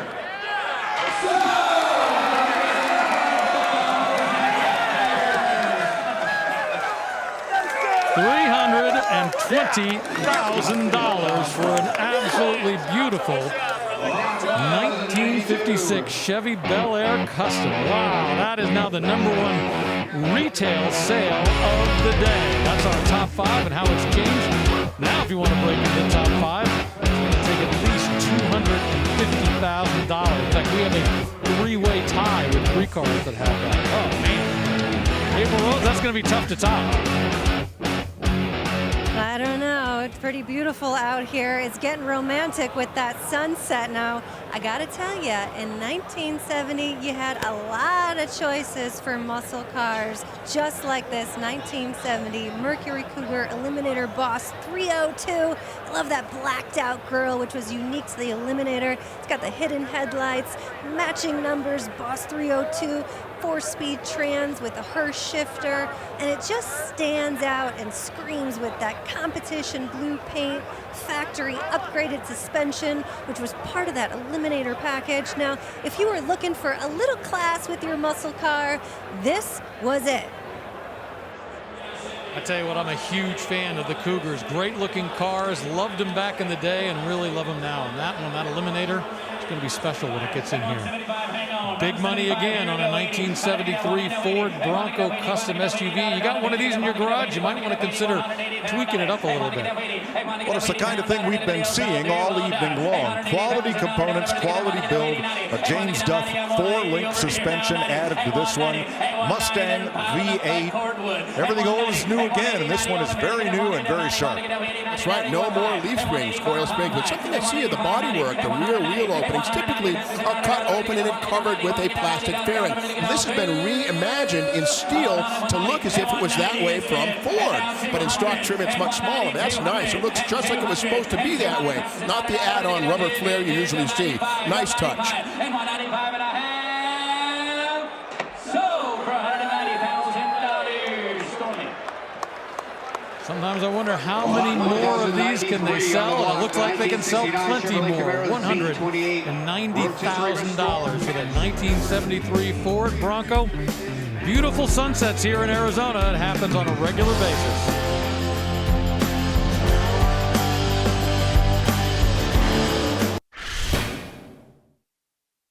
Hey everybody, Ray Evernham here, and I just want to personally say congratulations to Craig and Carolyn Jackson on the 50th anniversary of Barrett-Jackson. I can't think of two finer people I have ever spent time with. Wishing you the best for the next 50 years. Ray Evernham, a former colleague of us here on the Barrett-Jackson broadcast team. Nice to hear from him weighing in on the 50th anniversary for Barrett-Jackson. Well, if you're plumb crazy for a plumb crazy Dodge Challenger, we've got it. Yeah, this is where the Challenger dynasty started, right here. You gotta love the RT Bumblebee tail stripe. This is a 446 pack car, which is to say somebody spent $249 more than a base 283 to get the mighty 6-pack 440. I love these E-body Challengers and Cudas, but as Steve always reminds me, they didn't have a very long shelf life, only through 1974, and the current Challenger, well, it just has blown away whatever sales numbers these cars put up on the board. Nearly 3-to-1, and that's wonderful. It's rare that the redo equals the predecessor, but that's happened here. We have $97 well spent for the Shaker Hood, and that's a real Shaker Hood car. Fender tag is correct. Beautiful piece. Sold for $130,000, 17 Cinema Lounge. Lot number 1094.1. This is a special. Well, the Summit Racing sold sticker goes on. Write the number right there, $130,000. You look at all the information, all the detail. It's great when consigners do that. Put all the information on the car so you can check it out. 1953 Ford Galaxy 500 XL convertible up on the block right now. The key detail here is the 427 under the hood. That was a whopping $461 more than the 289, but you got so much engine. High-flow cast-iron exhaust manifolds, dual quads with the R engine, and a 4-speed. No automatics behind this engine. This is the original engine and transmission that this car was born with. Original tack, all original factory sheet metal. Heritage Burgundy is the paint code, parchment interior, all as it was born. Now the difference between a 427 and a 428, you might think the 428 is better. It's a cubic inch bigger. Well, no. The 427 actually has a shorter stroke. It'll rev a lot higher than a 428. 428 is kind of a station wagon or Thunderbird engine. Another thing, too, the 427 is cross-bolted mains. This engine was built for NASCAR endurance racing. Take a look right here, ladies and gentlemen. 411 of these 427 convertibles were built, so not a lot of these around. Bucket seat console, a lot of stainless steel trim on that interior. Note that the dashboards back then weren't black like they all are now. They were kind of color matched to the exterior or to the interior trim in this case. Incidentally, Mike, that 4-speed transmission was $188. A 3-speed manual was the base tranny with the 427. But again, no automatics with the 427s.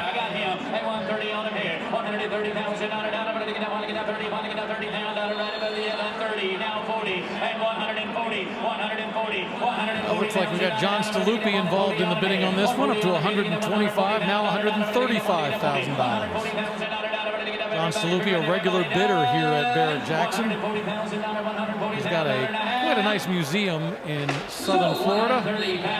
$135,000. That's the hammer price for that 1963 Ford Galaxy 500 XL convertible. Looks like they backed it up to $130,000. 1969 Camaro SS is rolling up behind it. Well, they call this a rotisserie restoration, the consignor says.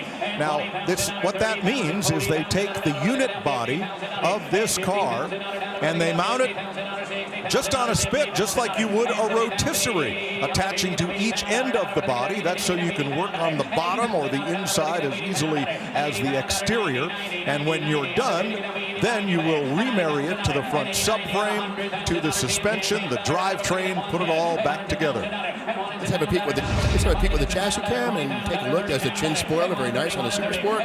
The underside of the 300 horse 350, exhaust manifolds in place, aluminum case Muncie M21, chambered exhaust. How cool is that? Open drive shaft, 12-bolt rear axle, transverse muffler, correct and accounted for. How nice, very crisp underneath. Sold for $145,000, Josh. Way it goes, $145,000 for that 1969 Camaro RS. Restoration on this beautiful Malibu. It's powered by matching numbers L79 for $327. They signed the paperwork, and once again, they agreed to pay a 10% buyer's premium. It's an extra 10% on top of the price that they pay. That's why oftentimes when you look on the website and you see the price that they show, it includes both the hammer price together with that 10%. So if you wonder why there's a difference, that's what it is. 1965 Chevy Malibu. This is very special. This is the L79. That's the correct dual snorkel chrome air cleaner. And this engine was an option. It was $202.30 over the base $283. You had to get the 4-speed, which is another $188. No 3-speed manual, no automatics with this engine. And again, this is not a super sport. This is basically a less is more situation. Well, Pontiac caught Chevrolet flat-footed when Pontiac introduced the GTO in 1964. Chevy had nothing to counter it. This was their midsize offering, the Chevelle, and it continued in 65 with these small block engines. The SS396 would make its first appearance a year later. There were 6,021 takers for this engine. And a nice detail here again is the bench seat, no buckets. $137,000, the final price on that Chevelle Malibu. In just a few moments, we're going to see a 1937 Lincoln Zephyr. This is a 3-window custom coupe. The nickname on this one is Wonder Candy.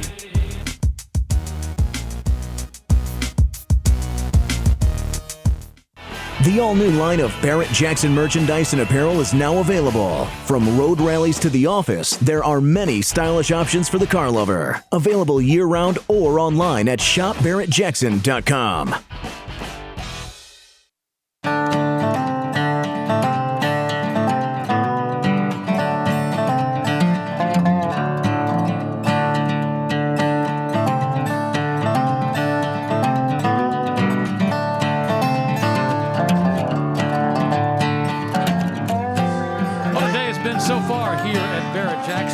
What a week it's been so far, to be honest with you. The very first day we were on the air Tuesday, saw some great machinery across the block, good numbers, and everything's just been getting bigger and better every day. And today, wow, we've already seen a $1 million charity car and a $320,000 custom Bel Air. So big bucks today, $40,000 the current bid on this 1957 Bel Air custom hardtop. I like how the body color goes right inside the engine bay, on the inner fenders, the firewall, even on top of the engine. This is an LT1. These were designed to fit into the C4 Corvette and the Gen 4, or Gen 3, Firebird and Camaro. So it's a very compact, low engine. It's backed up by a 700 R4, which is a predecessor to the 4L80E, etc. No electronics on the 700 R4, but it does have the overdrive top gear for nice highway cruising. One of the other things they've done, they put in rack and pinion steering up front, so it's just going to handle just a little bit better. Everything's just nicer about this, including the fact that inside it has Cadillac Eldorado 6-way power seats. So not only does it have a lot of performance touches, a lot of suspension tweaks, it's been put to the next level on the inside of the comfort level as well. Column shifted automatic. Put it in drive and forget about it. Nice little console in the middle there. Since it was built, it's got about 2,000 miles, so it's been just enough to have it worn in. You can be pretty safe knowing it'll work. Disc brakes up front. Drums in the back. Oh, that's yeah, discs all the way around. There you go. Cool. Nice upgrade.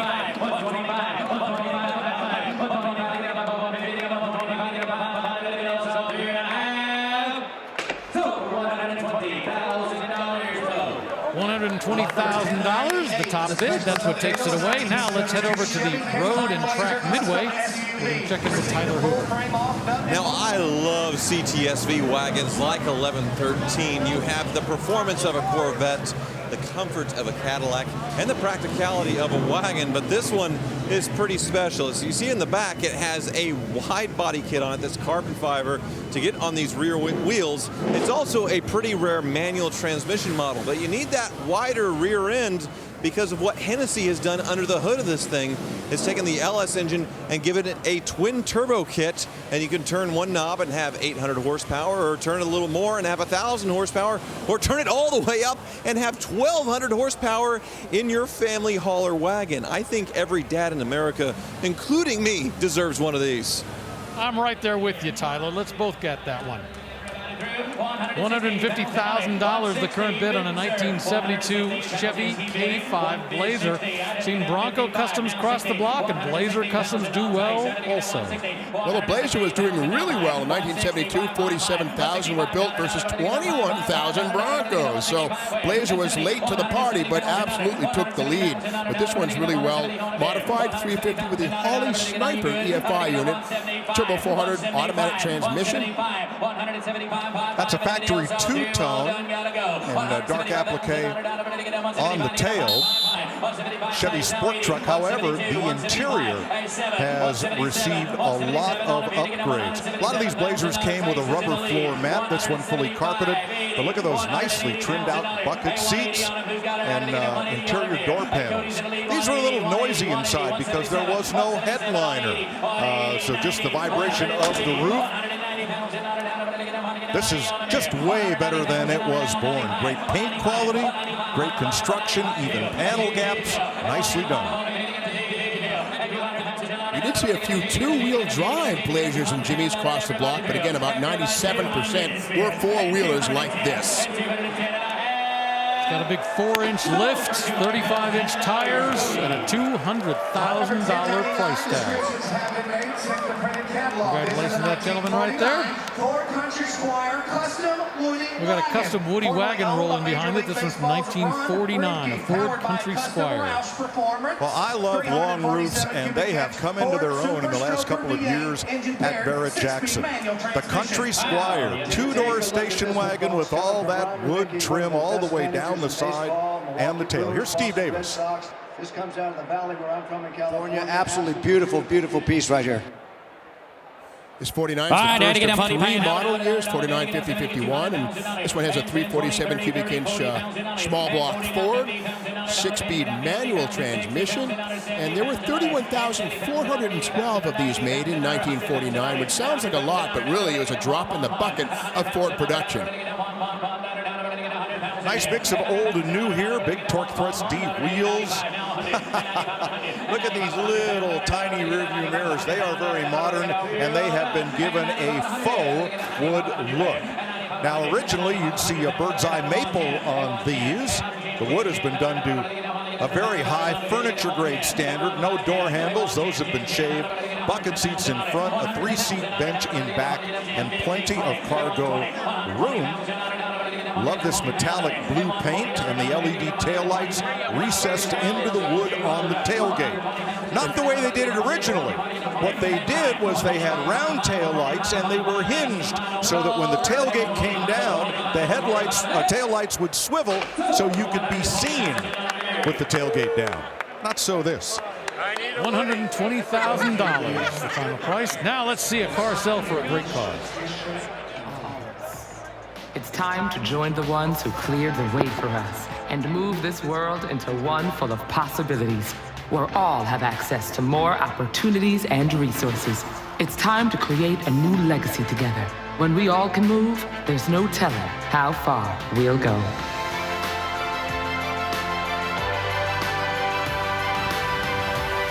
Toyota, proud partner of Team USA. Well, here to tell you about the truck and the charity, David Christ. He is the Group Vice President, General Manager of Toyota Division. Very proud of our relationship with Toyota. Tell us about this awesome truck and what the money goes for. Thank you, Craig. At Toyota, we are fired up about this all-new Tundra TRD Pro. This vehicle is sold in solar octane color right in front of you. This vehicle is an off-road beast with a lot of off-road performance features like 1.1-inch front lift, special off-road suspension with Fox shocks. It also has crawl control and a lot of other great features to take you overland. This vehicle is an absolute beast. It has our largest powertrain. It has an iForce Max engine with 437 horsepower and 583 foot-pounds of torque that will take you anywhere you want to go. The vehicle is proudly built in San Antonio, Texas, and it is VIN number 2. I'm happy to report that all of the proceeds from this auction goes to support the U.S. Paralympic Fund. This fund has already raised $3.7 million to support our Paralympians on their quest to represent our country on the grandest stage. And I'm proud to introduce to you an Arizona native and 4-time Paralympian, Caitlin Verfurth. Thank you, Dave. Thank you, everybody. I am so excited and honored to be here tonight with Toyota. It's an incredible moment here at Barrett-Jackson. All the auction proceeds will benefit for this vehicle will benefit the Toyota U.S. Paralympic Fund. And because of Toyota's support, I got to compete in my 4th Paralympic game. I would not have been able to without Toyota's support. So please, please, please, be generous tonight. Your bidding tonight will go directly to athletes like me and your U.S. Paralympians. Let's go, Team USA! All right, she couldn't have said it any better. Right, had to get down, body paying, having it on her, had to get down 50, now 100. Well, a brand new first look at a V6 truck that will tow an incredible 11,000 pounds. Wow.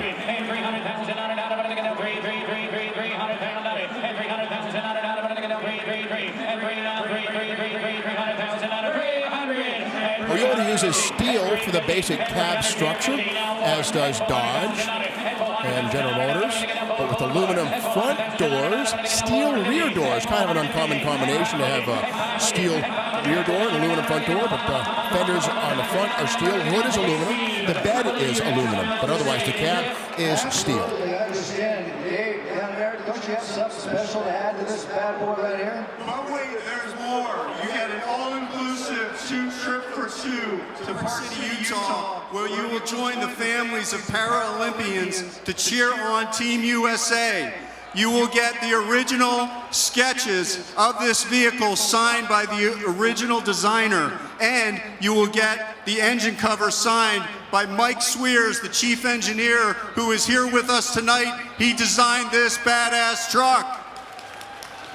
500 is bid, and 550,000 on it, and 550, 600, and 600,000 on it, and 600,000 on it, and 600,000 on it, and 600 on it, and 600,000 on it, and 600 on it, to get a buddy on a pay, and 600,000 on it, and 600,000 on it, to get a 600 on it, to get a buddy on a pay. I got 525 up here, now 550, and 525, 550, and 550,000 on it, and 525, 50, and 525, and 550,000 on it, to get everybody else all through, all done, and $550,000, now 50, and now 75, and 575, and 575, and 575, to get down 575, to get down 575, and everybody else all through. Well, we've got somebody bidding over the internet. We've got somebody on the block as well.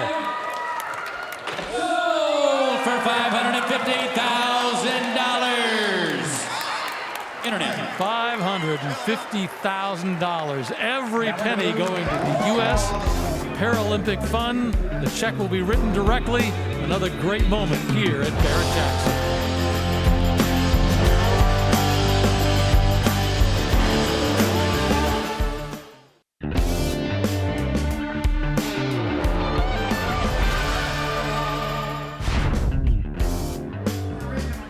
More than 1,800 cars crossed the block this week, and up there now is a 1932 Ford Custom Roadster.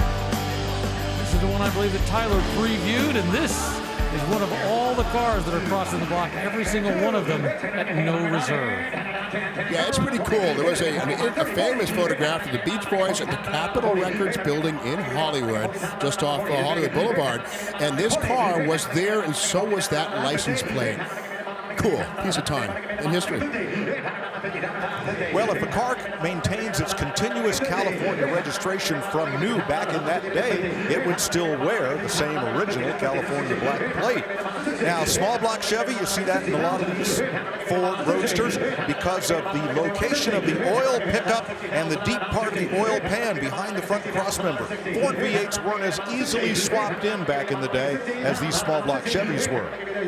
There have been changes to the car since that photo shoot, but again, the bones of this are the same. Back then, it had 3 two-barrel carburetors on top of the small block. Now there's a single 4-barrel. It used to have Halibrand magnesium wheels. Now it has more modern aluminum slots. But again, the bones of this car, this all-steel Highboy 32, are absolutely the parts that were there.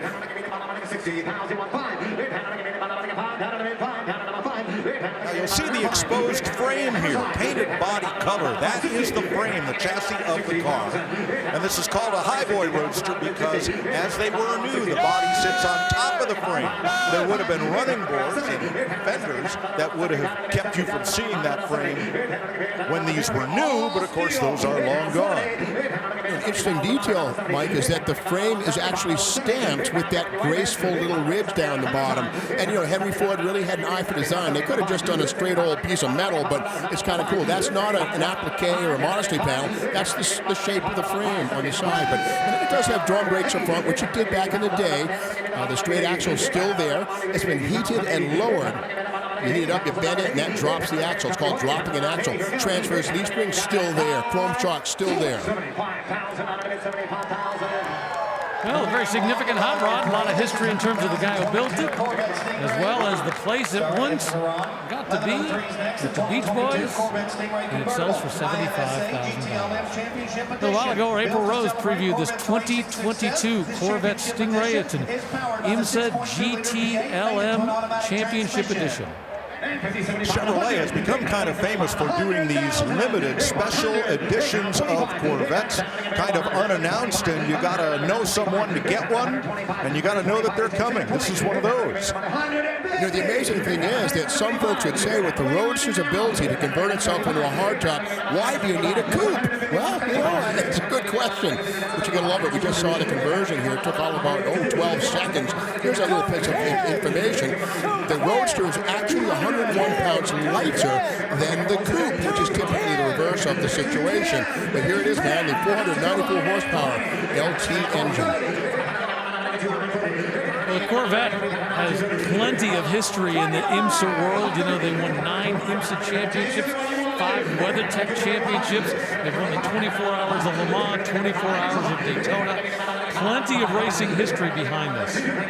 So this is Corvette Jake. He's kind of the official emblem of Corvette racing, and you can kind of see his eyes resemble the original Corvette flags. Cool.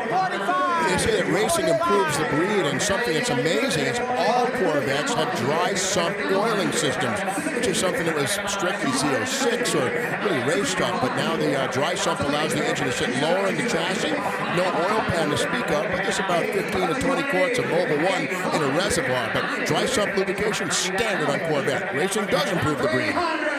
This is probably the coolest Corvette you can't buy until the Z06 version comes out later this year.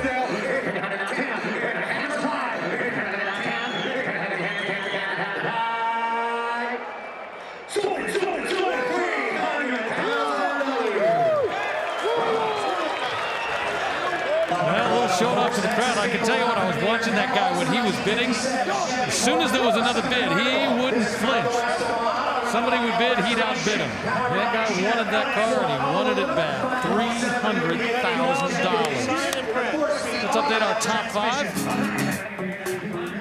$300,000 is exactly what it takes to make it into the top 5 right now, with $1 million for that charity car, another $550,000 for a second charity car.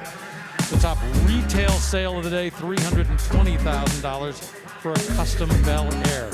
All All right, very cool car about to cross the block tomorrow. And with more on that, here's Tyler Hoover.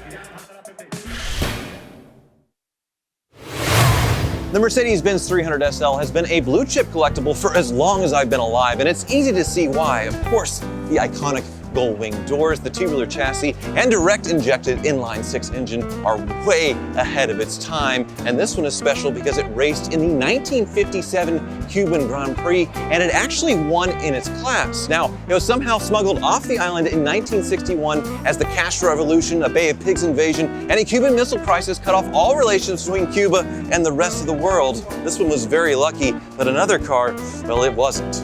A friend of mine was vacationing in Cuba recently and rediscovered this, a 300 SL that was stuck on the island, and it looks like it was modified to run a different drivetrain because you couldn't get Mercedes parts, obviously, in communist Cuba, and then was later left to rot in somebody's driveway for decades. It's crazy to think that a car this significant was left in this condition because of political restrictions. And when we see this one sell on Super Saturday, it'll probably show that that one was the most expensive lawn ornament ever in existence.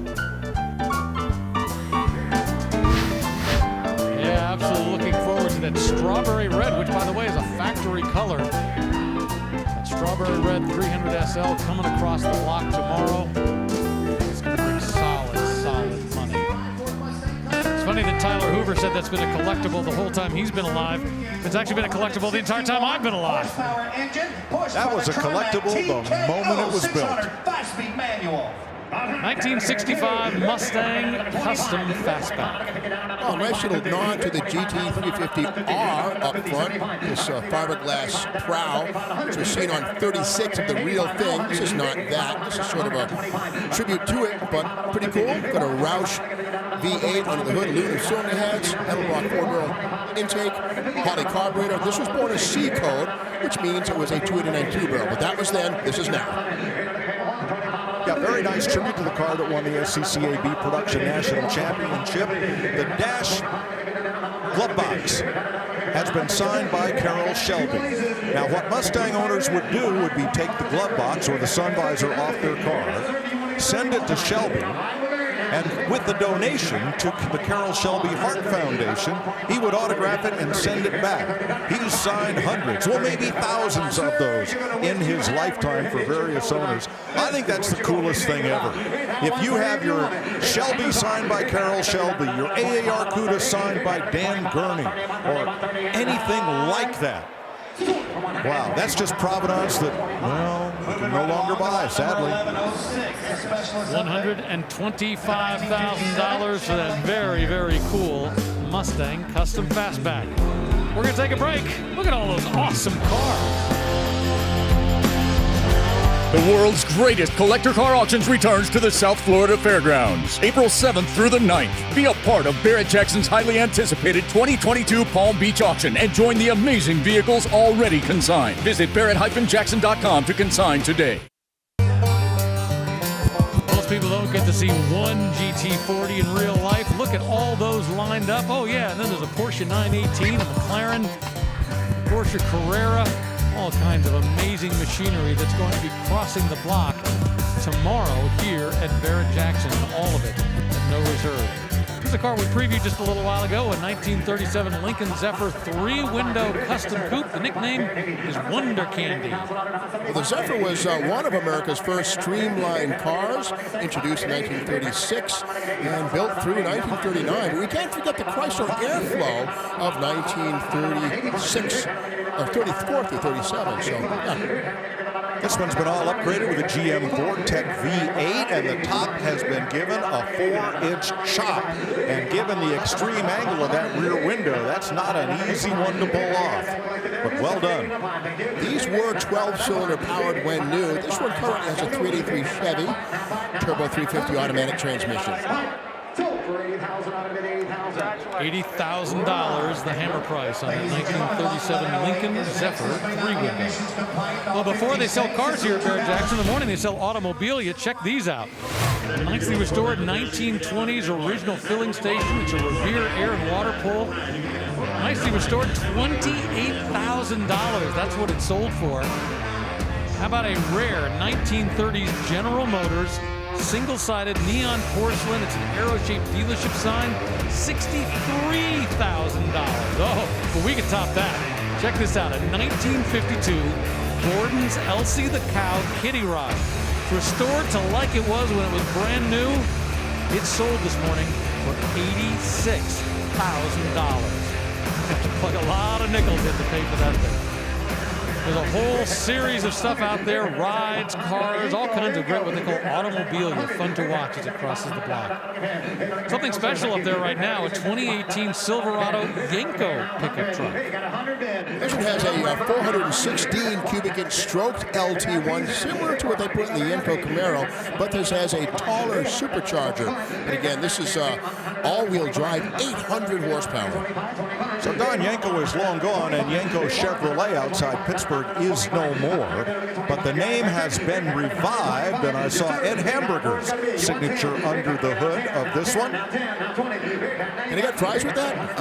No, Ed Hamburger actually is a well-known hot rodder and drag racer who used to race Mopars way back when. Also the man behind the SLP, Camaro SS, and now this. Yeah, they brought back the Yenko supercar name and applying it to trucks as well.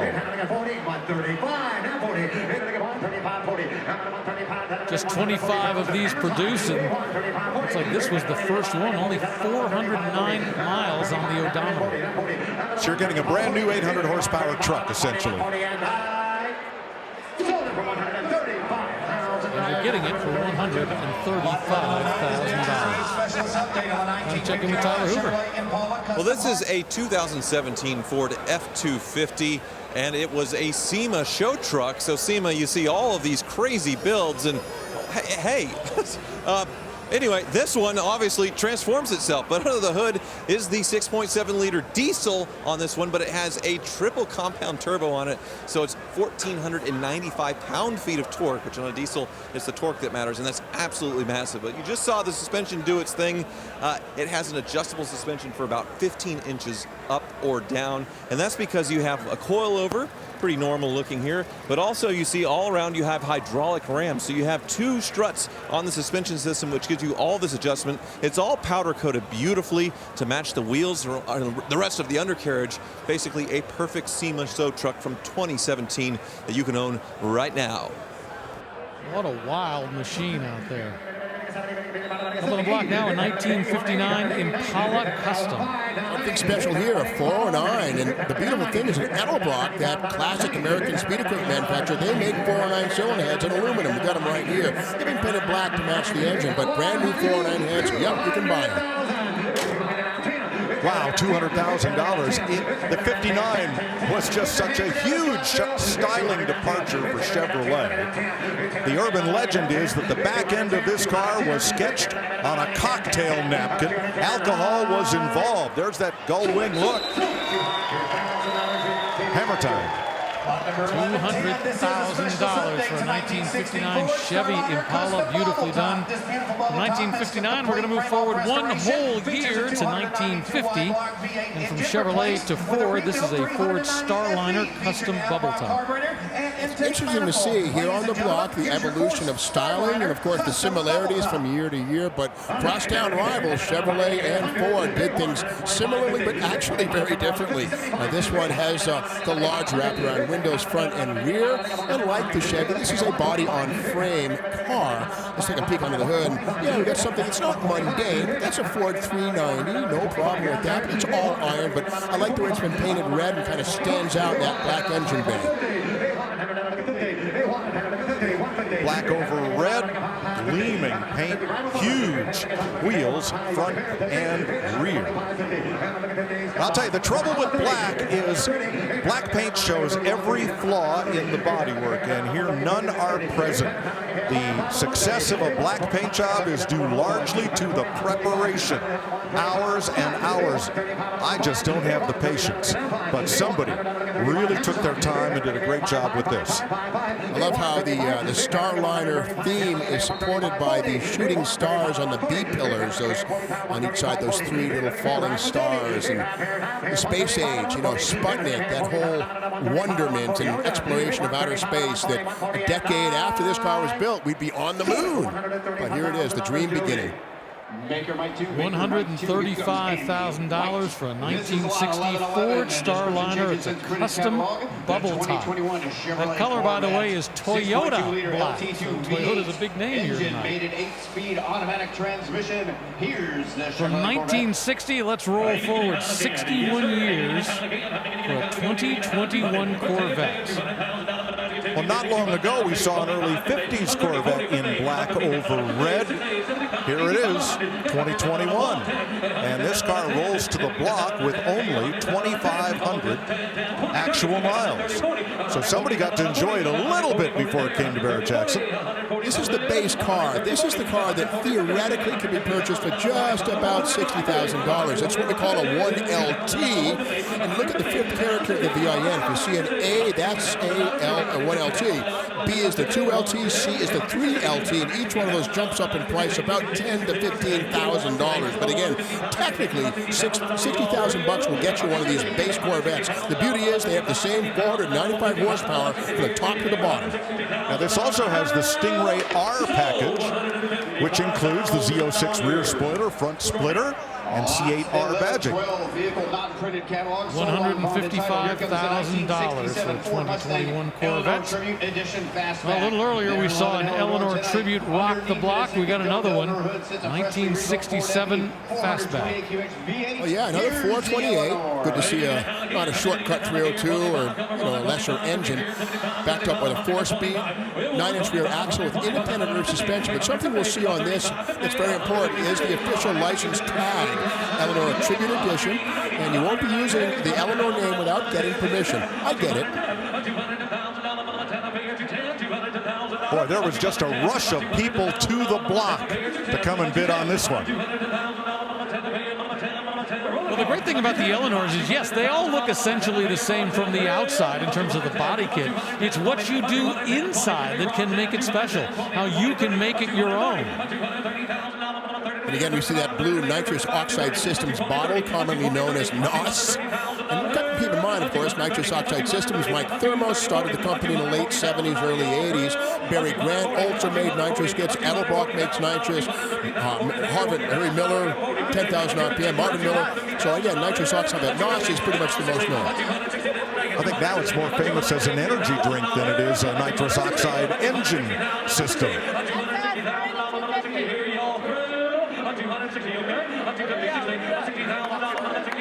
In the middle of the shift knob is that little red button. That's the Go Baby Go nitrous button to activate that bottle in the tail. Welcome to the top 10, $250,000. That gentleman right there walks away with an Eleanor Tribute.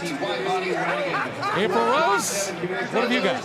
I'm hanging out with one of the most collectible Shelby Mustangs and just soak her all in. She is beautiful. 1968 GT 500 KR. She's one of 518 produced, one of 41 in Wimbledon white. And check out that legendary matching numbers, 428 Cobra Jet, C6 Selectomatic trans. I mean, these stood apart with their fiberglass body panels, the hood with those forward play scoops functional for the Cobra Jet Ram Air, and back in the back you got that ducktail with sequential tail lights. Man, those original Shelby 10-spoke aluminum wheels. This is the real deal. She's coming across the block in just a little bit, Rick. All I can say is, April, you pick them right. Every car you pick tonight, I'm like, yep, I love that one. Yep, I love that one. Give me one of those. Well, this is one that Tyler previewed. We were going to go in halvesies on it so we could be cool dads. A 2013 Cadillac CTS Hennessy wide-body wagon. This car brings home a point. You got to keep in mind, Chevy, Pontiac, Olds, Buick, they all made station wagons, not Cadillac. Cadillac's first station wagon appeared in 2010. This, of course, is an evolution of that. But think of it, no wagons from Cadillac until this comes along. Lot 1114 to 19. We're down at $110,000. A little bit earlier, April Rose previewed a car that I just love. This is a 1970 Cougar Eliminator Boss 302. 4-volt Boss V8 engine. Well, Mercury had trouble figuring out did it want to be a performance brand or a a luxury brand. They had raced in the Trans Am. They got out of that, did a little bit of drag racing, but this was kind of like the last gasp. In 1970, there was the Cougar Eliminator, and this was the Boss 302 flavor, and here it is in Grabber Blue. That's right. The Boss 302 was the only engine with solid lifters in the Cougar Eliminator option book, which included the 351 Windsor, the 428 Cobra Jet, and yeah, the 390 was even possible. Yeah, the Boss 302 is the most serious, and again, 4-speed only in Boss 302s. And we used to think about Boss 302s and Mustangs. Well, indeed, it was used in Mercury, but only in these Eliminators. Steve, they did not support these cars in road racing. Did they drag race them? Yeah, a little bit here and there, but largely, Don Nicholson certainly had a 427 Camry and a Boss 9 powered. In fact, there were two Boss 9 Cougar Eliminators that were run by Eddie Sharpman and Don Nicholson. They both exist today, but the 302 was not really pushed in pro stock. It was too small. If there's a better racing name than Gas Ronda, it has to be Dyno Don Nicholson. I don't know, Lake Speed was always one of my favorites. Racer Brown, a rider and a drag racer. Yeah, you gotta love these cars, man. There's that 4-speed transmission. Again, no automatics with the Boss 302. However, the 428, the 351, the 390 could be had with a 4-speed or an automatic, but not the Boss 302. The difference between all those guys is Gas Ronda, that was his real name. Gaspar was his first name, abbreviated to Gas. It's the Eliminator's hood scoop right there. It looks like a Boss 429 item, but it's actually not. It's almost made it to $100,000, $95,000 for that Cougar Eliminator. Well, just a little while ago, we saw an Eleanor tribute go across the block, bring big money. Well, another one's going to come across tomorrow. We're going to check in with Craig Jackson because this one has an interesting baseball twist. We have a 1967 Mustang Eleanor Tribute Edition. This was originally owned by Major League Baseball great Buster Posey. When you look at all the body lines, how straight this car is, you start to see the attention to detail that was put into this car. It is powered by an all-aluminum block John Case Racing Engines modern Boss 9 V8, but it's not a Boss 9 anymore. It's 570 cubic inches, rated at 828 horsepower and 780 foot-pounds of torque. It's a beast. It has Corbeau seats done in black Italian leather, front and rear. I gotta say, when I drove in it, it's very roomy. I love the ergonomics. Everything when you look around this is gorgeous.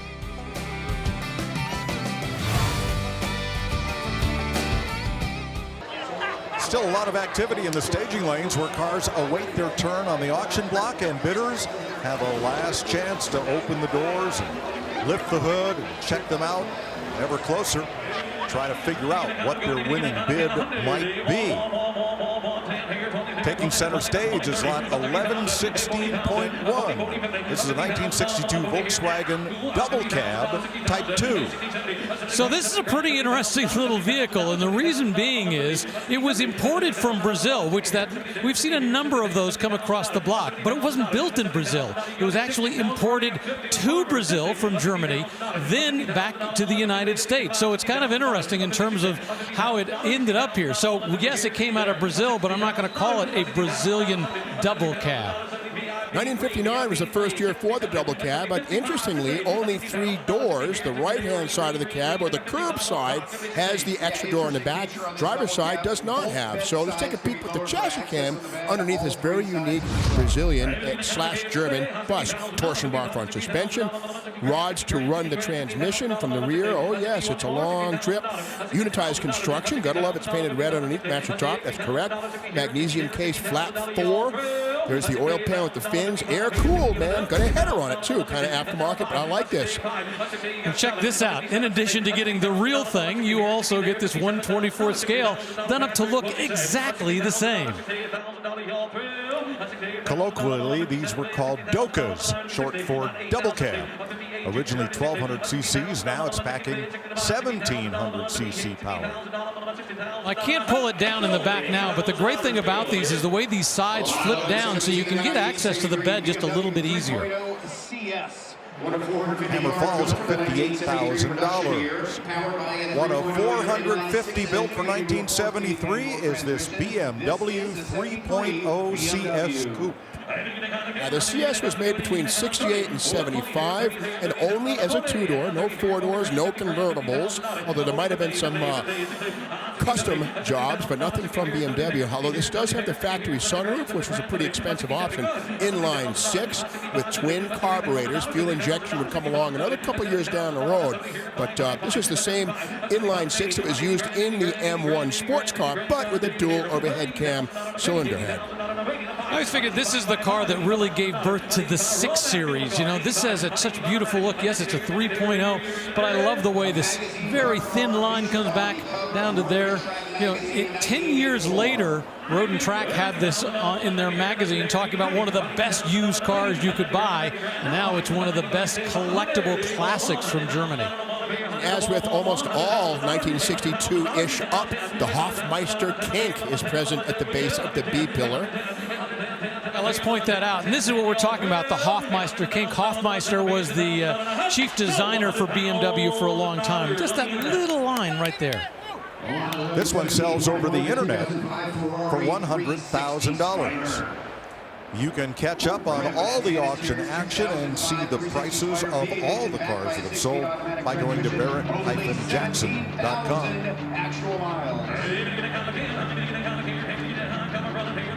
Next up is a 2005 Ferrari 360 Spider.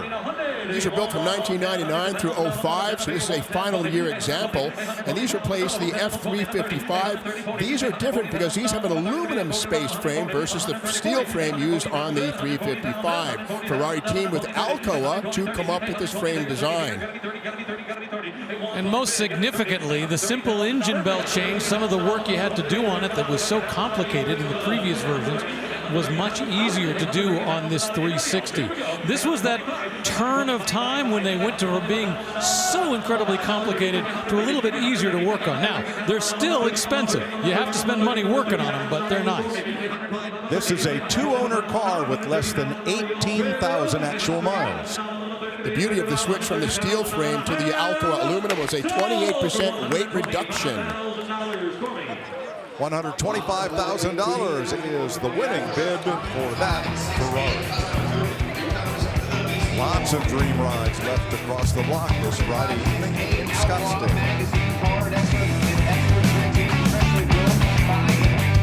The all-new line of Barrett-Jackson merchandise and apparel is now available. From road rallies to the office, there are many stylish options for the car lover. Available year-round or online at shopbarrettjackson.com.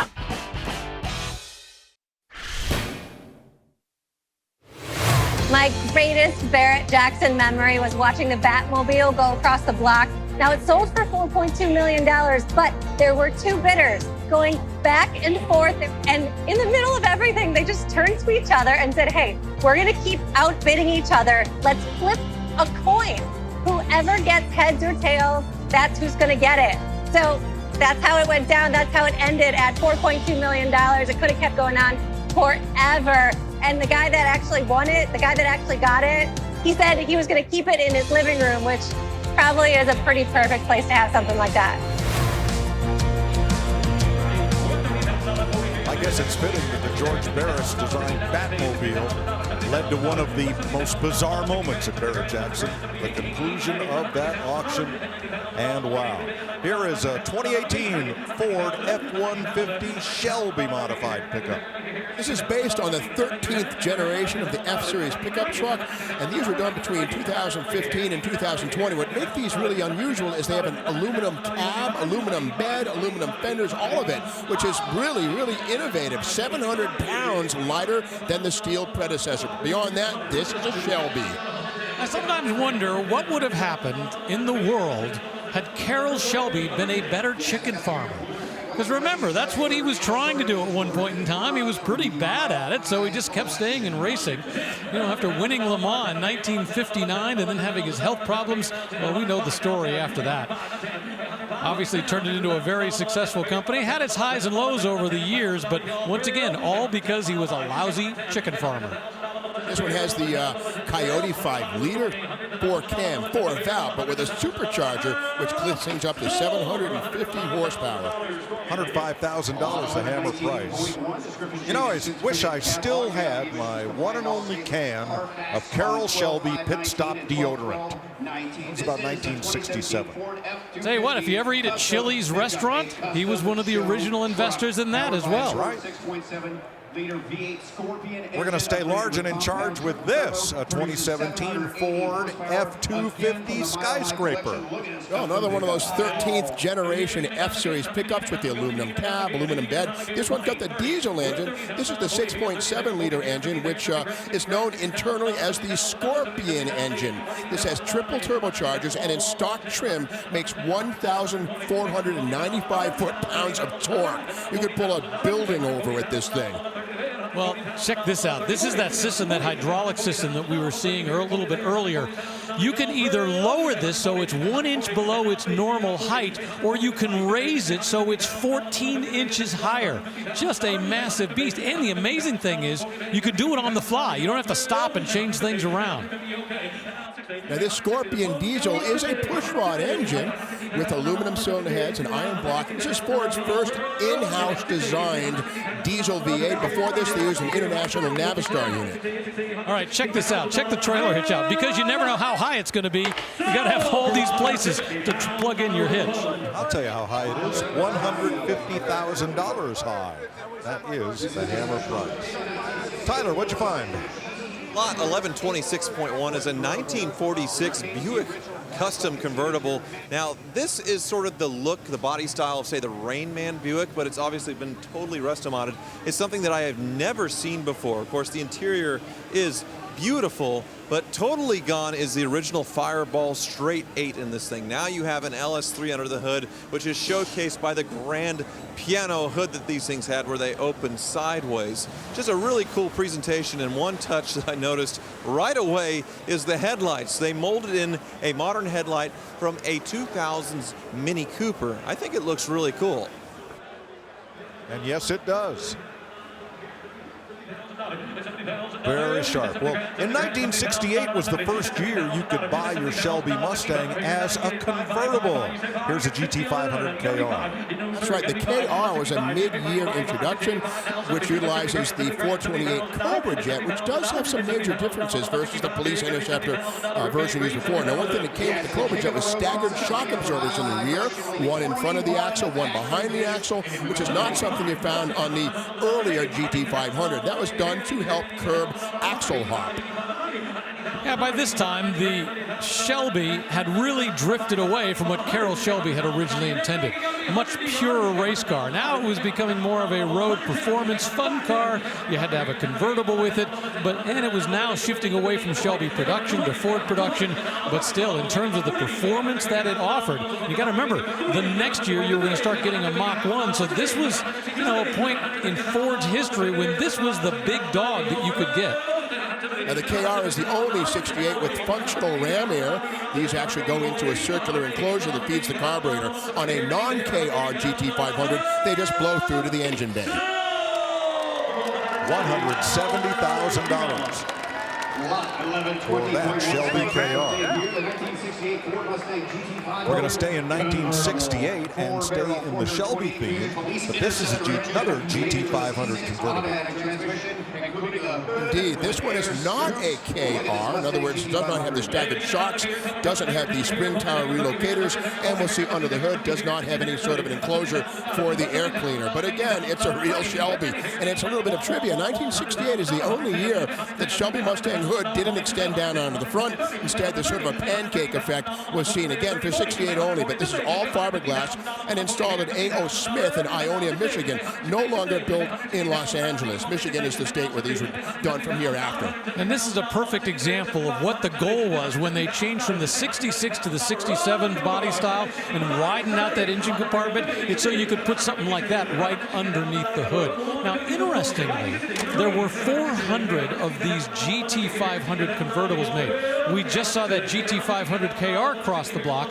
There were 500 of those made. So it's kind of interesting. More of the GT500 KRs than just straight GT500 convertibles.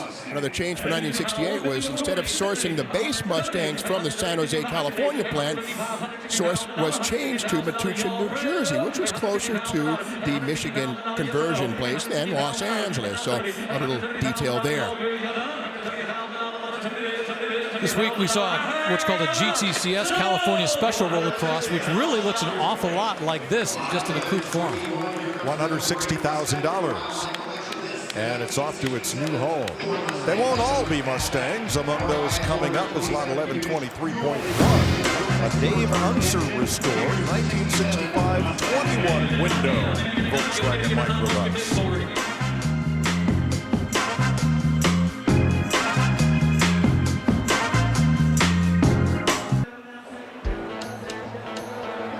It's the 50th anniversary Barrett-Jackson Collector Car Auction live from Scottsdale, Arizona. Packed house in the showcase and out in the tents where cars are then moved to the McGuire staging lanes for a last look over by the bidders, chat with the consignor, and then it's off to the auction block where every car here will find a new home, over 1,800 of them over this week. On the down ramp to put pressure on the bidders for the last opportunity to own this 69 Chevy Camaro. Well, a lot of engine happening here. The hood's closed, but this has one of the GM Performance parts, Ramjet ZL1s. 427 of them were made. This is number 198. Special engine, all aluminum block and heads with the tall ram. It's hiding underneath this really cool L88 extended height hood scoop. Nice. Yeah, the question is, where does it go from being a resto mod to a hot rod or a custom? And to my eye, it's when you look at it and you don't see the stock car, which is exactly what this kind of Stinger hood that they've put on here really does. Once I look at that, I go, yeah, that's not stock. $86,000. These cars are from the Mile High collection. Over 60 of them brought here from Colorado by one consignor, and all done to a high standard. Next is another Camaro. This one is a 68 Camaro SS. Well, at the other end of the scale, a fairly mild small block. This is a 350 cubic inch engine. You know, quite a different end of the scale from the ZL1, but still plenty of power. Iron cylinder heads, an Edelbrock dual plane intake, air gap, Edelbrock 4-barrel, custom intake manifold, and a couple filters on it. I'm sure plenty of fun to have, plenty of power to have fun with. Yeah, an SS. I remember those advertising by Chevrolet in the 60s that said SS does not stand for standing still, because it was the performance option. Remember, RS was the cosmetic option, the appearance. And this has plenty of performance as well that have been added to it. You can see four-wheel disc brakes that have been added all the way around. Interesting, it's got that green sort of satin finish, and it's got a green interior as well with that black vinyl roof. I think it's only the color combination that's holding it back. Gold over green. Hammer is high. 10-bolt rear axle. $55,000. We're going to stay with that same collection for this next lot, number 1123, a 1970 Olds 442. Well, happily, the 442, unlike the SS 454 Chevelle, can be verified by the VIN. We start with looking for 344, and we see it, so it's a true 442. Under the hood is the 455. Are you tired of lemons yet? I was an English major. Anyway, the 455 is present and accounted for. It's not a W30. We know that because we see the cast iron intake manifold, but it does have the W25 fiberglass hood with cold air induction. Cool. Literally. You know, it's interesting at this point in time because you've got Oldsmobile Buick, who are supposed to be more the upscale, appealing more to the adults in terms of the, who they were selling to, and yet they had to have just as much performance as everybody else, because what they discovered was you may be spending a little more, you may be a little more adult, but you still wanted that performance. You still wanted the 365 horsepower that this would put out. Now, interestingly enough, this car has both of the build sheets that came with it, which is great, part of that originality, so you know exactly what this car is supposed to be. Yeah, this one has the Turbo 400 automatic. Love the deck spoiler on the tail. Something interesting about the Olds 455 is that it's we call it an over-square engine. In other words, it has a longer stroke than piston diameter, which is very uncommon. Kind of harks back to the days of flathead inline engines. It's not that bad, but with that said, other Detroit 455s have an old undersquare design. This is not so great for revving, but it's good for torque. Wow, this one's taken off. We're at $130,000. Camille has one bidder, Doug has the other, and the hammer falls at $130,000. From the same collection, here's the car we previewed on the way to the last break. A 1965 21-window VW microbus restored by Dave Unser. Yeah, beautiful. The optional swing out windshield segments. How cool. I mean, just it wouldn't pass crash safety standards today, but simpler times. And how nice would that be to drive down the road in a summer night and just enjoy the breeze coming right in there? Not so much the bugs, but hey, I love the idea. So what's interesting about this, we've seen a number of Brazilian buses coming across the block with the Safari windows. This is the first one we've seen that is not a Brazilian bus with the Safari windows, but I believe that these Safari windows are not original to it. It looks like they were added to it. The kit you can buy is about $3,500. That'll convert it. Now, having said that, that's just for the pieces. The work that goes into converting one of these into a Samba bus with those windows up top, it is a massive amount. And to do it right, to get the work done properly, boy, I tell you, it takes an awful lot. And the hammer falls at $85,000. The winning bidder's shirt is almost as colorful as that Volkswagen microbus. Now for something in teal. This looks like an 80s Camaro color being worn by a 67 Chevy C10 custom pickup.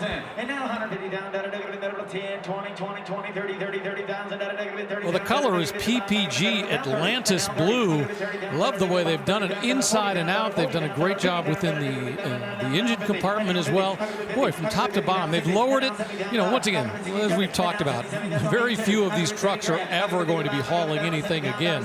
But it's just nice the way the stance has been done. Just lowered up front. Beautiful. 5.3-liter LS, which is to say an iron block, probably from a truck. Nothing wrong with that. The beauty of the iron block engine is that it's durable and rugged, more so than the aluminum block, and these can be overboard 20, 30, 40 thousandths if you need to, which is something you cannot do with the thin sleeve aluminum LS1.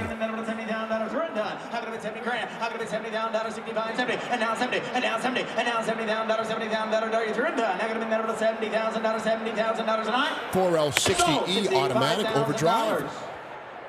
That's a lot of truck for $65,000, but that's where the hammer falls.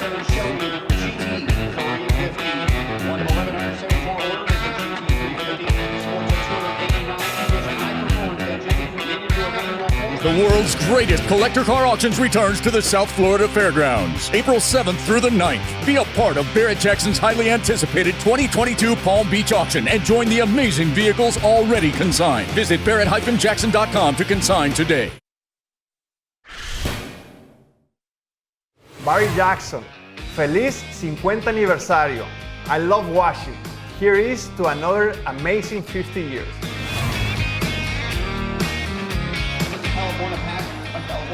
You want to learn about Volkswagen bugs and buses, you just spend a day walking the tents here at Barrett-Jackson with that young man. He is an expert. A look at the showcase here in Scottsdale, and the big arena where taking center stage is a 1940 Packard 120. Well, the 120 was Packard's junior line, originally seen in, I think, 1932 or so, just in time for the Great Depression. And because they were sold for less money, some people thought they harmed Packard's image as a luxury car maker, but they also saved the company from bankruptcy. That said, this is the top of the line convertible for a 120 Junior Packard.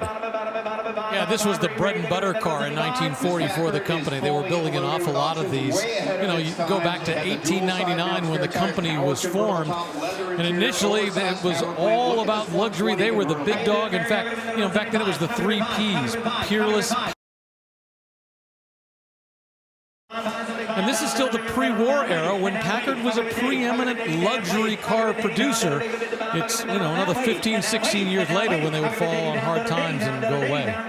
Got a massive straight 8 engine with 9 main bearings, low RPM, lots of torque. The word is you can balance a nickel on its side with this engine when it's idling and it won't fall over. Really an amazing engine. Heavy, but nobody was counting the pounds in 1940 when this was built. The hood ornament, if you are a Packard fan, that is the Spirit of Ecstasy. If not, you might call that the Donut Chaser. $85,000 for that beautiful Packard.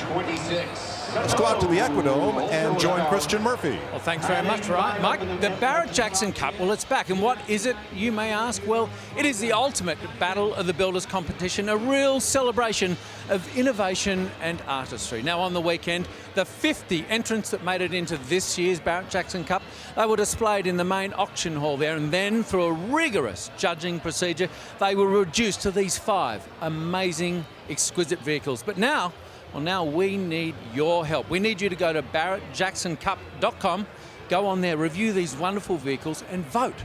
Because on Saturday, we will reveal the winner of this year's Barrett-Jackson Cup. And one of these exquisite vehicles, well, they're going to be this year's Barrett-Jackson Cup winner. Mike, what do you think of all these beauties?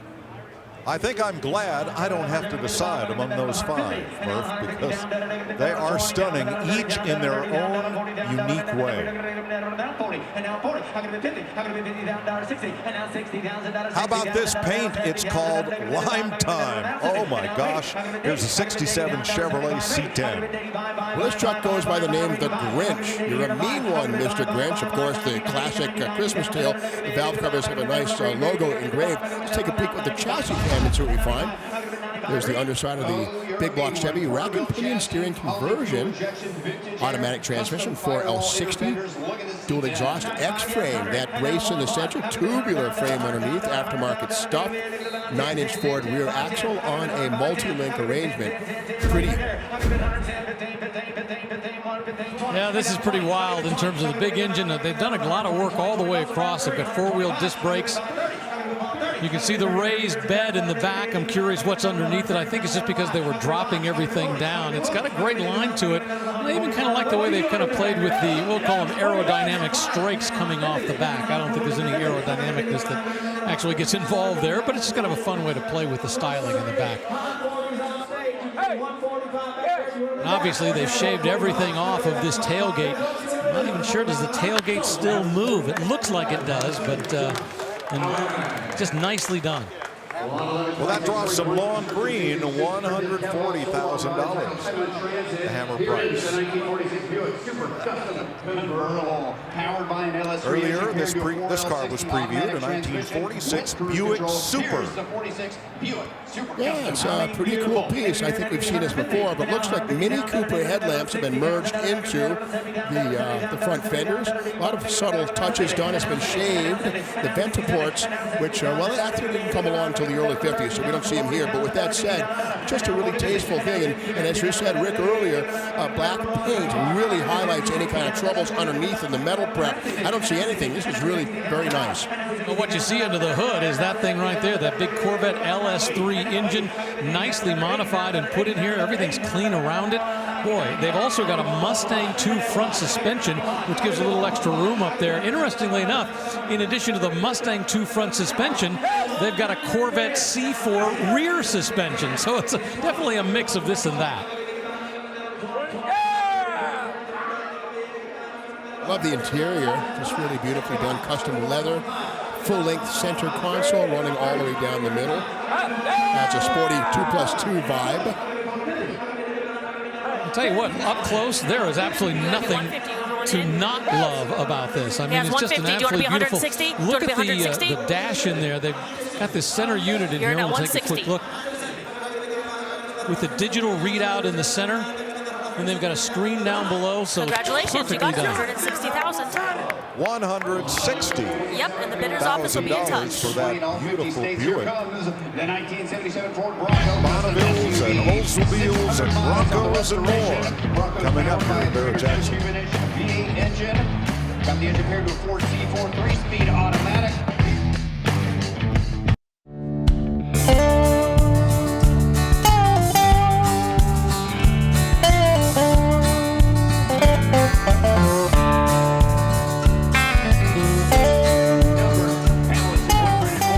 Cactus, Commerce, and Collector Cars. That's January in Scottsdale, Arizona.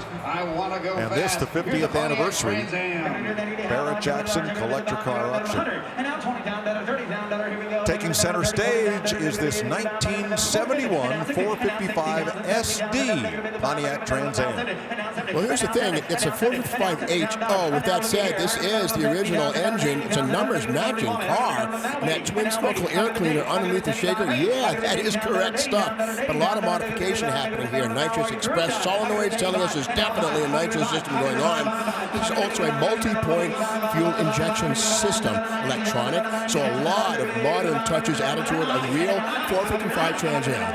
And a real 650 horsepower as a result of all those changes. It has a good resto mod look to it. You know, it doesn't look too far off of the original. I mean, yeah, the wheels are different and the striping a little bit, but really nicely done. And that car is sold for $100,000. What a beauty. You know, every great partnership had a beginning. How did the hyphen come to be between Barrett and Jackson? Here's Craig.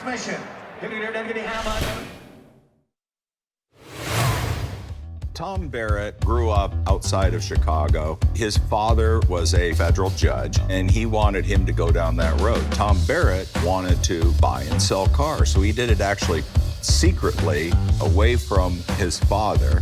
He would put them on street corners and sell them. My parents, when they were in Michigan, were entrepreneurs. Russ Jackson owned a country store, and my mom had a dress shop down the street. Both families migrated to Arizona around 1960. The two met by Tom Barrett running an ad for a car. My parents went and looked at it. They never ended up buying a car from each other through all those years, but they struck up a friendship which led to the first charity car show, the Fiesta de los Autos Elegantes.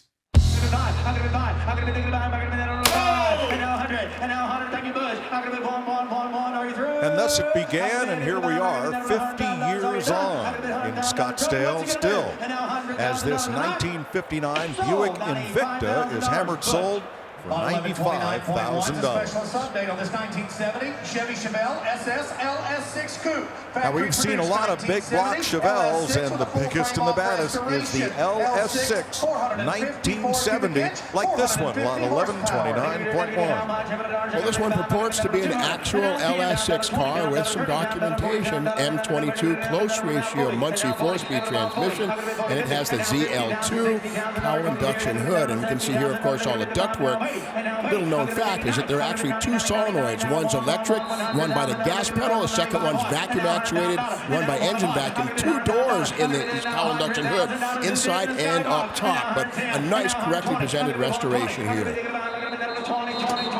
Now you think how far the Chevelle line came by 1970 in this LS6. You know, it was originally designed to be just that middle car. And in fact, when they first started to produce it, it was believed that this was going to take the place of the Nova. It was actually going to push it out. But instead, it stuck around and turned into the performance beast that we had in 1970.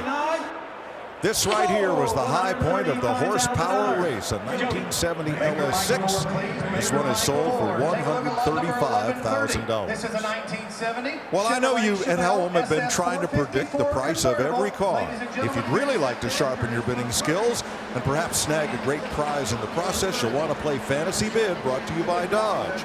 Your job? Predict the price.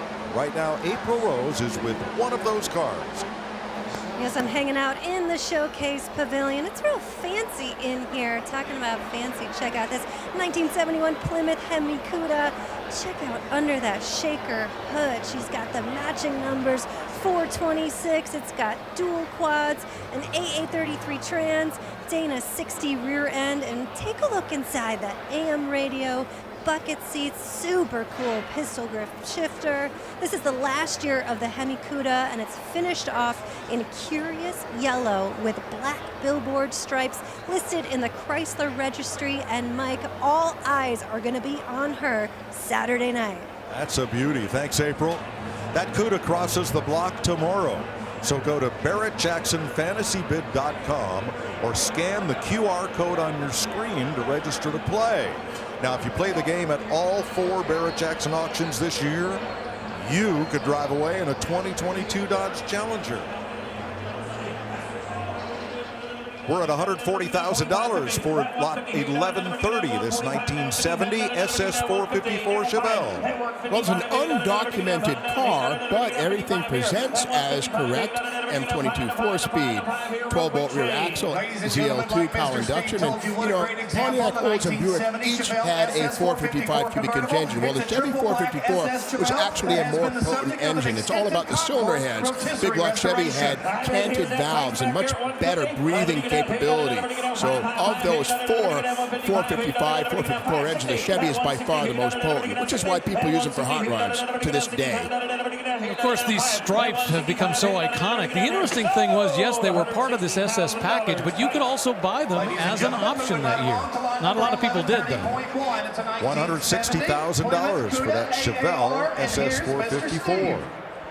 The Trans Am was the biggest race series in America in 1970. All the factory pony car builders had teams, and Plymouth's choice was Dan Gurney's All-American Racers. That's why they built this, the 1970 AAR Cuda.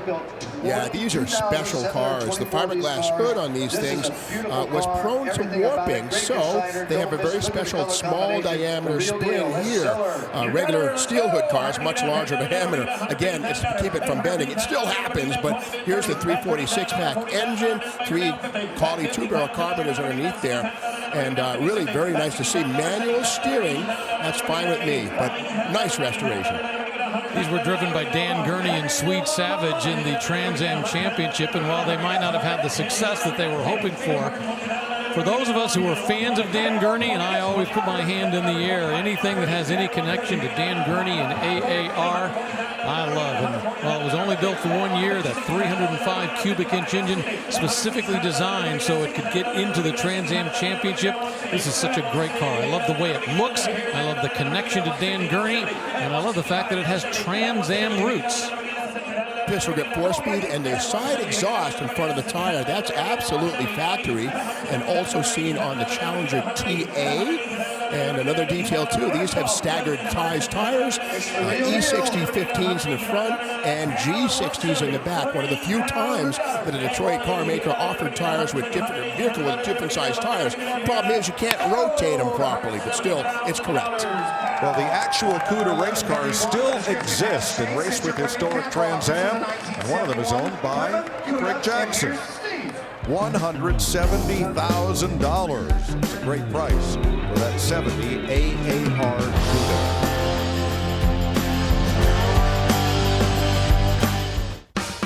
If you love cars, then be a part of the world's greatest collector car auctions. Join the enthusiasts, the action, the family. We're currently hiring for multiple positions. Put your passion for cars to work. Apply today to be a part of the Barrett-Jackson team.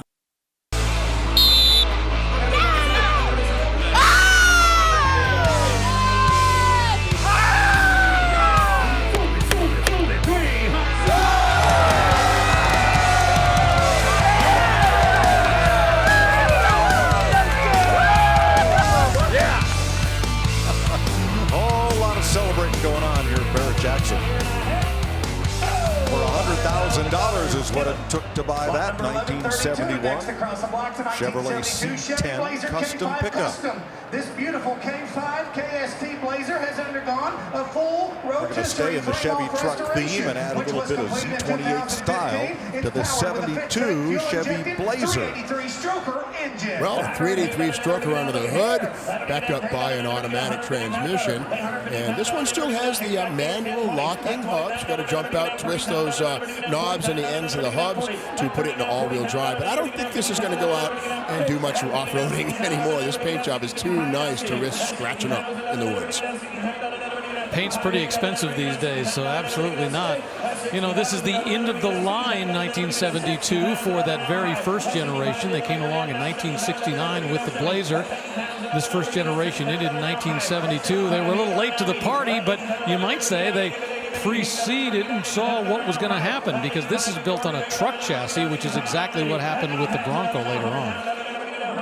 It's good to see these bully steps on each side, because frankly, I don't think I'd be able to get in or out of this without the help of those. And I don't know anybody who could. But anyway, it looks really just nasty sitting up in the air like that. Rear axle is that's an upgrade. That's a 12 bolt out of a larger pickup truck. Spacer blocks between the leaf springs and the axle tube help to gain the altitude at the back. Nice and clean underneath. You look at that fuel tank right there, not much on it. It's obviously has not had a lot of miles put on it since its build. Black leather seats with yellow piping and $100,000 is also the winning bid for that cool Chevy truck. Here's Tyler. Check out lot 1142.1. This is a 1972 Pontiac Trans Am wide body. It's an unusual body to see a Restomod treatment on, let alone a wide body, and it looks really, really sharp. But also, this thing is kind of a parts bin from a bunch of different Pontiacs. Of course, you have the 1972 body, but then you have the snowflake wheels that are from, say, a late 70s Trans Am. And then inside you have seats that are from, say, a 90s or 2000s 4th gen Pontiac Trans Am. And under the hood, which is a 400 hood with these two vents, you have an LS2 V8 that was salvaged from an LS2 or a Pontiac GTO LS2. So you have a lot of different Pontiacs coming together to make this really cool wide-body Restomod. You see a lot of, Camaros, but not a lot of early Trans Am Restomods, which really drew me to this thing. That's really sharp. I mean, it's not like you can go to your local Pontiac dealer and get parts for that thing anyway, so why not build a greatest hits version? Here's a 1992 Land Rover Defender 110. Well, this is the long wheelbase version. You could get a Defender 90, which was shorter. What's significant about this, though, isn't what's in the back with the long wheelbase. It's what's under the hood. It's had a big heart transplant. They got a big 5.7-liter Chevrolet engine. The model is a 110. The price is $105,000 for that Land Rover. You can check out the prices of all the cars that cross the auction block this week and read all about them at Barrett-Jackson.com. We have just had truckloads of early Broncos across the block today, and here is a 1973 customized Ford Bronco. Well, the consignment describes this as having a 302 roller engine. What that means is that it probably has rollerized rocker arms and perhaps a roller camshaft instead of scrubber lifters, rollers on the lifters underneath, less friction. But it does have aluminum cylinder heads and Edelbrock intake manifold and still carbureted. This week, it has definitely been, what do you want to do to a Bronco? How do you want to customize it, bring it here, and bring big money? Because we've seen just about every variation. This one's kind of subtle compared to some of them. It's got a 4-inch lift kit right here, big 33-inch tires. I actually kind of like that gunmetal gray paint job. It actually looks cool. I have to eat my words. That is a Holley Sniper self-tuning EFI, and they look so much like carburetors these days, it's hard to tell the difference without spending a couple more minutes under the air cleaner. But yeah, Holley Sniper EFI on this one here. Sure, they look just like a car because they mate to the factory intake manifold. So all you're investing in is the fuel injection equipment and not the manifold and additional plumbing. Hammers high on this one. It's going to take $150,000 to take this Bronco home. I got to think anybody who's got a Bronco anywhere near them is either taking theirs and considering how they're going to customize it, or thinking about buying the one down the street and customizing that one. Because the money we've seen this week has been through the roof on these custom Broncos. These two bidders just won't quit. You know what we really haven't seen? Have we seen any stock Broncos roll across? Seems like everyone has been customized. Finally, the hammer falls. And there's the happy new owner at $160,000. Boy, the dream rides just keep rolling to the block here at Barrett-Jackson.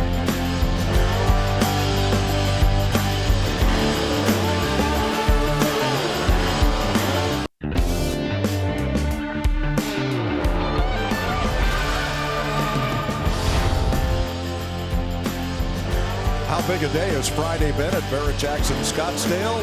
Well, this 1957 Chevy 3100 is the 326th vehicle to cross the auction block today. Now, don't confuse this with a Cameo Carrier, which was similar in theme and concept, but that's fiberglass. This is the fleet side, which was the mass-produced smooth side pickup truck, which pretty much took over for the Cameo in 57 and moving forward. Yeah, it's interesting because ultimately the Cameo as a seller wasn't that big. Didn't make enough money, it was kind of expensive to make. But the style that it introduced, this concept of this fleet side, the flat side as opposed to the step side, that became so popular that obviously the vast majority of trucks for a long time had that. It's pretty much what we established as a truck look today. By the way, there's a company here in town that's apparently making old classic benches out of old tailgates. So you've got this with sitting on the back, and you get your Chevrolet or your Ford. It's really cool. It looks very antique-y. You know, the funny thing is, a fleet side is actually a more usable bed. It's wider, actually has more capacity than a step side. The only step side advantage really is the fact that you can load it a little more easily if you're stepping up on the side and drop the hay bale in or whatever it might be. But generally speaking, fleet sides look better, and they're actually better from a utility standpoint. Yeah, but having said that, I know plenty of people who work with step sides and only wanted to work with step sides. The guys who love them, love them. $135,000. Takes home that Chevy 3100. Let's go out to the McGuire staging lanes and April. There's something to be said about that classic 1950s style. I am just in love with this 1957 DeSoto Adventurer. They had a 5-year run. I just love these swept-back A-pillars, wrap-around windshield. But check under the hood. What's rare is that 345 Hemi with dual quads. She is just beautiful with all those gold accents. Now take a look inside, because you got this push-button trans, stunning gold accents, and they have this really neat thermometer-style speedometer. Everything is just screaming 50s. And of course, that record player, what is that? I mean, I live in Chicago. Honestly, do you think with all the potholes, I could actually play a record and drive her down the road, Mike? Well, you know you could. That's the Muntz Highway Hi-Fi. It was a popular accessory in the mid-50s, and yes, you could play a vinyl record in your car, even in Chicago. Thanks, April. A thermometer-style speedometer. I've never heard that one. I like it. The McGuire staging lanes, where all the cars go to get their last look from the bidders and last talk to the consigners before they come to the stage, where this Mercury Cougar Eliminator is sold for $90,000. Another Boss 302 Cougar. Speaking of Boss 302, there's another one right behind it. This one, the more familiar 69 Mustang version. First year for the Boss 302. One thing we don't see on the 69 Boss 302, and you see on all other Mustang fastbacks, is the faux quarter panel scoop. We'll come down to the side right here. And on this area right here, on all other fastbacks for 69, there's a little indentation. Well, not on the Boss 302. It was one of the few things that Larry Shinoda, this chief stylist, decided to preview the 70 quarter panel on the 69, let the Boss 302 stand apart. The Boss 429 even has that, but not the 302. Which I always wonder. I mean, personally, I love the 69 with that scoop on the side. When it's missing on the Boss, yeah, it's distinctive to the Boss, but I miss it. I like to see it. The Boss, of course, we refer to Bunky Knudsen, who was the boss of Ford at the time. And like you say, Larry Shinoda, the guy who was really associated with the Corvette, had come over from Chevrolet, and the Boss was his first big project. Ford had two Trans Am teams in 1969, the Shelby team with drivers Horst Quegg and Peter Revson, and the Bud Moore team with Parnelly Jones and George Fulmer. And late in the season, they told both teams they would support only one. We got for 105. You want to do 1970, 110? and that was the Bud Moore team that took Ford to the championship. No shaker hood on this one, but the blacked out effect on the hood is correct for 125. Boss 302. 130. 15 by 7-inch wheels, correct and accounted for. Telephone bidder involved. You want to do 127 one time? One here on the floor of the arena. Okay. Stick with it. Just looks right all the way across the board. I mean, it may not have been the absolute freshest build. I mean, it looks like it was restored a few years ago, but it has been taken care of beautifully, restored nicely. I love the way the slats are. 126 one time? Chrome, Try to get work, everything looks really strong. Do you want to Three bid different bidders involved now, 127? one on the phone and two in the Sold for arena. 127. And Well, we gave it our best. $127,000 will take home that beautiful Wimbledon white 69 Mustang Boss 302. The all-new line of Barrett-Jackson merchandise and apparel is now available. From road rallies to the office, there are many stylish options for the car lover. Available year-round or online at shopbarrettjackson.com. It's the 50th anniversary for Barrett-Jackson Collector Car Auctions right here in Scottsdale in this 1957 Bel Air at the end of the block. It was hammered sold at $125,000. We're assembling a powerful Serious money community all that wants day. what we all want, the end Here's a of car being sold T1D. for a great cause. And we're working to improve the lives of those affected by this relentless disease today by finding new therapies and advancing them Come on to up, market. By advocating for greater access and better choices. By deepening our understanding of the disease. By boosting our influence and strengthening our relationships. By rallying for greater community support. At JDRF, we're fighting T1D. We're making life better for those who live with it while creating a world without it.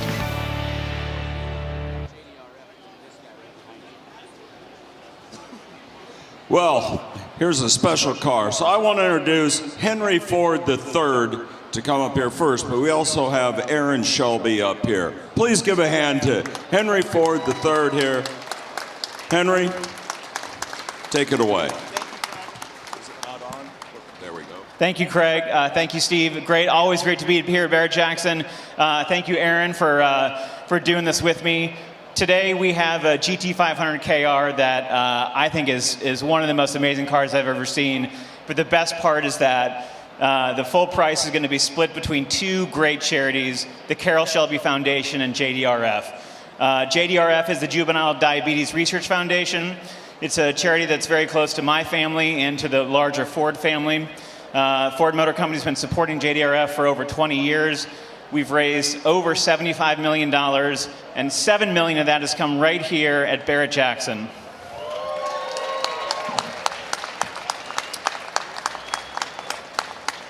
JDRF is on the front lines of treating, caring, and preventing type 1 diabetes. I have a younger brother with type 1 diabetes, so it's something that's really important to our family. It's a great charity. We're very familiar with it for a long time. They do such tremendous work. So we're so happy to be here for this great car, for this great charity. And here at Barrett-Jackson, I want to turn it over to Aaron Shelby. Aaron?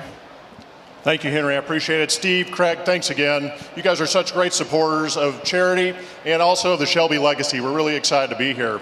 You know, the Carroll Shelby Foundation, the first car, I believe he was VIN number 1 in 2006 that was sold by you guys. And Carroll was here to do that. So it's really exciting for me to be here and represent the family and the brand today with this GT500 KR VIN 1 2022 to go to the Carroll Shelby Foundation.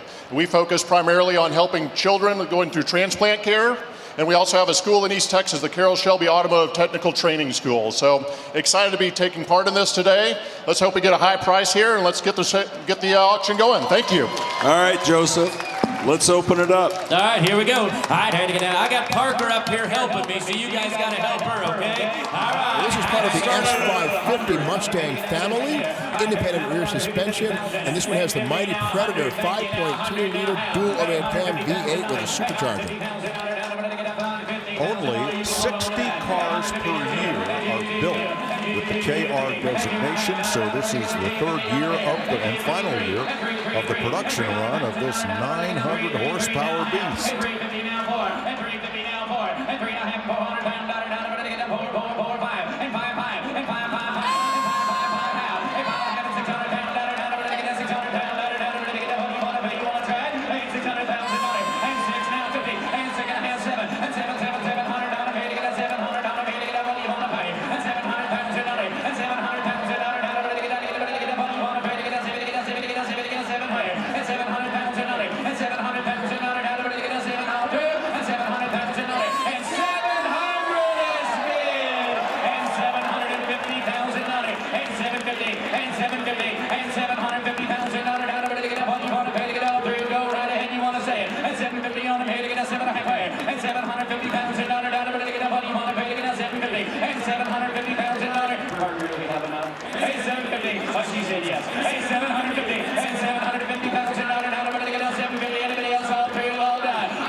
$700,000 being raised. It'll be split between the Carroll Shelby Foundation and JDRF. Once again, great money raised for a great cause. Every penny of the check will be written to the charities. Barrett Jackson does not take a penny of the commission. And that means our top three sales of the day are all for great causes. We've got a Mustang that was sold for $1 million, a Shelby of that right there for $700,000, a Toyota Tundra for $550,000, all for charity. Look at that. That's over $2 million raised just today for great causes. Is a 1957 DeSoto. It's going to take a while to clear the block. All those people come. It's great when they have the cars here because they've got such a great entourage. Usually people associated with the charity are there, and it's just a very special moment, I think, for everybody involved. All right, up on the block behind it is a 1957 DeSoto Adventurer. You know, some people call the Pontiac GTO the first muscle car in 1964, but in 57, got to remember that Chrysler Corporation had just as many image cars: the DeSoto Adventurer, the Dodge D500, the Chrysler 300, the Plymouth Fury. But what's really important here is the DeSoto 1957 model year was the first with torsion bars, which is something that Chrysler cars would have all the way into the mid-1970s. This is the car that April showed us with the Highway Hi-Fi record player associated with Madman Muntz, who went on, along with Bill Lear, later of Learjet fame, to develop the 8-track tape player that's found its way into a large number of cars in the 60s and 70s. Now, keep in mind, the Highway Hi-Fi was a Chrysler innovation, which may have been collaboration with Muntz, but anyway, under the hood we see here the 345 cubic inch DeSoto Hemi with dual quads. The Adventurer was the muscle car. Now the chrome and the copper and gold treatment is not factory, but what you see in terms of stamped metal, yeah, dual quads on the DeSoto Adventurer. Factory stock equipment. I love this interior treatment, and I'm not talking about the Tritone upholstery, but look at the clear vinyl covers that have been very carefully sewn to an exact fit onto these seats, just like your grandmother's sofa might have had in the 1950s. Push-button torque flight in its first year, or second year, excuse me, for 1957. Ladies and gentlemen, this is one Dial-a-win torque flight. 150 Avengers that were sold in 1950. 257. All right, Hennigan, now is that right up there? You got 95, Jody? We'll get a good look at that Highway Hi-Fi record player, the stylus and the platter for those 7-inch records. And those were mounted on a suspension so they could play over potholes without the record skipping. $92,000, that's what it takes to buy that massive 1957 DeSoto Adventurer, complete with the Highway Hi-Fi. What a beast of a car with those massive fins out the back. Gold and black. Up on the block now, a 1970 El Camino. This is an SS Custom. Love what I'm seeing here. This is individual runner electronic fuel injection. In other words, there's an individual runner running from to each of the 8 cylinders. A big block Chevy, that's Hilborn, which, of course, Stu Hilborn, one of the pioneers of mechanical fuel injection at Indianapolis in the 1940s and 50s. But by the 60s, funny cars were running Stu Hilborn fuel injection. This is a modern take on that with electronic injectors and a computer running the show. But that's the best way to present an engine. It's like the crown on top of the king's head. I love El Caminos. I've owned one for quite a while. They drive like a car, they haul like a truck. They truly are the best of both worlds. They can tow. It's about a quarter to a half ton load capacity in that bed, and they're just fabulous, fabulous vehicles. I hate that the G-body of it, 1987, was Chevy's last El Camino. If they made a new one, I'd buy it. Now, this one's a Super Sport, and one of the hard-to-copy features of the Super Sport is the dashboard. Regular Chevelles got a long horizontal speedometer and small accessory gauges. The Super Sport dash got those 3 big round gauge binnacles, and that's a time-consuming, expensive thing to swap out if you want to try to fake an SS. So this, the real deal. $135,000 for a 1970 El Camino SS Custom. We're going to check in with Tyler Hoover. Yeah, come back here and look at 1144.1. This is a 1966 Ford F100. At least the body is, but it is radically customized. Let's go in the back and see what's going on here. It's actually a Baja tribute. I say that because it has a racing fuel cell. If you go further back here, you can see it. And then up front is actually the suspension poking through the bed. You can see the top of the shock there, and that goes into the roll cage, which goes into the cabin. Obviously, you have racing seats with a 3-point harness, and under the hood, you have a pig block Ford, but this crazy intake system. And once again, you see the suspension on this is not stock. This isn't like a normal 3-inch lift kit. This is a Baja suspension. You see these massive coilovers with the towers here, and it's all one piece going across to the other side. So this is a resto mod, but this is also something that you can go do the Baja 1000 in probably right now. It is insane. Yeah, that is pretty spectacular. I love all the work they put into that. And up on the block right now, we got a 1972 K5 Blazer Custom. This is a Blazer Roadster, because not only is there no top, there is nowhere to mount and attach one. Everything has been filled in. Gleaming black with lipstick red leather and a faux pickup bed in wood. Everything all very modern. Hey, now here, this is cool. Look at this dashboard. This is not a Blazer dash. This is from a 1959 or 60 Chevrolet. I love it. Well, somebody loves it. $165,000 for that K5 Custom Blazer. More than 1,000 man-hours in metal fab. All right, a moment ago, we saw a 57 DeSoto cell. Well, check this out. Coming up in just a moment, we've got another one. Another 1957 DeSoto Adventurer convertible with a 345 cubic inch Hemi.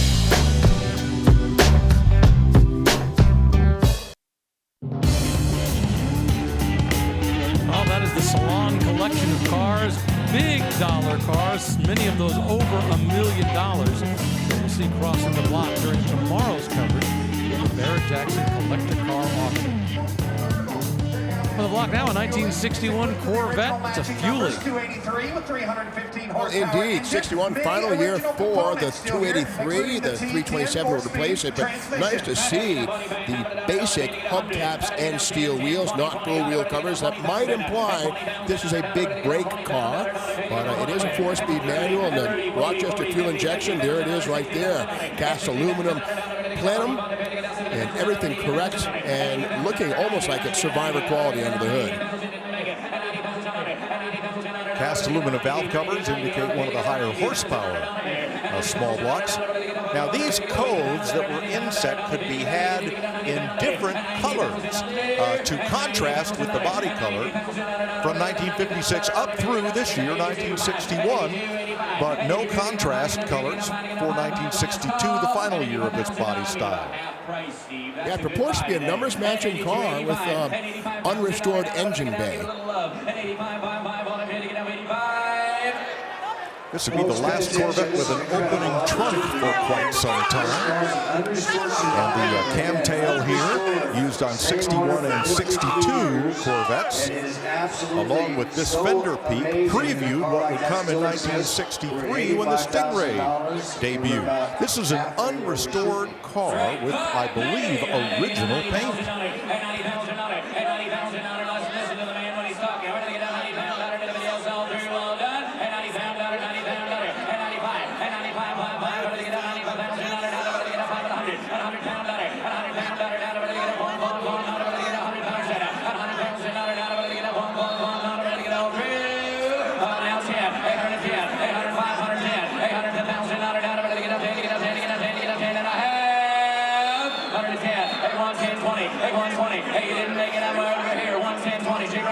They say they have the owner history all the way back to 1964, and that most of the components are indeed original. Now 30, 830, 830,000 down, to get up, want to get up 30, want to get up 30 pound, down, to get up, on him, to get up 130 and a half. Joseph Mast with the hammer high and sells it for $120,000. 40.1's a 1972 Porsche 914 Custom Targa. This beautiful 914 received a 4-year high. Coming to the auction block soon is this De Tomaso Pantera. And if we go back 50 years to the dawn of Barrett-Jackson in 1971, the Pantera holds a unique place in American automotive history. Rick DeBrule makes his case. Pop quiz. What's the first American mid-engine sports car? It's not the new Corvette. And don't say the Pontiac Fiero. How about the Pantera? This goes all the way back to 1971, which was the year Barrett-Jackson was born, our spotlight year. Now, you're probably thinking, wait a minute, that's Italian, but hear me out. It was built by Alejandro De Tomaso. He's from South America, an Argentinian. The engine in 1971 was the famous Ford Cleveland 351. I mean, it doesn't get any more American than Cleveland, 330 horsepower. The body may look sensuous Italian, but it came out of the Ghia Design Studio. And the guy who drew it, an American, Tom Charta, the same guy who penned the Maverick and the LeBaron. And finally, you didn't have to go to some fancy sports car store. The Pantera was sold through Lincoln Mercury dealerships right here in the US. It was more than twice the price of a Corvette, but it was just half of what a new Ferrari cost, and it started every time. So is the Pantera a true mid-engine American sports car? Well, consider this. Even Mario Andretti came from Italy. That Pantera crossed the block for $75,000. This one will be on the block shortly. Now, there was an earlier version of the De Tomaso, the Mangusta, but I'm going to buy Rick's argument because the Mangusta was not sold by a recognized network of U.S. new car dealers. They had an independent network and not many of them. So it was the same marriage in many ways, but not fully sanctioned is the best way to describe it. Good point. 1951 Ford F1 custom pickup truck. Well, it's looking good. 5-liter Ford Coyote engine in place, and something about the Coyote that's beautiful is the way the engineers and the designers arranged the intake plenum with the runners on display, almost like, I don't know, if I did sit-ups, a healthy six-pack might look like that. Very muscular looking effect. That's not custom. That's right out of the crate.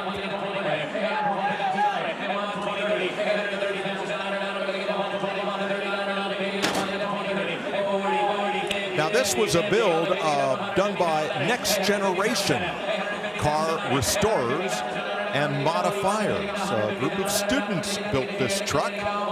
Big sign being carried around to talk about that. A number of the components were donated. Are you drunk or are you bidding or both? Oh, boy. Sold $145,000. I always love sometimes, you know, Joseph Mast or whoever's the auctioneer, they just want to make sure they got it right. They want to make sure there's nobody else. You're the guy. You sure? Okay, we're giving it to you. $145,000. A little earlier, we saw a gold and black 1957 DeSoto Adventure convertible hit the block. You say you don't like it in black? Well, how about white? That's what we've got right now. This is Virgil Exner's forward look in full bloom. Under the hood here, the 345 cubic inch DeSoto Hemi, which is a smaller version of the Chrysler, a larger version of the Dodge Hemi, but very correct here. No copper, no gold plating like we saw in that Custom. And I think that's going to impact the bidding. First year for torsion bar front suspension. It's got the push button torque light transmission. And keep in mind, the Adventurer was a very early muscle car. It was full of image, and it wasn't available with anything less than a dual quad Hemi. But as you can tell by the effort being exerted by the Barrett-Jackson handlers here on the block, this was a big, heavy parade float. It's true. Chrysler had not gone to unitized construction. That would come for 1960. But with that said, this is probably similar in weight to a Pontiac Bonneville or, you know, a Buick Invicta. But still, yeah, not a light car, Mike, for sure. Now, this does not have the clear plastic cover, so we can show you the beauty of this tri-tone interior in gold, camel, and white. Now, the carpet, those are metallic threads in the carpet that are reflecting back at you. Pretty sharp stuff for 1957. Well, this one's getting a lot of love, Mike. We're at $180,000. Beautifully presented inside of the trunk. This is all correct. Nicely done with the paint, the cardboard stitching. That's factory stuff. Very hard to find.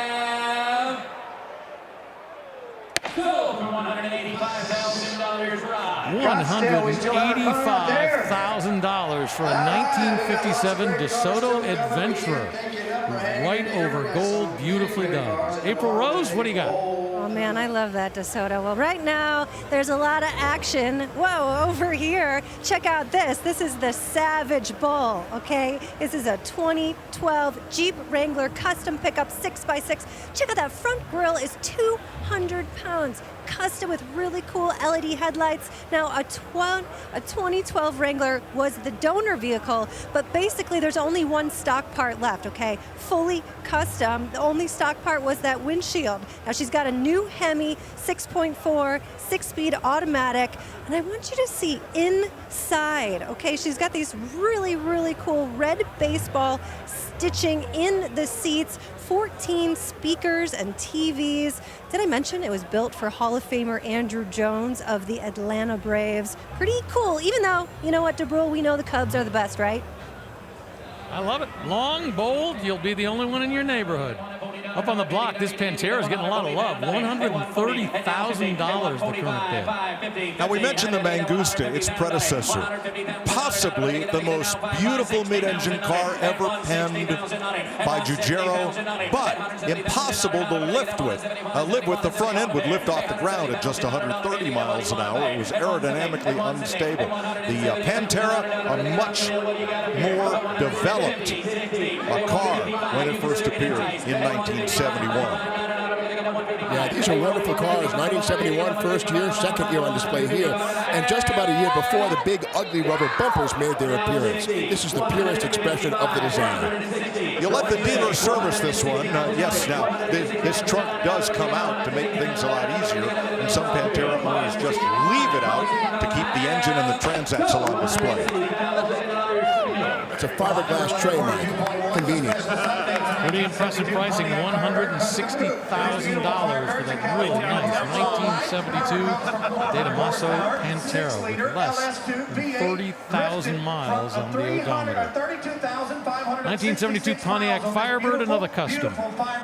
Yeah, this is that greatest hits version that Tyler showed us earlier with the Formula hood and Trans Am bodywork, a wide body car with a heart transplant. You know, speaking of the Formula, this was the fiberglass hood which came on the Formula, and these two ducts absolutely do work in the original format. They would feed air into these two circles, which would mate to snorkels on the air cleaner, but that was then. This is now. That's an LS2. 6.2-liter aluminum block V8, and the 400 is long gone. But I love the mixture of then and now vibes. Modern seats, modern honeycomb wheels, and some scoops fared into the C-pillar alongside the rear window on this 72 body. According to the consignor, included in the sale are all the receipts, the records, photos from the build, which is great. If you have some question about something, you've got the ability to go back to the guy who built it and say, what did you do? Can you help me out? Can you recreate that? Good love the 6-speed manual transmission.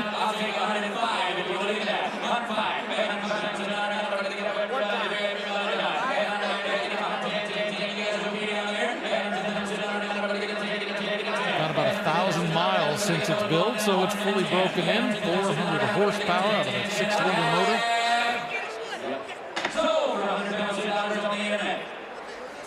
And even 100 grand for that 1972 Pontiac Firebird Custom. Corvette time, a 1963 Corvette convertible. Well, first year of the Stingray, you see the metal grills on the hood. They are not functional. However, there is just a little hole so that water that sets here can drain. But no, these grills are not functional, and they would be 1963 only. My buddy Cliff lifts the hood. Cliff has helped keep me from getting run over at least 3 times today here on the block. Thank you, sir. And there is the Rochester fuel injection and the cast aluminum valve covers to go with. New for 1963, the plenum became about twice as large as it was in 1961. And keep in mind, this is the 327, which needs a larger plenum to breathe than the 283, which came before it. This one's got the 4-speed manual transmission. This one does have knockoff wheels, which are, well, verified to have not been installed on any retail sale cars until 1964, but they look great.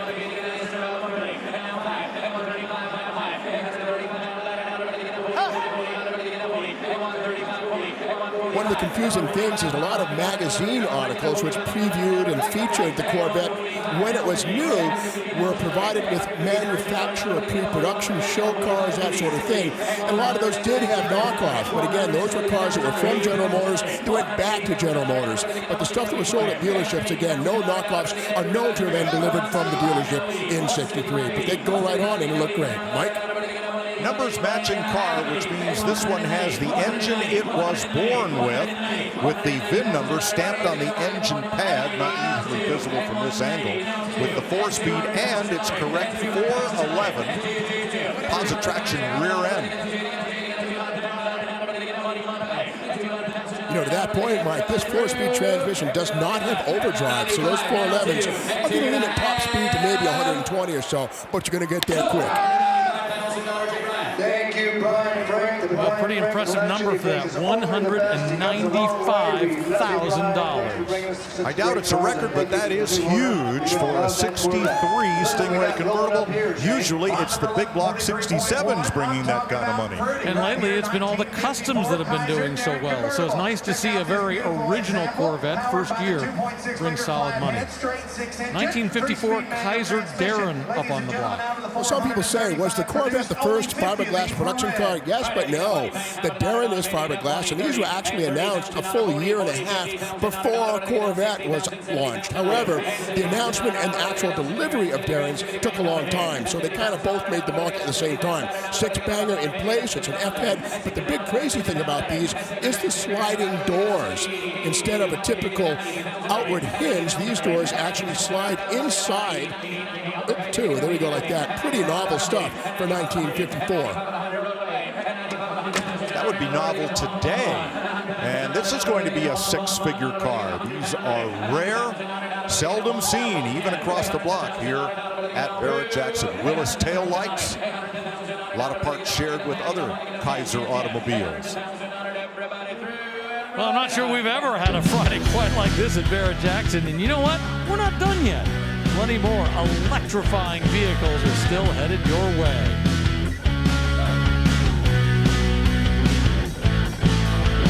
Our live coverage of Barrett-Jackson's 50th anniversary here in Scottsdale continues. Up on the block, that 1954 Kaiser Darren was just hammered sold for $100,000. Behind it, well, just another one of the many pickup trucks we've seen. This one's a Resto Mod from 1966. Boy, very sharp presentation here, all in triple black with gleaming stainless trim. And you know, I've never driven a truck with the rear view outside mirrors here at the top of the A-pillar, but that's what this one has. And I just wonder if that's taking your eye far away from the road or if that's actually better. We'll have to figure that out. These are accessory, and they clamp onto the top of the door frame. And you see them from time to time, so they must work pretty well. I mention this whenever I can, but Tom Daniel, a noted designer of Hot Wheels cars and monogram model kits, before he got there, worked at General Motors, and he's responsible for this little flourish in the top of the hood. Tom Daniel's still alive and well and designing, and if he built models like the Bad News or the Quicksilver or any of those great models from Monogram, he also had a hand in designing this truck right there on the hood.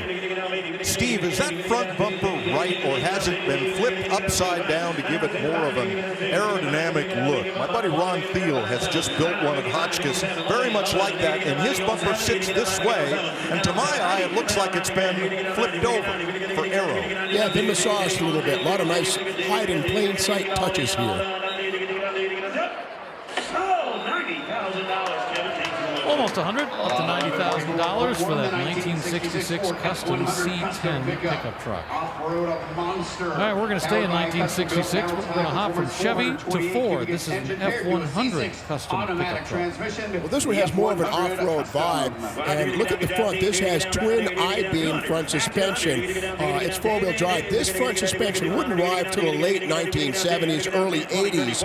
So it's definitely a more modern frame under this truck, but pretty cool piece. But if you look at that axle, it's actually two banjos merged in the middle. This one has been given a roll cage, and some of the bracing looks like what we used to see in the Roush Trans Am cars, where the bars actually come down right next to the windshield. You'd think that would block the driver's view, but not so much. After a lap or two, you pretty much get used to that, and you better.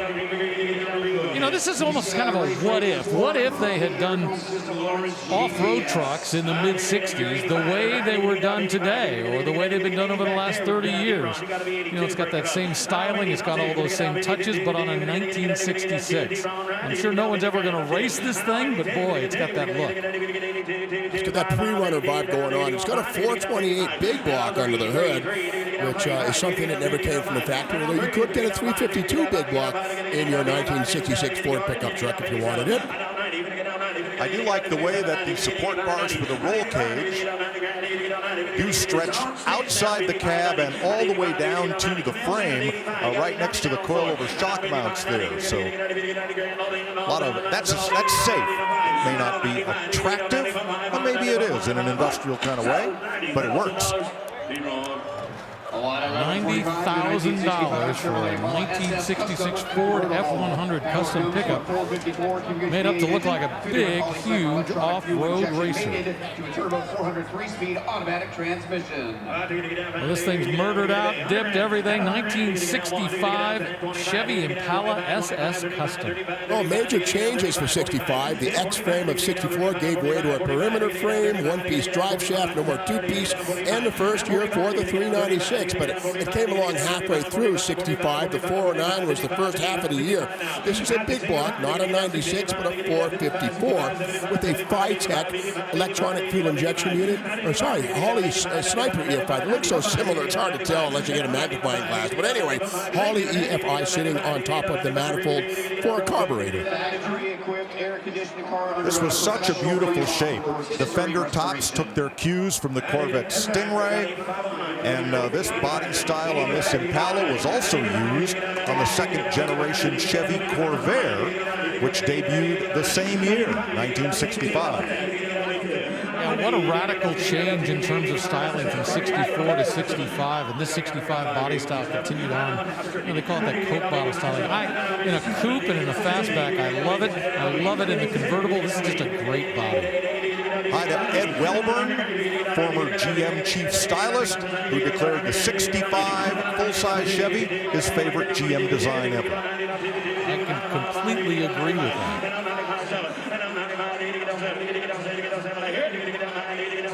Staggered 18-inch fronts and 20-inch rear wheels give it a nice sort of ready-to-pounce dynamic feel, just sitting still. I like that.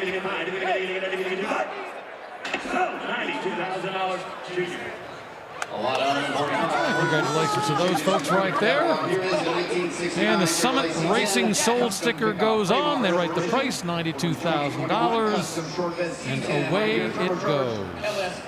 engine with 8mm turbo, aluminum 862. Into the night. Getting chilly out there. It's down in the high 50s, which once again I feel sorry for the folks up in the Northeast and all the weather they're facing, but we consider it cold here. Up on the block right now, a 1969 Chevy C10 custom pickup truck. Yeah, pretty cool. An LS motor with a turbocharger. Kind of an interesting choice. We see it over here wrapped up in not asbestos, but sort of a high temperature fabric coating. And turbocharging's kind of nice. There's no penalty, there's no pulley, there's no parasitic loss. You sometimes have to wait a little bit for the boost to come on, but 3 horsepower if there ever was. Yep, using the exhaust gas to compress the intake charge. Something we saw on World War II fighter planes that later found its way into the automotive world.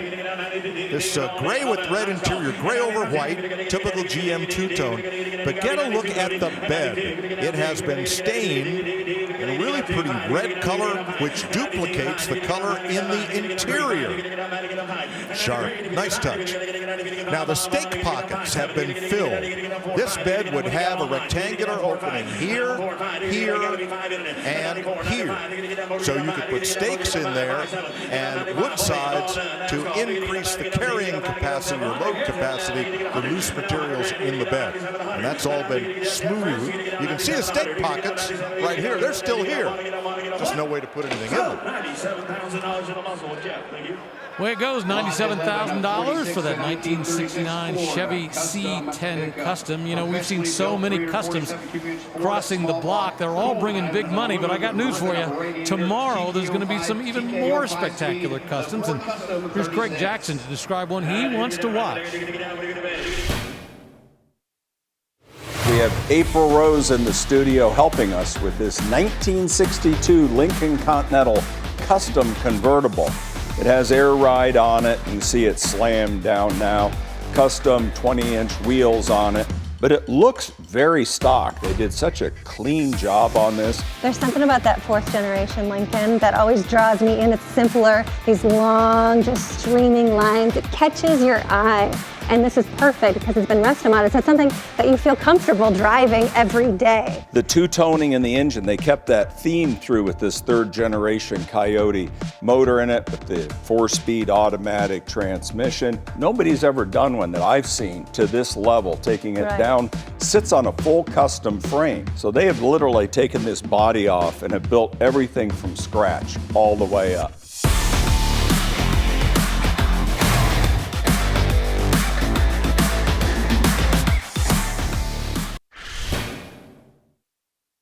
Happy 50th anniversary, Barrett Jackson.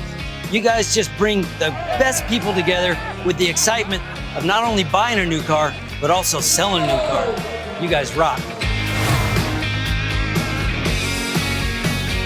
How much does Chip Bruce like Barrett Jackson? Well, he was up on the block a little earlier today.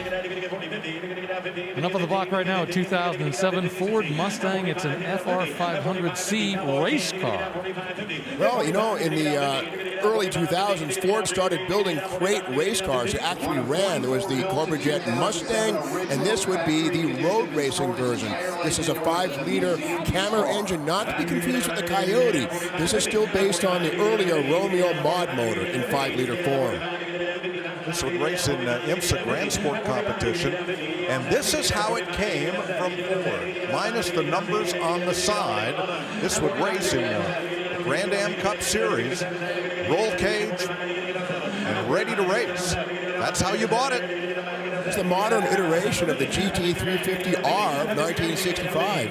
Pretty much the same thing. The only downside of these is that these are not streetable. They don't have a normal VIN. It's an off-road only car.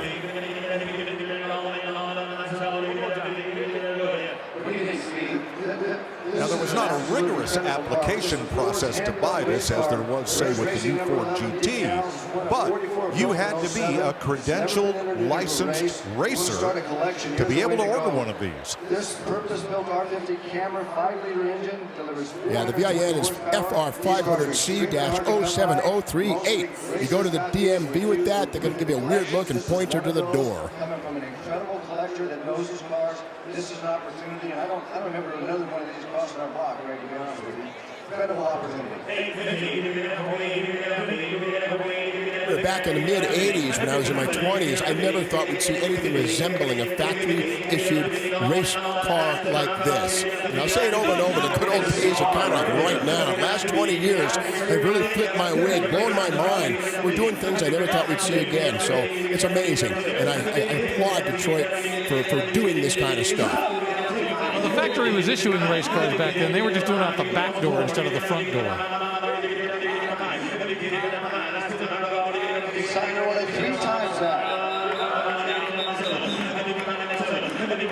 The thing that ultimately hurts the price in this is you just can't drive it on the street. It's a cool car, but it's only going to be on the track, and now it's sold for $55,000. I mentioned the fact that this is the 50th anniversary celebration for Barrett-Jackson. The company started back in 1971. You know, each year at one of our auctions, we pick a spotlight year to feature some of the cars. And so, of course, we chose 1971. And Steve Magnante had a pretty interesting car from that year. It's hard to imagine, but cars like this 1971 Mustang were once in the parking lot at Barrett-Jackson instead of being featured on the stage. But this is a very special 71 Mustang. We look right here, we don't see Mach 1, we see Boss 351. This is one of 1,806 Boss 351 Mustangs built in 1971. 71, of course, was the beginning and the end in many ways. The beginning of the large Mustang, but the end of serious high performance. And again, the Boss 351 was a heavy-duty muscle car, 11.3-to-1 compression, 4-speed only, and base price was $4,124, which was $856 more than a Mach 1. But here's the thing, back in 71, you'd see both of those Mustangs in the parking lot at Barrett-Jackson. Today, in 2022, you'll see them on the block. Well, there it is, that Boss 351 sitting just about at the bottom of the ramp, so it'll be up here in just a moment. We can see exactly what it's going to sell for. A very cool 1971 Boss 351. On the block right now, a 1969 Camaro Z28 RS. Sold new at Cormier Chevrolet in Long Beach, California. 4-speed with deluxe interior. Added accessory gauges, center console, spoiler equipment, power disc brakes, tilt steering column, power steering, all that special instrumentation, AM/FM radio, and most importantly, the Z28 Special Performance Package. And something to keep in mind, the ZL2 cowl induction hood has an electric flapper up inside of here. Here's the wire right there. When you hit wide open on the gas pedal, there's a micro switch. So this actually is an active air door hood. A lot more than meets the eye. The DZ302, that was the engine that propelled Mark Donohue, driving for Roger Penske, to win the Trans Am Championship in 1969. Now, this was built in the Van Nuys plants in the Los Angeles area. When I was a kid, I remember going to a field trip. Remember when we used to do those kinds of things? Went to a field trip at the Fisher Body Plant. Watched these being built, and I always wonder, any of the cars that I watched getting built that day, am I seeing them now up here on the block?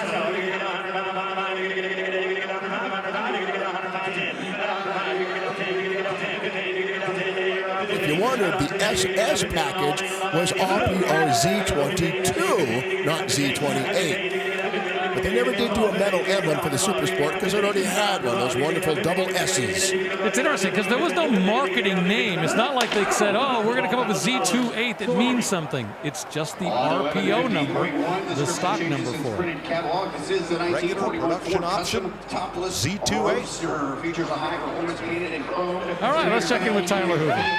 Well, you see the bull, that means Lamborghini. This is a 2007 Lamborghini Murcielago LP640, and you don't see a lot of Lamborghini V12s at Barrett-Jackson, but you do see a lot of radically customized cars, and this one is radically customized. Now, Murcielago, it means bat, or it was a famous fighting bull in Spain, and this one has the bat wings on it, which kind of makes the Murcielago special. This one's customized with a special interior, wheels. You can see it kind of has a black and white theme, but the craziest part is definitely under the hood of this thing. Somebody thought that the 6.5-liter V12 with 630 horsepower stock wasn't enough for this thing, so they fitted it with twin turbos, which you can see right here, coming off the exhaust, which puts it to a horsepower rating that I imagine is just unfreaking believable. This is a beautiful Lamborghini and a one-of-a-kind custom that is selling tomorrow on Super Saturday. Very cool. Look forward to that. In fact, all those cars that he's standing next to are crossing the block tomorrow. Right now, we got a 1941 Ford Custom Topless Roadster. And Roadster is the word, meaning that there is no convertible top to convert this from an open air to a closed car. Roadster only. All the ornamentation and handles have been shaved. Nowhere on that windshield to attach a top. But very smoothed out presentation here. I like how they've used a piece of tubular steel, I guess, to create the A-pillar. It's consistent, but artfully done. On 11:51. $67,000 for all that work. Remember that 1971 Ford Mustang Boss 351? Well, it's arrived up on the block. Well, Ford had to go in this direction because Chevy put a 350 in their Z28 for 1970, and suddenly Boss 302 just didn't sound potent enough. So 1971 and the Mustang restyle, the Boss 302 became the Boss 351. A quick giveaway from the front is the chrome bumper. The Mach 1 had a body-colored rubber bumper, but all Boss 351s had the cold air hood, ram air, absolutely functional, vacuum operated in this case, and 11.3 to 1 compression. This is the year that General Motors cut their compression ratios to 9 to 1 to operate on unleaded gas, and it's also the same year that Ford had their highest production compression ratio ever, 11.3. That would be gone in 72, but here it is, man, a last gasp for high performance from Ford. Yeah, this was it before rising insurance premiums killed off the muscle cars. You had to pay as much as 150% surcharge on your insurance if your car had a V8 other than station wagons, and that really is what relegated the muscle car era. Well, it became a dinosaur. I know in many cases, folks tell me they paid as much for insurance every month as they did for the car payment note. That must have broken the back. Well, that together with the rising cost of fuel, which today we think is pretty cheap. But by 1974, we had a Mustang II. Think about it, just 3 years later. Well, that's because in 1973 we had a gas crisis. It wasn't so much the price of gas, it was the unavailability of it and long lines that led people to turn in their gas guzzlers for little four-cylinder cars. So the Mustang II was the right car for the right time, I would say. It sold very, very well. We forget that. It was a big seller. It just wasn't the performance car that we're used to. I remember sitting in gas lines with my mom in 1973. I was 9 years old, and to me it felt like the world was coming to an end. It was very traumatic, seriously. Well, after college, after classes, I worked for a gas station, and I got the job of being the last car guy, to hold the sign on the last car saying, "No more cars today." Ooh, fisticuffs, I mean, you name it. People got upset. Well, this Boss 351 out of Saskatchewan, Canada, just sold for $180,000. High fives to all those folks. April Rose? Steve, we've been waiting Hey, I'm pretty far away now in the city tent with this beautiful 1963 Ford F100, and her name is Uno. She's got a Roush Yates 547 cubic inch V8 giving you 515 horsepower, 6-speed automatic trans, rolling on those beautiful 20 and 22 inch billet black wheels, stopping power from Willwood brakes, a custom chassis and suspension, beautiful white finish. And if you want to see how nice that chassis is, just take a look down here. And she crosses the block on Super Saturday. Yeah, that's pretty impressive when you get out there and people, before their cars ever get to the block, they do a great job of displaying them, showing everything. You're going to sell a car, make sure you display it right. Right now we got a 67 Ford Bronco Custom SUV. Well, this one has a VIN beginning with U14. Yup, it's a roadster with the half metal top, and that's correct. The U15 would be the full top station wagon. This one's a 302. It has been fitted with disc brakes up front. You see them behind the wheels. They would not be available from the factory until 1974. This would have had drunk, but who cares? I like the modifications, and yes, it's been cut, as they almost all have been. Yeah, I do like this roof line. It was one of 3 available on the original Bronco, either a convertible top, this pickup-looking single cab, or the full SUV look, which is the one that lasted.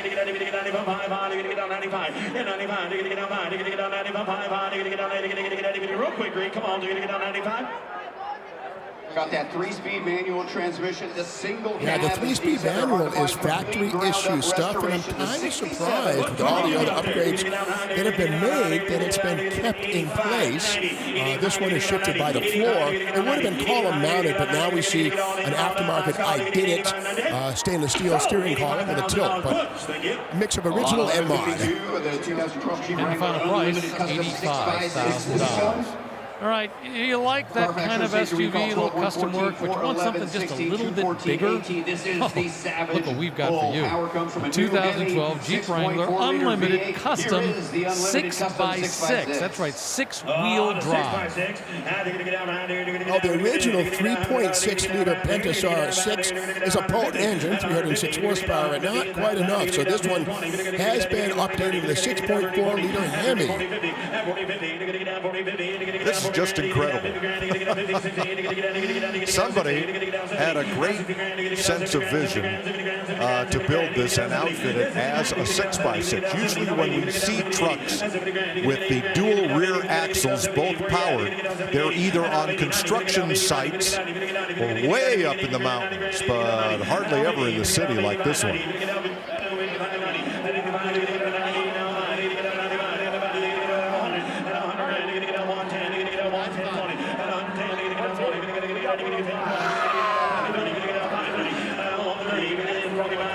Bucket seats front and rear, video monitors in the back seat, a roll top cover for the pickup bed, which is quite functional, has beautiful new wood in it. So this thing's ready to haul. This is no poser. This is no showpiece. This one's ready to go to work. Well, his nickname is the Savage Bull, and it just bowled its way to $150,000. Well, we've seen some great Corvettes today, but there's a few coming across the block tomorrow that are really going to be spectacular, and Craig Jackson's found one. Automatic transmission. Lot number 1367. This 1967 Chevrolet Corvette Resto Mod was completed in October 2021 by Jeff Hayes Customs. As always, he puts a modern drivetrain under it, so this has a General Motors LS3 V8 rated at 540 horsepower with a 4L70E automatic transmission. His attention to detail when you go around the car, it's the fit, the finish, how straight everything is. Also, when you're building a Resto Mod, you add a lot of creature comfort. So this has vintage air conditioning and heating, AM, FM, Bluetooth, power windows, power hood, has a cream leather interior, very elegantly done in this car. Really a work of art.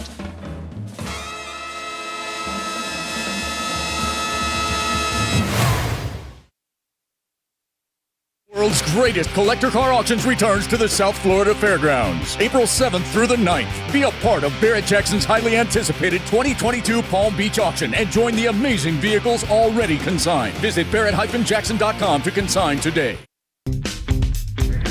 As great as the vehicles are here in Scottsdale, nothing wrong with making some upgrades, and that's why you want to visit Summit Racing Equipment. Parts for modern, classic cars, off-road, street performance, tools. They got shop equipment. Summit Racing Equipment, powered by enthusiasts. And up on the block right now, we got a 1955 Bel Air Custom Sport Coupe. Well, a great example of how people are taking standard bodies and bolting them down to aftermarket chassis. Art Morrison GT55 Sports chassis underneath this, with an LS crate engine and a 4L60E, but it looks very stock otherwise. On 11:58, here comes the $90,000 for that one, 1955 Chevy Bel Air. 485 horsepower, 392 cubic inch V8 generation 3 Hemi. Don't forget, all you have to do is go to Barrett-Jackson.com and you can get a full list of all the cars that we're going to see crossing the block tomorrow and kind of get an idea as to a dream list of the cars you'd want to bid on. For the block now, we got a 1970 Plymouth Barracuda. This one's a custom. Well, this one's trying to be an AAR CUDA, but they made less than 2,500 of those. It has the NACA duct hood that the CUDAs had. Fiberglass as they were, but this one's been upgraded with a 392 Hemi. Now, the AAR strobe stripes are present here on the fenders and all the way back, but they're done in kind of a ghost theme, flat black against gloss black, but they end in the Dan Gurney All-American Racers logo, so everything's okay with me. Now, this car is a G in the 5th spot of the VIN, so it was born a 318 two-barrel, just a bread and butter commuter kind of a car, but got the 392 Hemi crate engine backed up by an automatic. And again, that 3rd-gen Hemi is a little smaller than the 426, but it's just about as potent. Certainly has much potential. The little canard fins here up near the nose are an interesting touch. I think I first saw these on Gurney's Lola T70 Can-Am racer, and they're there to combat front-end lift. When you have them off to the side like that, they don't reduce ground clearance like a deep front spoiler would. However, at street legal speeds, I don't see them being of much effect. Nice to see this still has the torsion bar front suspension. A lot of folks get that out of there and replace it with coils. No real good reason in my book. The only benefit is getting more header clearance, but the torsion bar front suspension is darn good. Dan Gurney used it in SCCA. They worked just fine. Yeah, Sweet Savage was pole position qualifier at quite a number of Trans Am races that year. They were kind of let down by the Keith Black 305 engines. They just didn't have the needed longevity nor the budget to fully develop them so they'd last for those 3-hour events.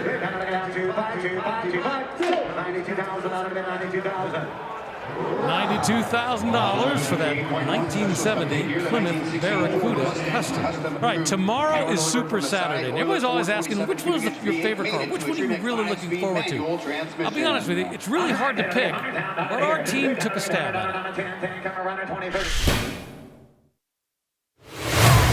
Super Saturday at Barrett-Jackson. So many great cars. How could we each pick just one?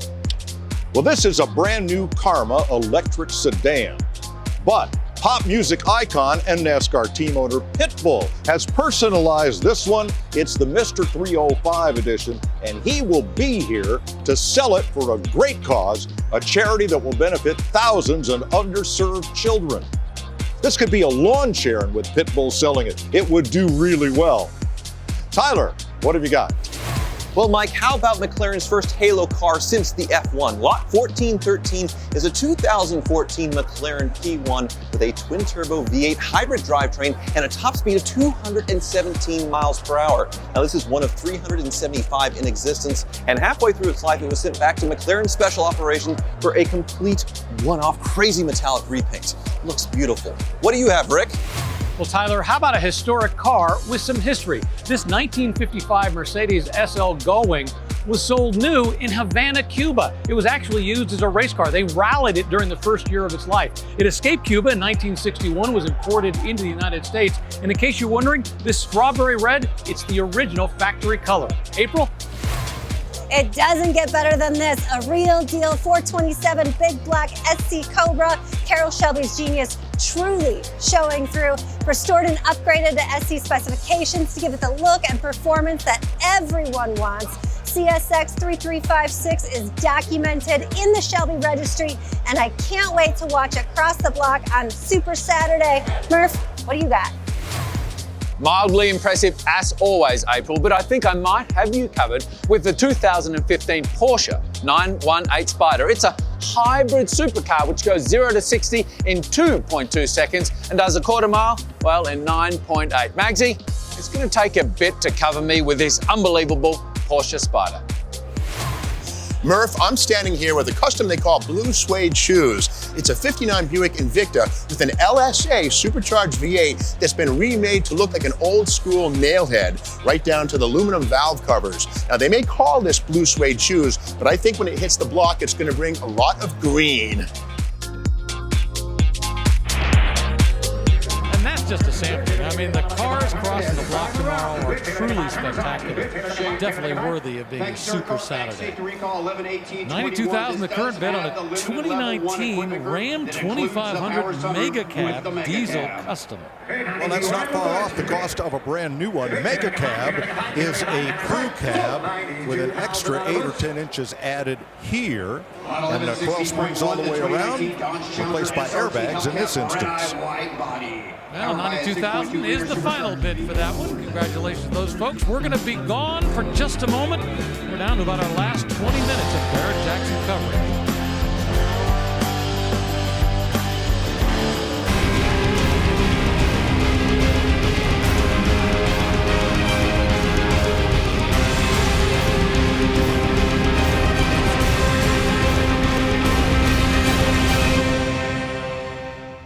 As Barrett-Jackson celebrates 50 years of the world's greatest collector car auction, occasionally we sell some of our own cars. One of those was Howard Hughes's Buick.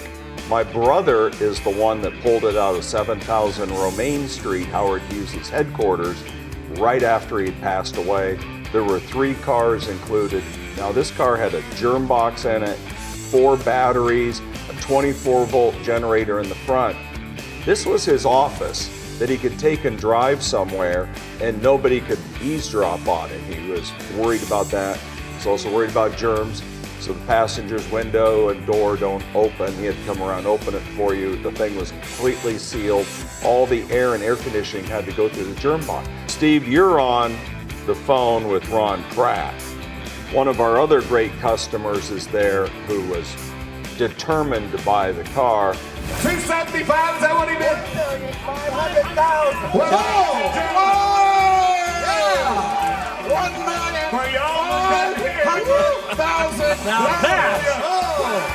That is a jump. Up to $1.5 million. The goal was to knock Allen out. Right now, it looks like Allen says no thank you. So we're out of a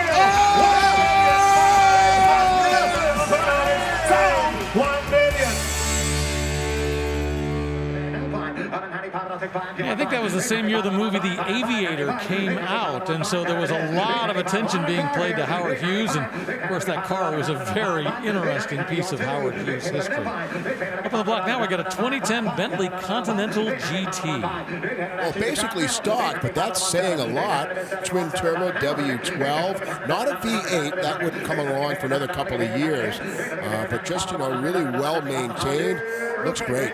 Blue Sapphire is the exterior, Imperial Blue and Magnolia is the interior, and this 2010 Bentley has covered less than 9,000 miles. Less than 9,000 miles on this Bentley.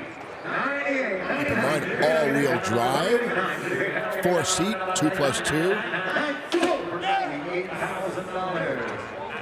almost made it to $198,000. The 2010 Bentley Continental. Let's check in with Tyler Hoover. Well, this is the end, the very last Buick Grand National, and as you can see, it was taken off the assembly line and just basically put away. Only 35 miles on this thing. It's left completely in the wrapper, and the Buick Grand National was a very significant car for General Motors. It brought back performance thanks to the giant turbo on a 3.8-liter V6 that really brought back performance to General Motors. But this one not only is the last Grand National built, it's the last of the whole cars that were being built in Pontiac, Michigan. It was a very emotional experience putting together this last car, and they had all the assembly line workers sign the engine bay or the undercarriage of this thing, and the president of General Motors was there and signed it as well. So this thing has loads of documentation.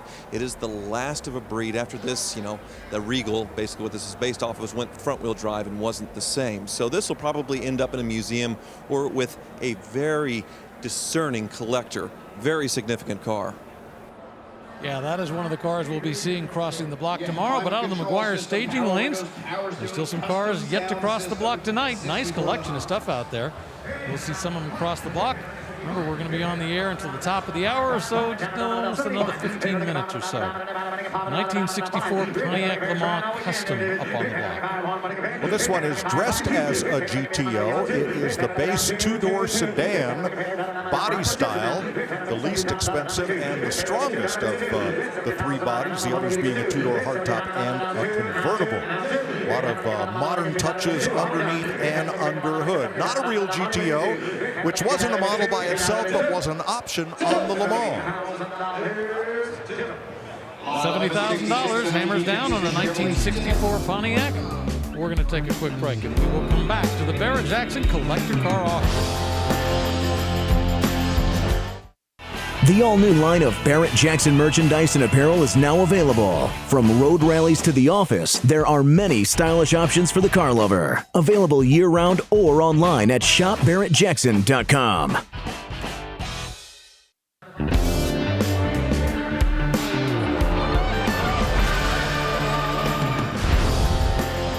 Coming towards the end of our 9 hours of coverage here of the Barrett-Jackson Collector Car Auction from Scottsdale. What a day. Well, let's check in with Christian Murphy. Thank you very much, Rick. I don't know about you, but I am absolutely exhausted, and I think these two fellas are running on fumes right now. Gentlemen, we came into this week, the collector car hobby was on fire. You might have just poured a big old tank of gasoline on there. Steve, have you ever seen anything like this in your time? In my humble opinion, what we're experiencing tonight is unprecedented. Really is incredible on so many levels. Craig and I were looking at each other, the auctioneers, and not only the prices, but the spirit of the bidders and the excitement of the crowd, the charity moments. I mean, we checked all the boxes and created a couple more we didn't even know existed and checked those too. Unbelievable. Craig, do you feel like this is a fitting way to celebrate your 50 years? Yes, I was up in the skybox talking to some of our longtime VIPs. They walked around and said the docket, the cars are the best they've ever seen. And I would say when we came on History, we were selling $170,000. It was a Challenger, I think, early in the morning. Just sold a $110,000 car right now. It's almost 10 o'clock at night. That is amazing all day long to be selling 100, 200, 300,000 hour after hour after hour. The quality of the cars, whether the numbers matching, the resto mods, or even the modern cars that broke the bank. Yeah, unbelievable. I mean, if you think today was crazy, what happens tomorrow? I mean, fellas, I'm sorry, Steve. No, tomorrow is going to be something to behold. If you can't make it here, and it'll be standing room only, make sure you tune in on History and FYI, because we're going to see something that will absolutely blow the lid off of this monstrous facility we're in right now. That is from a couple of fellas who know a thing or two about the collector car business. I'm going to throw it back up to Rick. All right, thanks a lot, Christian. Yeah, I can tell you I've been here for about 20 years and part of the broadcast, and this has been an amazing day. $85,000 right now for a 1971 Olds 442 W30. Let's check out the top sellers. We're going to give you the top four. Start with a 1956 Bel Air Custom. It was the top retail sale today, $320,000. top three, well, they all went for great causes. We'll go to a 2022 Toyota Tundra TRD Pro Max, sold for $550,000 for the Toyota U.S. Paralympic Fund. A 2022 Shelby GT500 KR that benefited juvenile diabetes and the Carroll Shelby Foundation, that sold for $700,000. But the number one sale of the day, it was $1 million for this 1968 Mustang, custom all the way, benefiting the Stars Foundation that supports air rescue up in Canada. $1 million. Ooh. Let's check in with April one last time.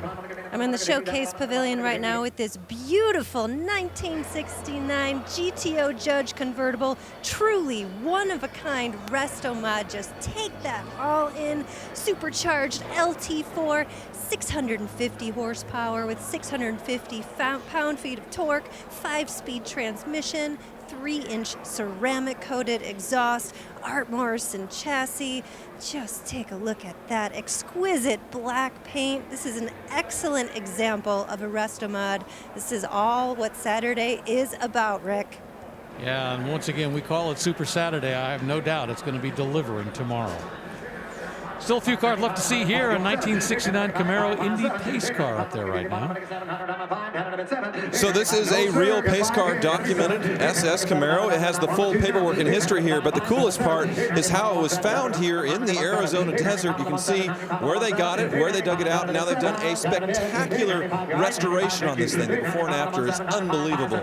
You know, the amazing thing is what they've done under the hood. A 427 Copo Camaro correct engine. They could have just done something pretty mild, but I love that. They went all the way. Big 427. A big $95,000. That's the hammer price for a 1969 Camaro that's going an awful long way. 2020 Ford Shelby GT500. Yeah, it's amazing. This is the Predator 5.2 supercharged V8. It's factory stock. This is not a custom. Again, final time where the good old days are right now. I can't believe these things are new, but here they are.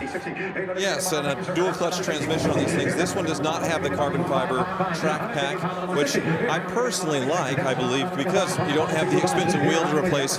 You also, well, this one doesn't have a back seat, I believe, but you would get a back seat on these things, which is what I prefer because I can drive the kids around. But yeah, 760 horsepower, dual clutch transmission, an incredible piece of technology. Independent rear suspension, no more live axles, but you know, these have very strong half shafts, ring and pinion, all that stuff. The CD joints, it's ready to go. You can put slicks on these, and they're still very reliable at the drag slick. Nothing delicate about this independent rear suspension.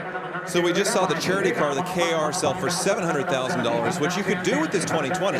You could buy this one and then take it to Shelby, get on the list, pay another $50-something thousand and have a KR, if the list isn't full yet.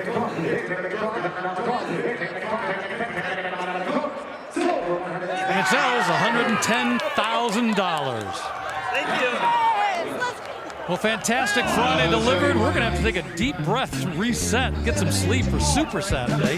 Hard to imagine. It's actually going to be even better tomorrow, but that's exactly what we're going to see.